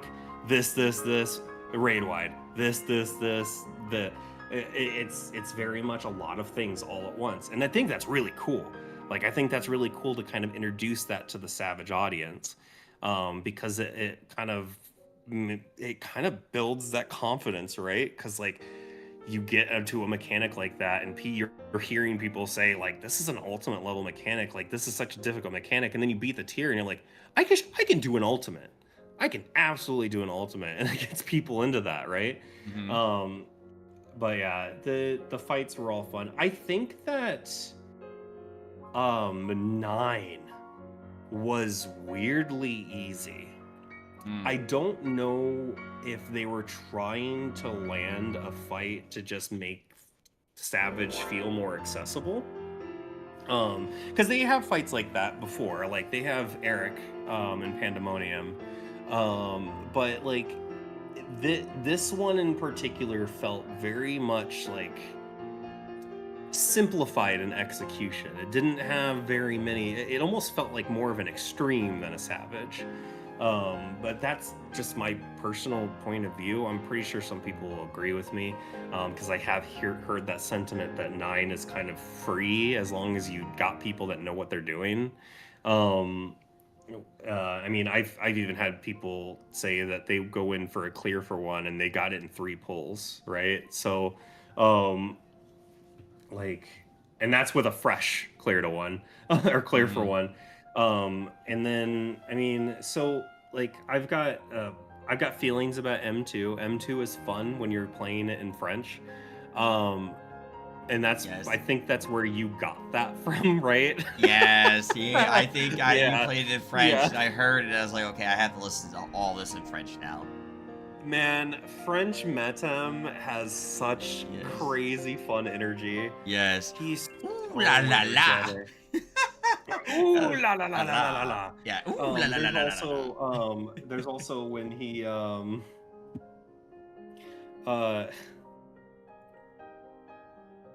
sorry, I needed some water there. Oh, you're good. When the wave is summoned, incroyable, like it's so good. And it goes in other fights too, like Dancing Green. Dancing Green actually sings his name like Dancing Queen. Yeah. Like if you when he does the introduction to Dancing Green's fight, he goes Dancing Green, and it's so good. So like generally like and like I said before, like I like playing it with the different languages here and there. I'll always do my first playthrough in English, Right. and then the next times I'll go through, it'll be in French and German, and Japanese, and like I'll always end up after my first few times in the raids, I'll swap it to the other languages, and I'll end up finding somebody that just has the perfect vocal stems, like French Metem. Yes, it's so good. Yeah, French Metem is super energetic, and German Metem has a very deep voice. And I mean, you all know English Metem. And then Japanese Metem also has kind of that, like he's got that little bit of that energy with him, that announcer voice in him. But yeah, I don't think anything is really gonna top French Metem for me. No, I'm agreeing there. French is so good. Because yes, I started listening to French thanks to you. I always say that every time someone goes up, you have this in French? I said, yes, blame Mocha. Yeah, there is like, so the last tier, like the first tier, I had like a good static that I did things with, and I did it with like people that I love and people that I've been raiding with before, and then we kind of like broke off and went our separate ways, and after 4, and I ended up doing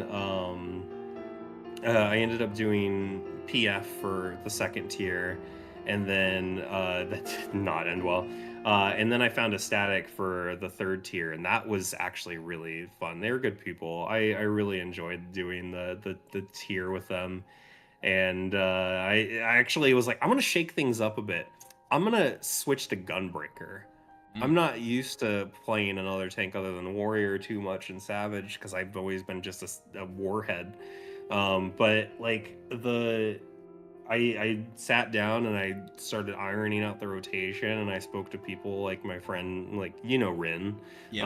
Karangani, and I have a friend RC, who raids with Alchemy, and he's like he knows Gunbreaker like it's the back of his hand. And so like he taught me his tricks that he uses for when he plays. And it turns out after that I'm pretty decent Gunbreaker. So I did the rest of the tier on Gunbreaker. Oh yeah. And then I went into UMAD thinking that I was gonna do Warrior, and then it turned out I swapped to Gunbreaker and it felt second nature. So I was like, I guess I'm sticking to Gunbreaker for UMAD. Right? No, definitely for sure. And definitely though, like I said, I'm thankfully able to pick up. I still can pick it up and play. Never saw it through Breaker. But so we gotta go through real quick some of the stuff my arcane experience. 1 through 4. You probably have seen it. Both Crypty and I pretty much party finder the first tier. I remember that. Yeah. And we managed to beat the first 2 fights on week 1. So we beat M1 and M2S in week 1. I mean, we both beat it separately, but I managed to get both. We got those clears. Then for M3, we did manage to clear it on week 2 with Alk and Revan. That was hype because we were literally like, last pull. This is the last pull, and this is all we could do. Hell yeah! And it had to be the last pull magic that we got it. And then we went off. We didn't do 4 right away, but we ended up going into 4 later on. And we beat 4 on week 5. And that to me was probably the fastest I've been through a tier. And I probably had to say to myself, like, damn, I went through a tier pretty damn quick.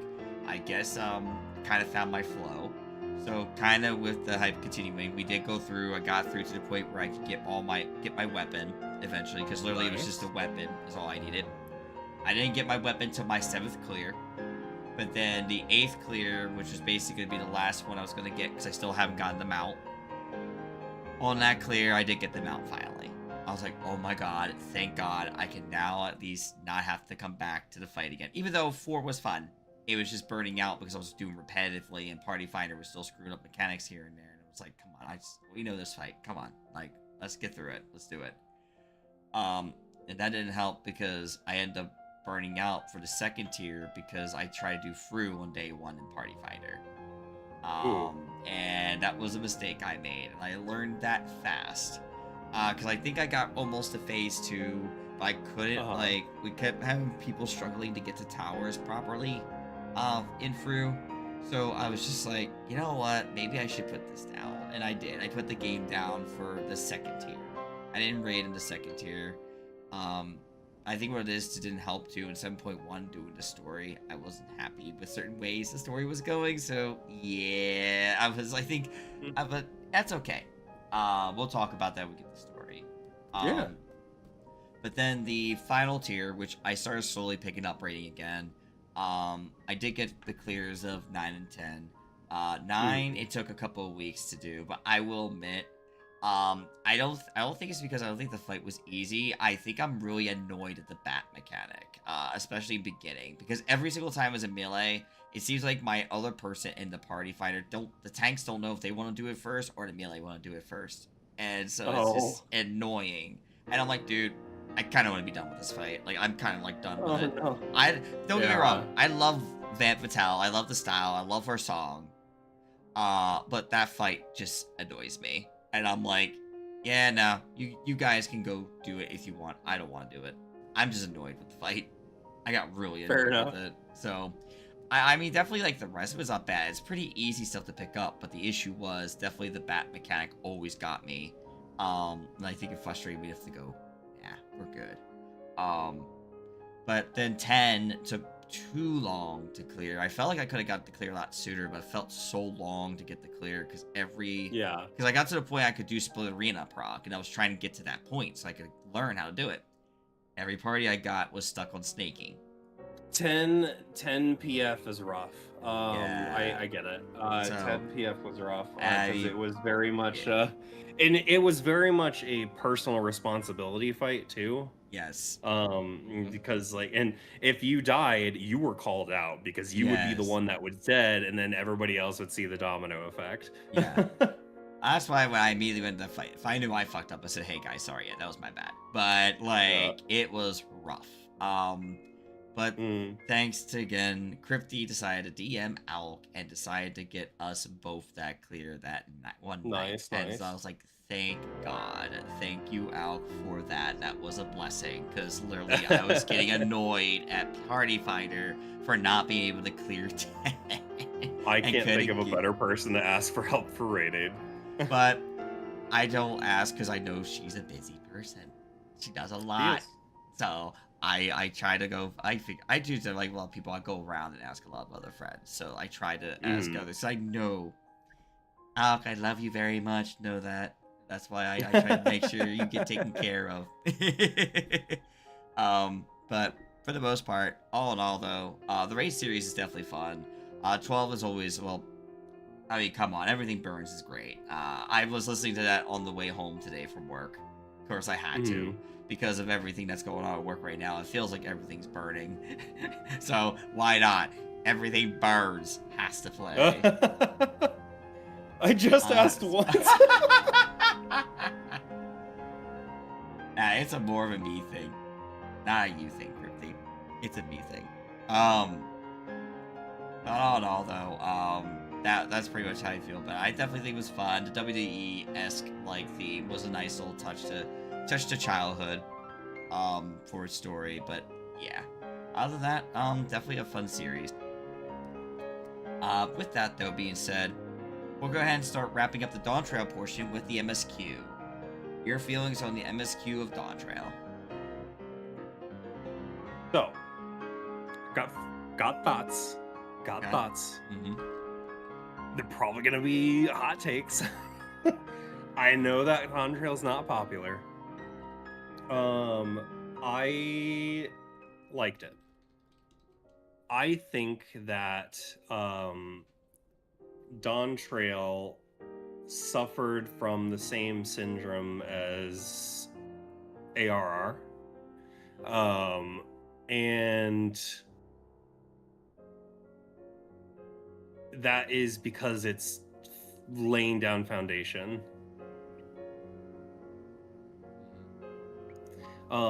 And it is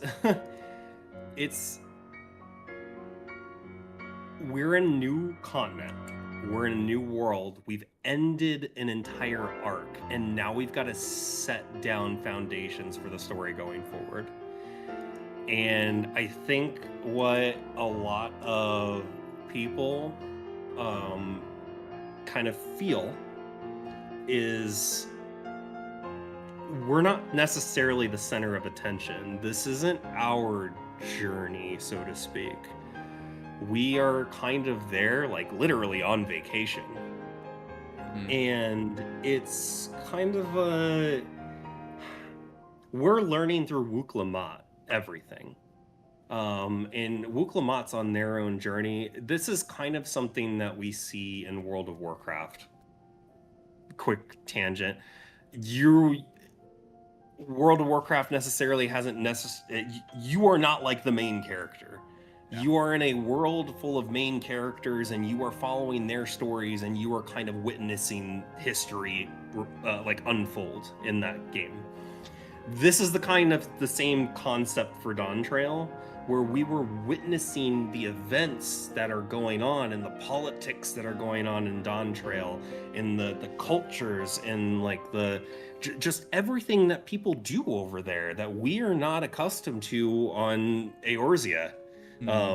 And so like we have to have somebody to learn that through, right? Or else it's going to turn into something like, well, hey, I'm new here. Can you go and do this for me and save this entire people? We heard you save the world. And it's just like, that doesn't sound like it would be a good story, right?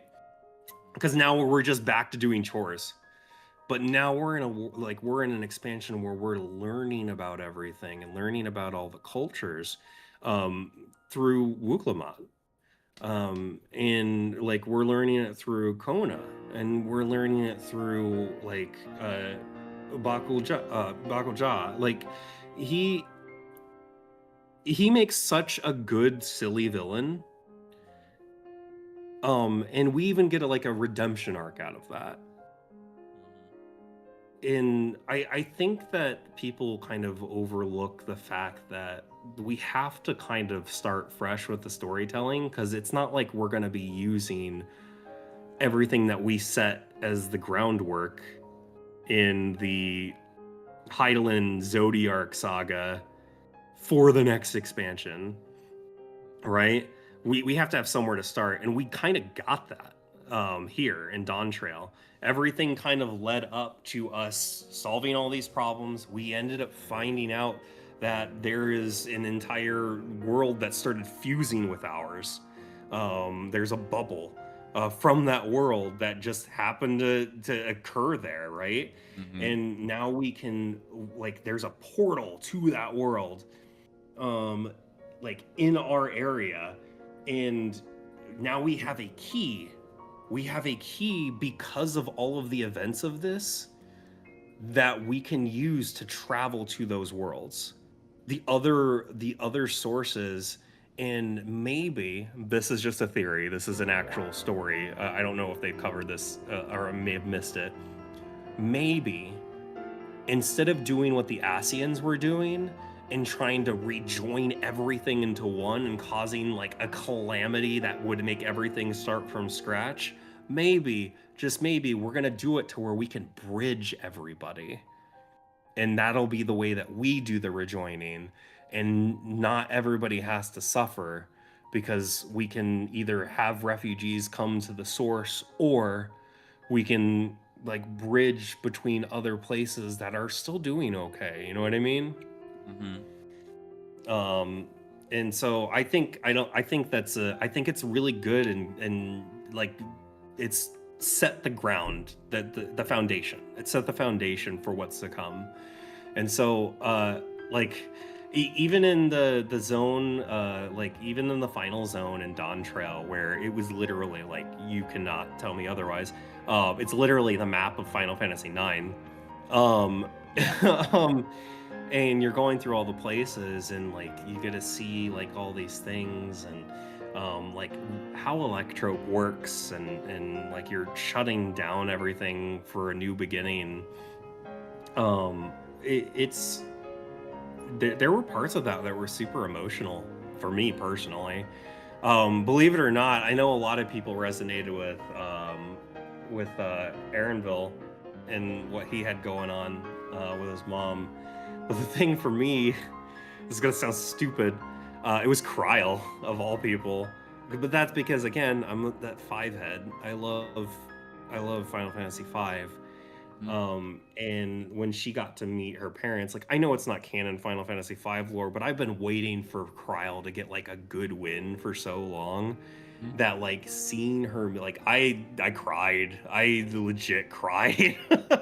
I cried during the whole thing, even her saying goodbye, and it was so good and so emotional. It felt so good for her to be able to like get to know where she came from and her origin in this world. And like we get to figure out what the connection is to Galuf and stuff like that. And like I don't know, and even like all of that stuff with Galuf and him, and leading all the way to the new occult crescent, right?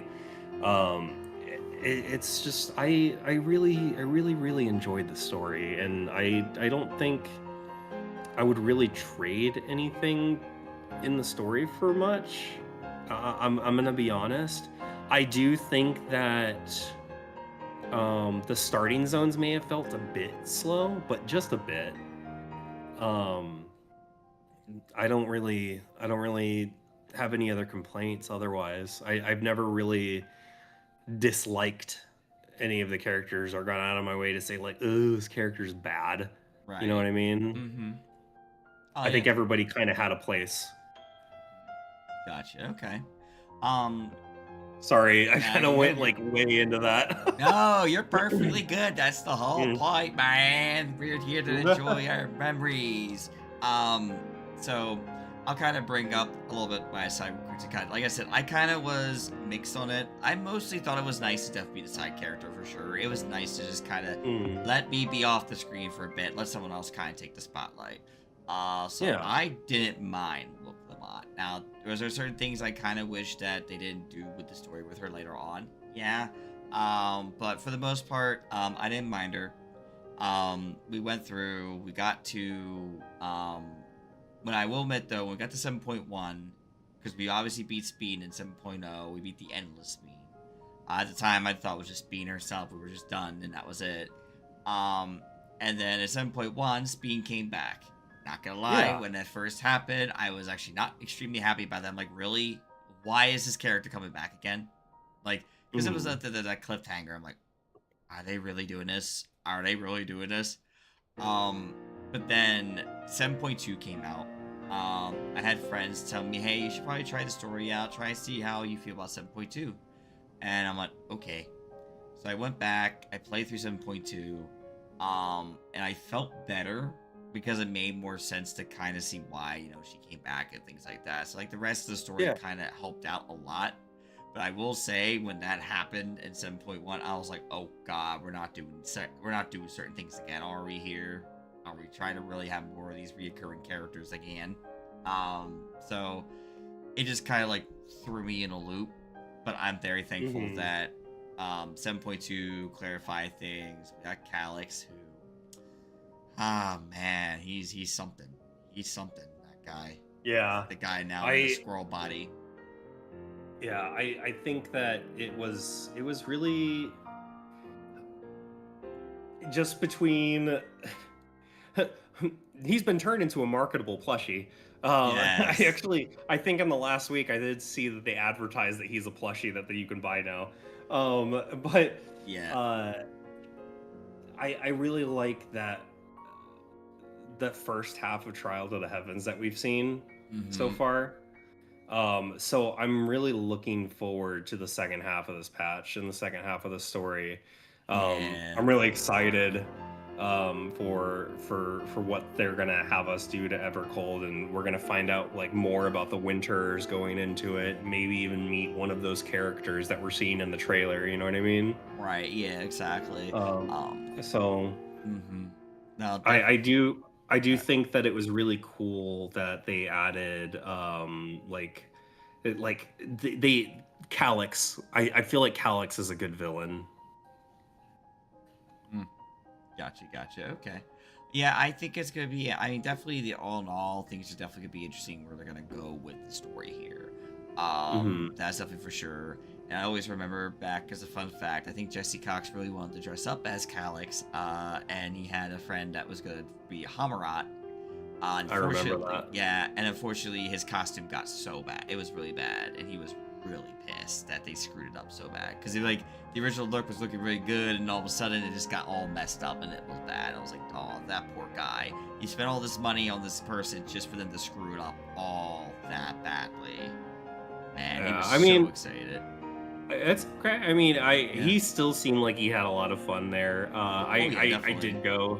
Yeah, I did end up going to Anaheim for the last Fan Fest too, and it was really crazy seeing the Evercold trailer in person there and getting to hear what Trial of the Heavens is going to be like. Yeah. So with that, speaking of which of Evercold, we're gonna go ahead and get ready to talk about Evercold. We'll be right back.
All right, ladies and gentlemen, we are back.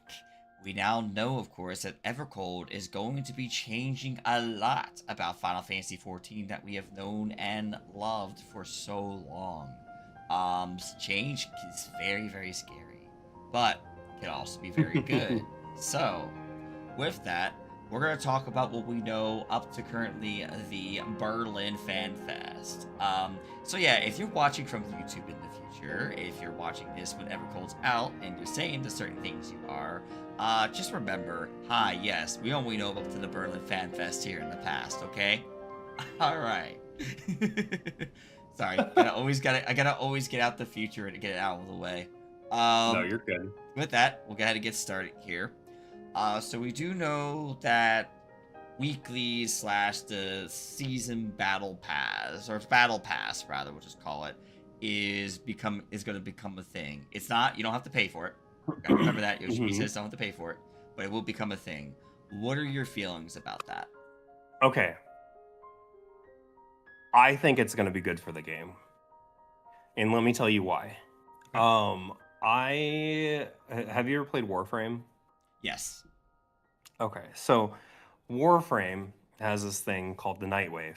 It's more or less basically the same concept. It's got dailies, it's got weeklies that you can do, small things that give you extra points. It's free. You don't have to pay any money for it. You get special goodies. There's a limited amount of time, but the time is usually like large patch cycles. It's basically the same thing.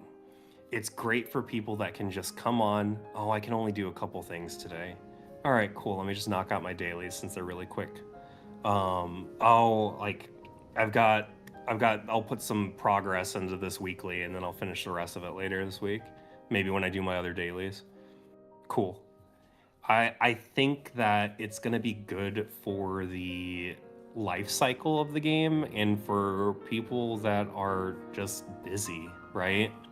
Because you can do some small things in the patch cycle, or you can do some big things and try to just get it knocked all out at once, and then just worry about your dailies for the rest of the week, right? I think that it's going to be a good thing because they said that they're going to be basically doing them kind of like they do seasons, right? Yes. There's going to be ample time to complete these, for lack of better words, night waves. I like calling them night waves. But the season pass, right? The fact that they enunciated that they're what's the word I'm looking for? They were insistent that there is not going to be any extra money that needs to go towards this was great. And so I'm looking forward to it. I would like another way to kind of do my thing. And you know what's even cool? What's even cooler is like they might even add like some things like, hey, craft some things or gather some things or even fish some things. Like, and that'll go towards like your score for the season pass where you're unlocking things as you go, right? So it's like things that you can kind of do passively while you're busy with something else, right? So I'm a big fan of it.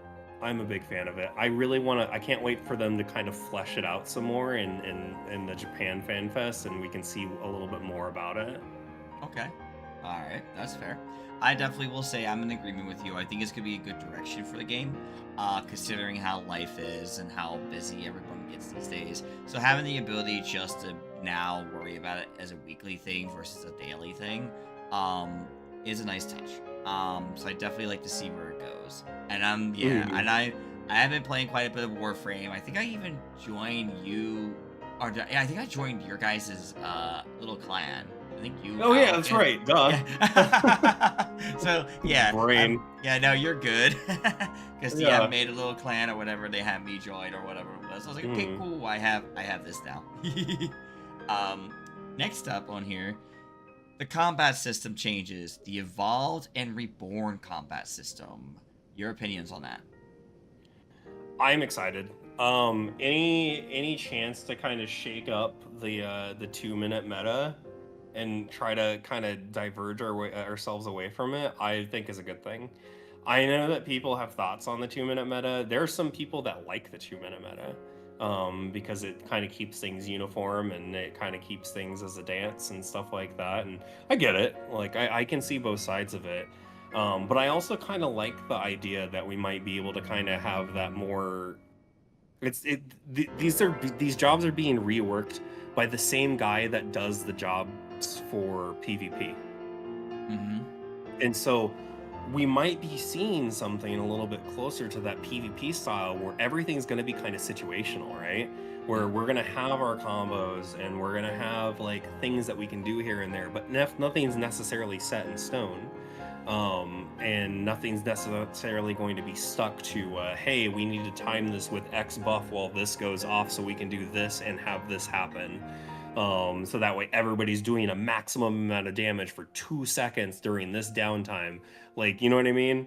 And so it's kind of like that, in my brain, in my mind space, I am kind of thinking of it as it's going to be something akin to like Guild Wars 2, where it's not necessarily, in my experience, not necessarily a set rotation, but you're kind of firing things on cooldown, and you're kind of like, oh, this procced, all right, we're going to do this, all right, this is happening, I'm going to go to this side, we're going to do this, we're going to pop this ability because this situation's going on. Like, I feel like it's going to hopefully kind of give us more reactive combat versus more of a static, like, you need to be hitting this every 60 seconds, this every 30 seconds, this every 60 seconds, this every 30 seconds, and then do this every 2 minutes. Yeah, no, I definitely even agree with. I think definitely we've been doing the 2-minute burst window for so long that I think just right now, I definitely think a break from it is a nice thing. I think that's been, I think for years, definitely in the making. So it's definitely gonna be interesting to see how they're going to decide how to remove certain abilities that we have now that, you know, increase like the party's crit rate or increase, you know what I mean?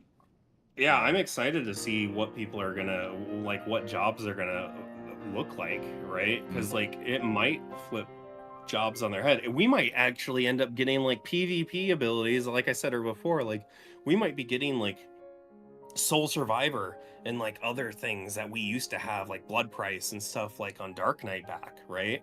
Who knows? We might get old abilities back from the previous iterations of jobs, and they're going to work in a similar but different way than what reflects a 2-minute, right? Or God, sorry. Oh, go ahead.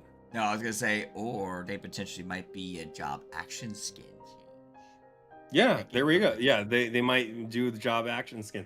I still think it was wild that they were like, hey, job action skins, and they literally showed Ring of Thorns for the screen. I was great. like, no way we get pole dancing back. They were like, here you go. It's probably gonna be tied. It's probably gonna be tied to an ability that you can't just spam, unfortunately. Yeah, probably not, but yeah, still. It's so great. It's there. Next up is the new tank. Obviously, we got Bastion as the tank, and there's potential that the Fizz range might be. People are speculating Falconeer. Are you interested in trying those out when they come out? I am going, for lack of a better term, balls deep into a Bastion. The second it drops, I am going to do the same thing that I did with Reaper, and I'm going to take Bastion, and I'm going to go straight into Palace of the Dead. One, because you start from level 1, you get to learn. That gives me a chance to learn the job from the ground up and place all my skills everywhere. And 2, I want to see if I can beat it. Get my Necromancer with it right off the bat. I think that I think I'm gonna like it. I'm a huge fan of Great Shields, and my favorite thing to do in Bravely Default is to use a Shield Master mixed with like dual wielding, because you can dual wield the biggest, thickest, most high defense shields, and then use abilities that do X amount of damage based on your defense. And so you could just like do like double 999, 999, 999, all the way down 9999, whatever, quad nines, Yeah. and not take damage. Oh yeah. And it's so cool. But like I'm so stoked for it. Like, it looks really neat. I like the concept of it. I like that it's more than just the double shields. Like, they actually kind of like rotate in place and you have melee and ranged attacks. I'm really excited to see how it's going to shape up. On the note of everybody thinking it's a Falconeer, I'm still going to hold my skepticism because everybody thought it was going to be Green Mage. But like, I don't feel like Yoshi P would intentionally put both jobs in the trailer, right? So I'm wondering if like, I have my own theories. It's a Final Fantasy VII expansion, let's be real, right? Final Fantasy VII, Final Fantasy 13. There's a lot of inspiration from both of those that we're seeing. Okay. Who's to say maybe it's not like a giant boomerang a la Hope or Yuffie? So like I've kind of got my thoughts on that, because like I understand that like it's the Guess Who's Back shirt, right? That's where we're calling back on. And I'm wondering maybe Guess Who's Back could be like a weapon that you throw and it returns. So so like there's also the theory going around that it could be like a hammer thrower or something like that, just because it's a very Norse expansion. So like we might be able to getting something like Viking or something like that, which I mean that would make sense too. But like I'm not gonna hold my breath for Falconeer, though it would be cool. But I'm also really skeptical on like a possible pet class when we're already getting Beastmaster. You know what I mean? Right. Yeah, I get you. I think I would basically be more focused on the Falcon, but I can understand where you come from too. Yeah. I think the reason was obviously because of a panel that the sound effects designer was holding, and they played a sound that sounded like a falcon, and it was kind of like leaked. They're like, no, wait, you weren't supposed to leak that. So that's why there's that thing going around. Now, obviously. I mean, they could just be pulling the wool over our eyes, right? They could be too. Getting people talking. Oh, absolutely, they could be. Who knows? We don't know for sure. Yeah. Usually they try to have something that kind of likes, but who knows? We don't know till we see what happens. So you could absolutely. Yeah, there's some people that are saying that they want Songstress to be on there, like a 10-2 reference. I'm like, okay then. I mean, it would step on Bard's toes, but yeah, I think we'll just have to see. You know, when it comes down to it, it's literally one of those. Gotta see what happens. I'm kind of hoping that they're going to even it out, because we have 2 support ranged, because we have Bard and we have Dancer, and we have a selfish range. We have Machinist, and so I'm wondering if maybe we're going to get a second selfish ranged, and so something that's more focused on damage rather than support skills, as well as the Corsair. Anyway, a Corsair. I mean, they go up, be up close, just be like a red mage version of a fish range. Just go in the back and shoot with our gun. Damn. You know? Damn. Yeah. Sorry. I'm a little upset at Dojo that you get to introduce the Corsair. So I'm like, that's know, that's what. Next on the list, though, so keep going here. The New Alliance Raid series, Evangelion. I hope I finally said it right. I might have said it wrong. You said it right. It's fine. Oh. You can also say Ava. Okay. What are your feelings on it? I'm excited. I think it's cool. I think that Yoshi P is kind of he's a grown man. He really is happy with, like, he loves the things that he loves. He really likes Evangelion, he's working with the writers, and he's working with like some of the. I believe they said that they're working with like specific writers, even ones that work with Mad Max and stuff like that. So like I feel like we're gonna get a nice, cool, and gritty quest line. I feel like we're gonna get something really neat for the Evangelion one. But I don't know. There was a popular tweet that was going around that it's going to stick with me until we get it. And it was a tweet that I saw that read, "Those plug suits are going to hit the Limsa Miko population harder than that spear hit Harshiphant." Oh my god. So I saw that and I started dying. oh god, I can only imagine. The reasons, because obviously for me, I maybe seen pieces, maybe nothing at all of Eva. So I'm kind of completely don't even know what is going on with that. So, if you haven't seen it and you have like Netflix or something, I recommend it. The show's good, personally. If you like mechs and stuff like that, it's an older show. And if you also want to watch the movies, I also recommend the movies because like they kind of did the thing where there's an alternate ending. Like you can watch the end of Evangelion to see what an alternate ending would be as a movie to it. So okay, good to know. Yeah, because I know Lark's been mentioning it. I know some people were like mixed reviews on it because it said to me, I'm like, I've seen like things. Yeah. Also, if you like trauma. God, it's not like I have enough of it. Let's add more to the table. Why don't I? Why not? Why not? Let's add more at the table. You ever played Nier?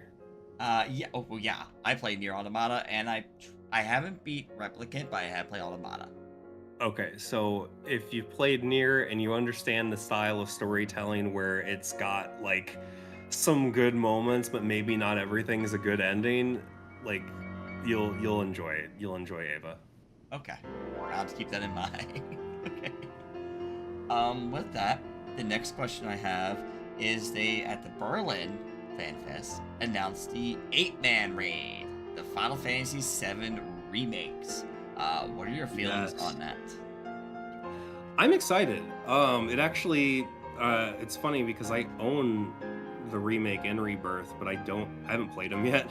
Mm-hmm. I haven't played the remakes yet, so now it kind of gives me some inspiration and plenty of time to work on that and start going through that. Which it was funny because I tried to stream it at one point, but I was having some sound issues, and I couldn't quite fix them. So I don't know. Maybe I'll try to give it another shot somewhere down the line. If not, I'll just play them on my own time, and I'll have fun with that.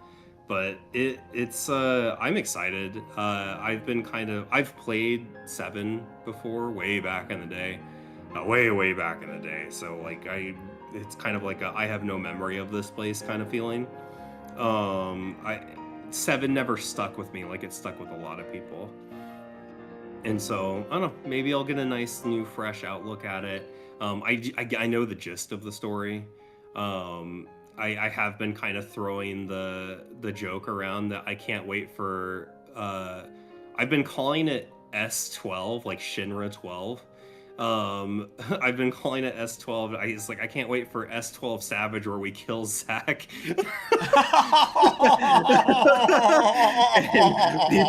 I've had people be like, "Hey, can I ban you?" Oh, that is awful. Oh my god. Oh my god. Wow. Oh, okay, damn. Or I can't wait for them to. Yeah, it's been. I've got some funny reactions with that one. Yeah.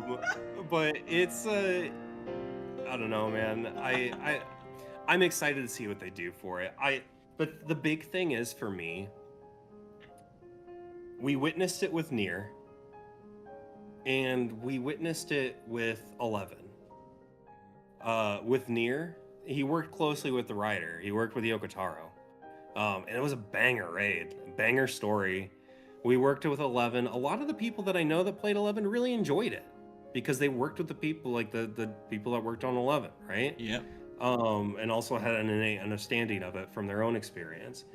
Um, and when Yoshi P tells me that he's working and introduces like the literal lead for when he brought Naoki on, like it was, I'm pretty confident that it's going to be a good raid series.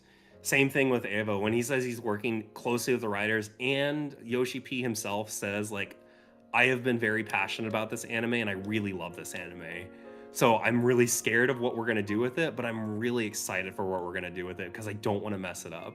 Like, when we have that kind of confidence coming from Yoshi P that he's going to do his best because he wants it to be good for himself too, you know it's going to be good. So I'm really excited. I'm excited for both. I think they're both going to be hits. Yeah, for me, I do remember playing 7. I got up to the original 7. I played up to Hojo. As I said before, I had the issue of under-leveling. So I remember getting to that point and struggling really bad and didn't really explore more like I should because I just focused on the story.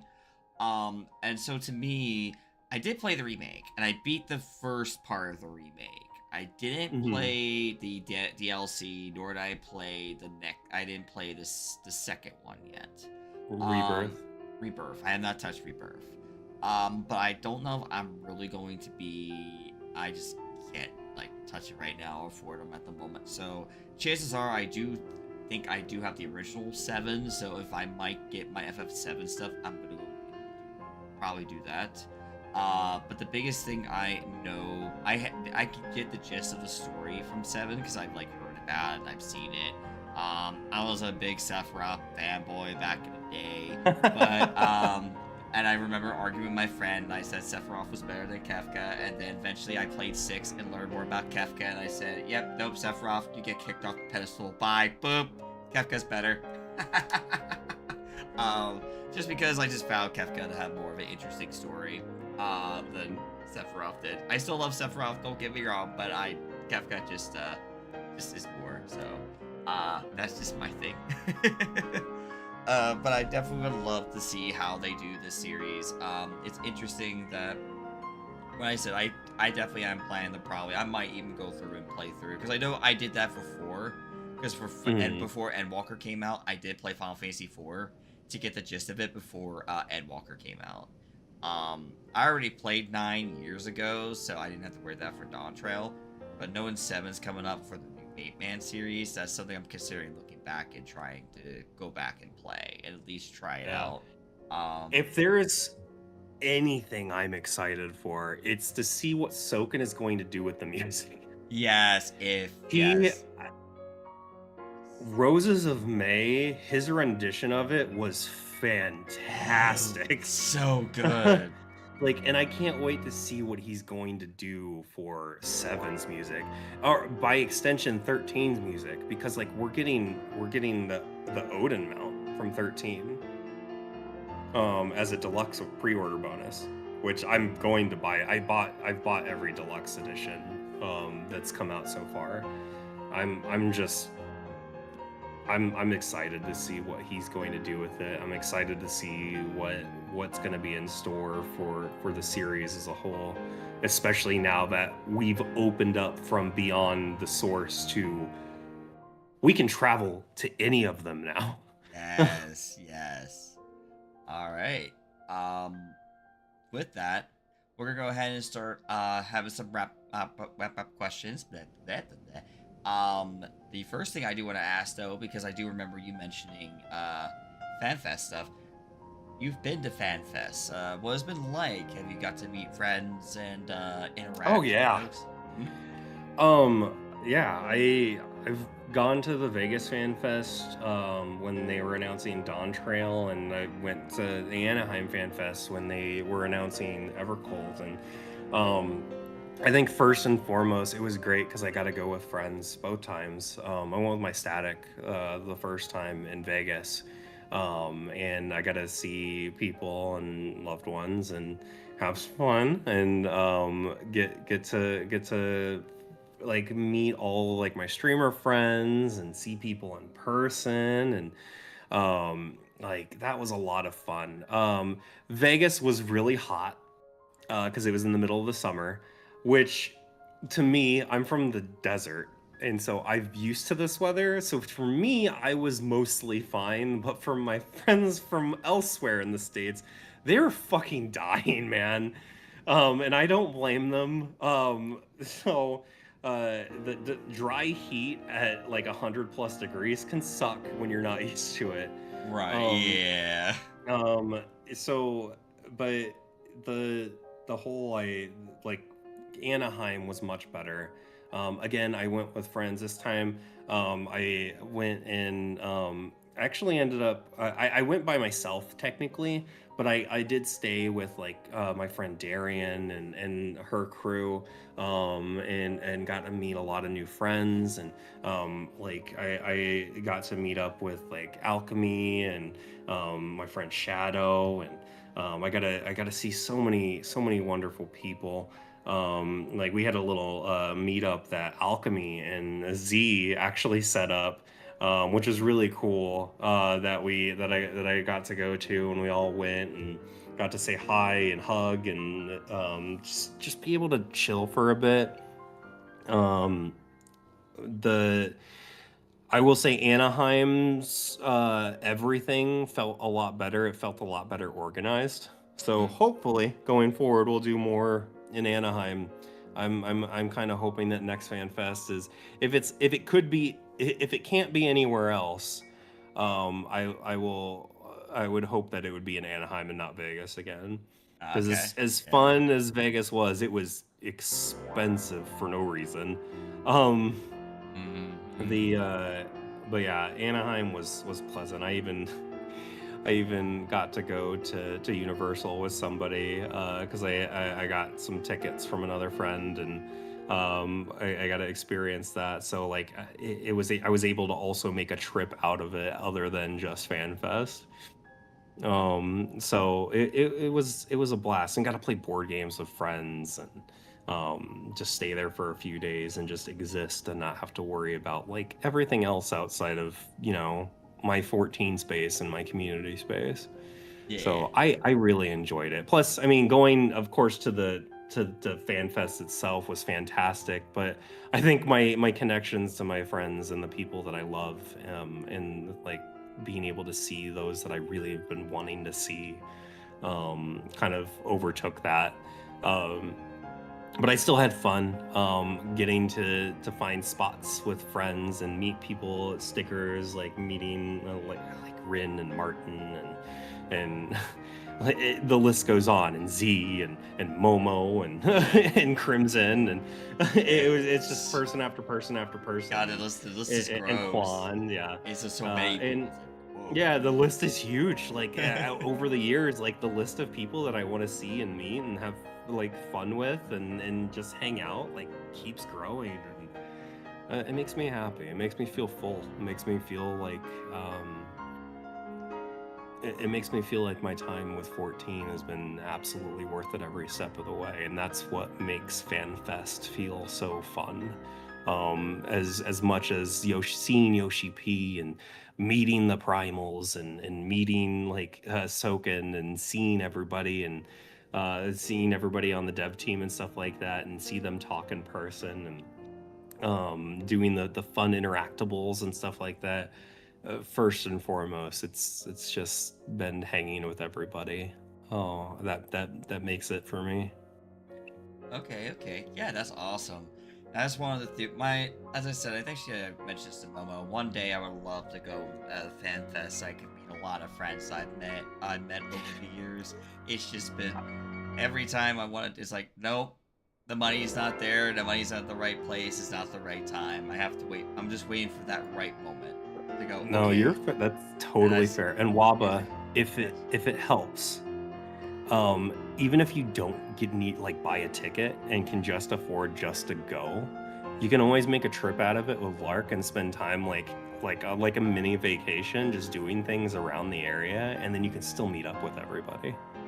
because that's what we had. There was a handful of people that just went to make a trip out of it with the intention of going to like Disneyland or somewhere else, and because they didn't have FanFest tickets, but we all still got to see each other outside of FanFest.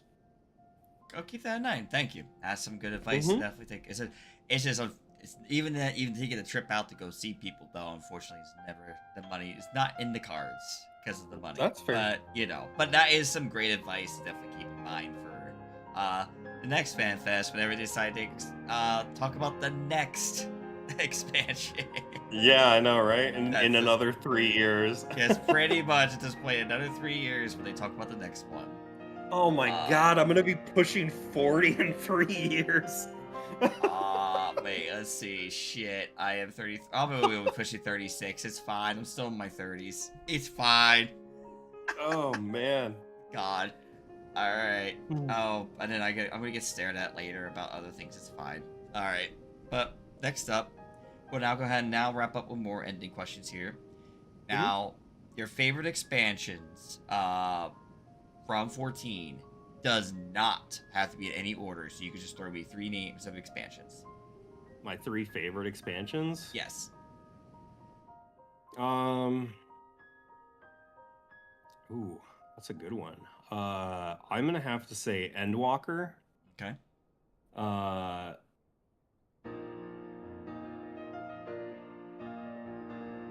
Shadowbringers. And you know what? Dawn Trail. Okay. The most recent ones. Okay. Yeah, the most recent ones. I have to say, if I have to pick between all of them, I'm gonna say the most recent 3. Okay. All right.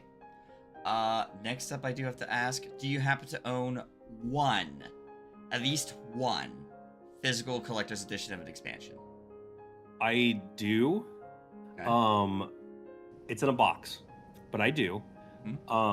It's the Heaven's Word. I have the dragon statue. Ooh, nice. Okay. I have the Heaven's Word dragon statue. And the funny thing was, I didn't buy the collector's edition. I was working at or I wasn't working at GameStop at the time because this is after. But I was like around, like I went to a GameStop that I knew the people there.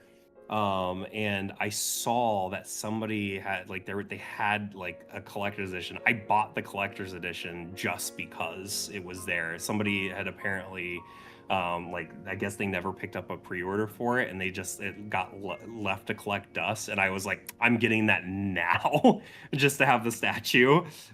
Like, I don't even have it on PC. I just want it for the statue. Fair.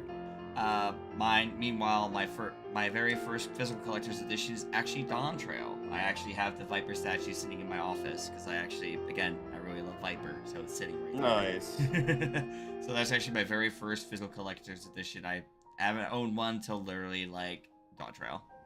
Not gonna lie, I'm really tempted to get that Reaper one for Evercold. Evercold, yeah, it looks really nice. It looks dope. I do like the fact that you've got your Void sent out with you on that. Yes.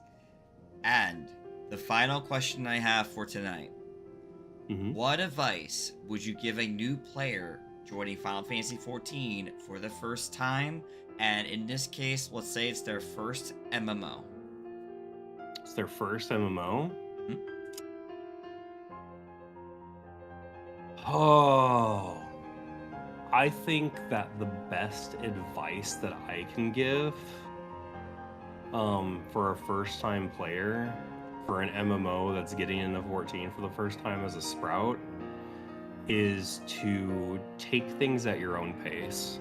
Don't rush for anybody else. Just do it for yourself. If you're wanting to get through the story quickly, you do that story as quick as you want to. If you feel overwhelmed by the amount of options you have, because I'm gonna be honest, there's a lot of stuff that you can do in this game. I just focus it at your own pace. If something feels shiny, chase the shiny. If it doesn't feel as shiny anymore after you do it, chase another shiny. I will say the most important thing that you can do is if you feel like there's too many things to do, just focus that flaming quest, because that's your MSQ, and that'll be the next thing that pushes you to unlock more options until something does catch your eye. But that's the only thing that I think that's probably the best advice that I can give, because I know how overwhelming a huge game like this can be. There is so much that you can do, even down to stuff that has nothing to do with the actual game, like role playing. So like it's all down to what your personal preference is and what you're feeling in the moment. Okay, no, that's some very good advice. You know, at the end of the day, people that MMOs over in general are overwhelming. Like joining any MMO and any, especially like ones that are like right now, like WoW, 14, even probably playing ESO, anything like that. A lot of them are overwhelming. So I absolutely agree with that advice. Take your time, ask the questions as you need to come about. So I think that's honestly some really good advice to give. So with that.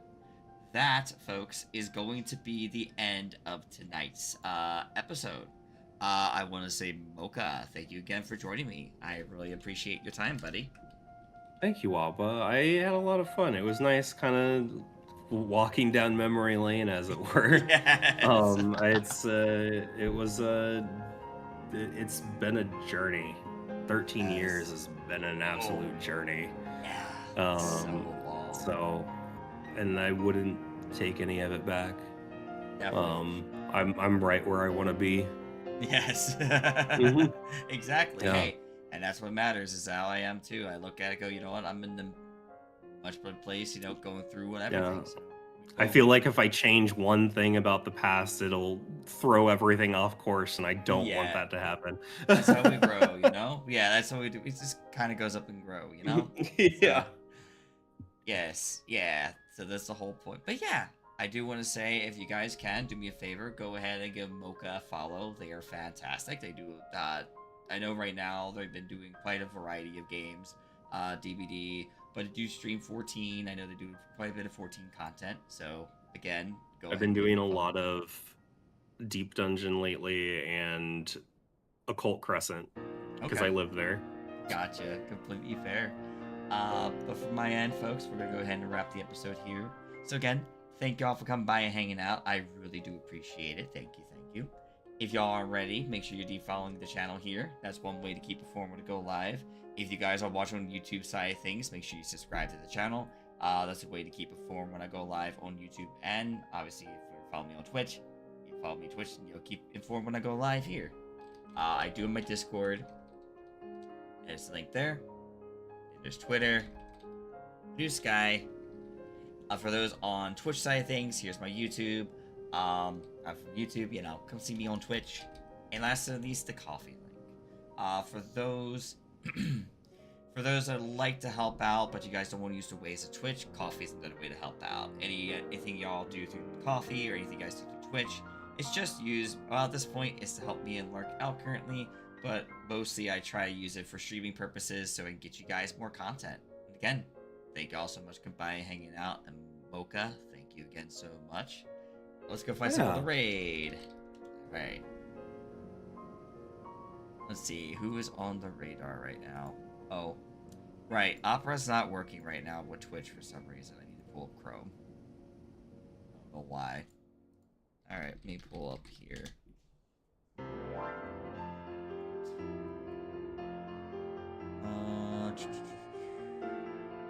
Raid. Akita, actually. Looks like Akita's doing some 14 stuff. Akita Fuki. Yep. Akita Fuki.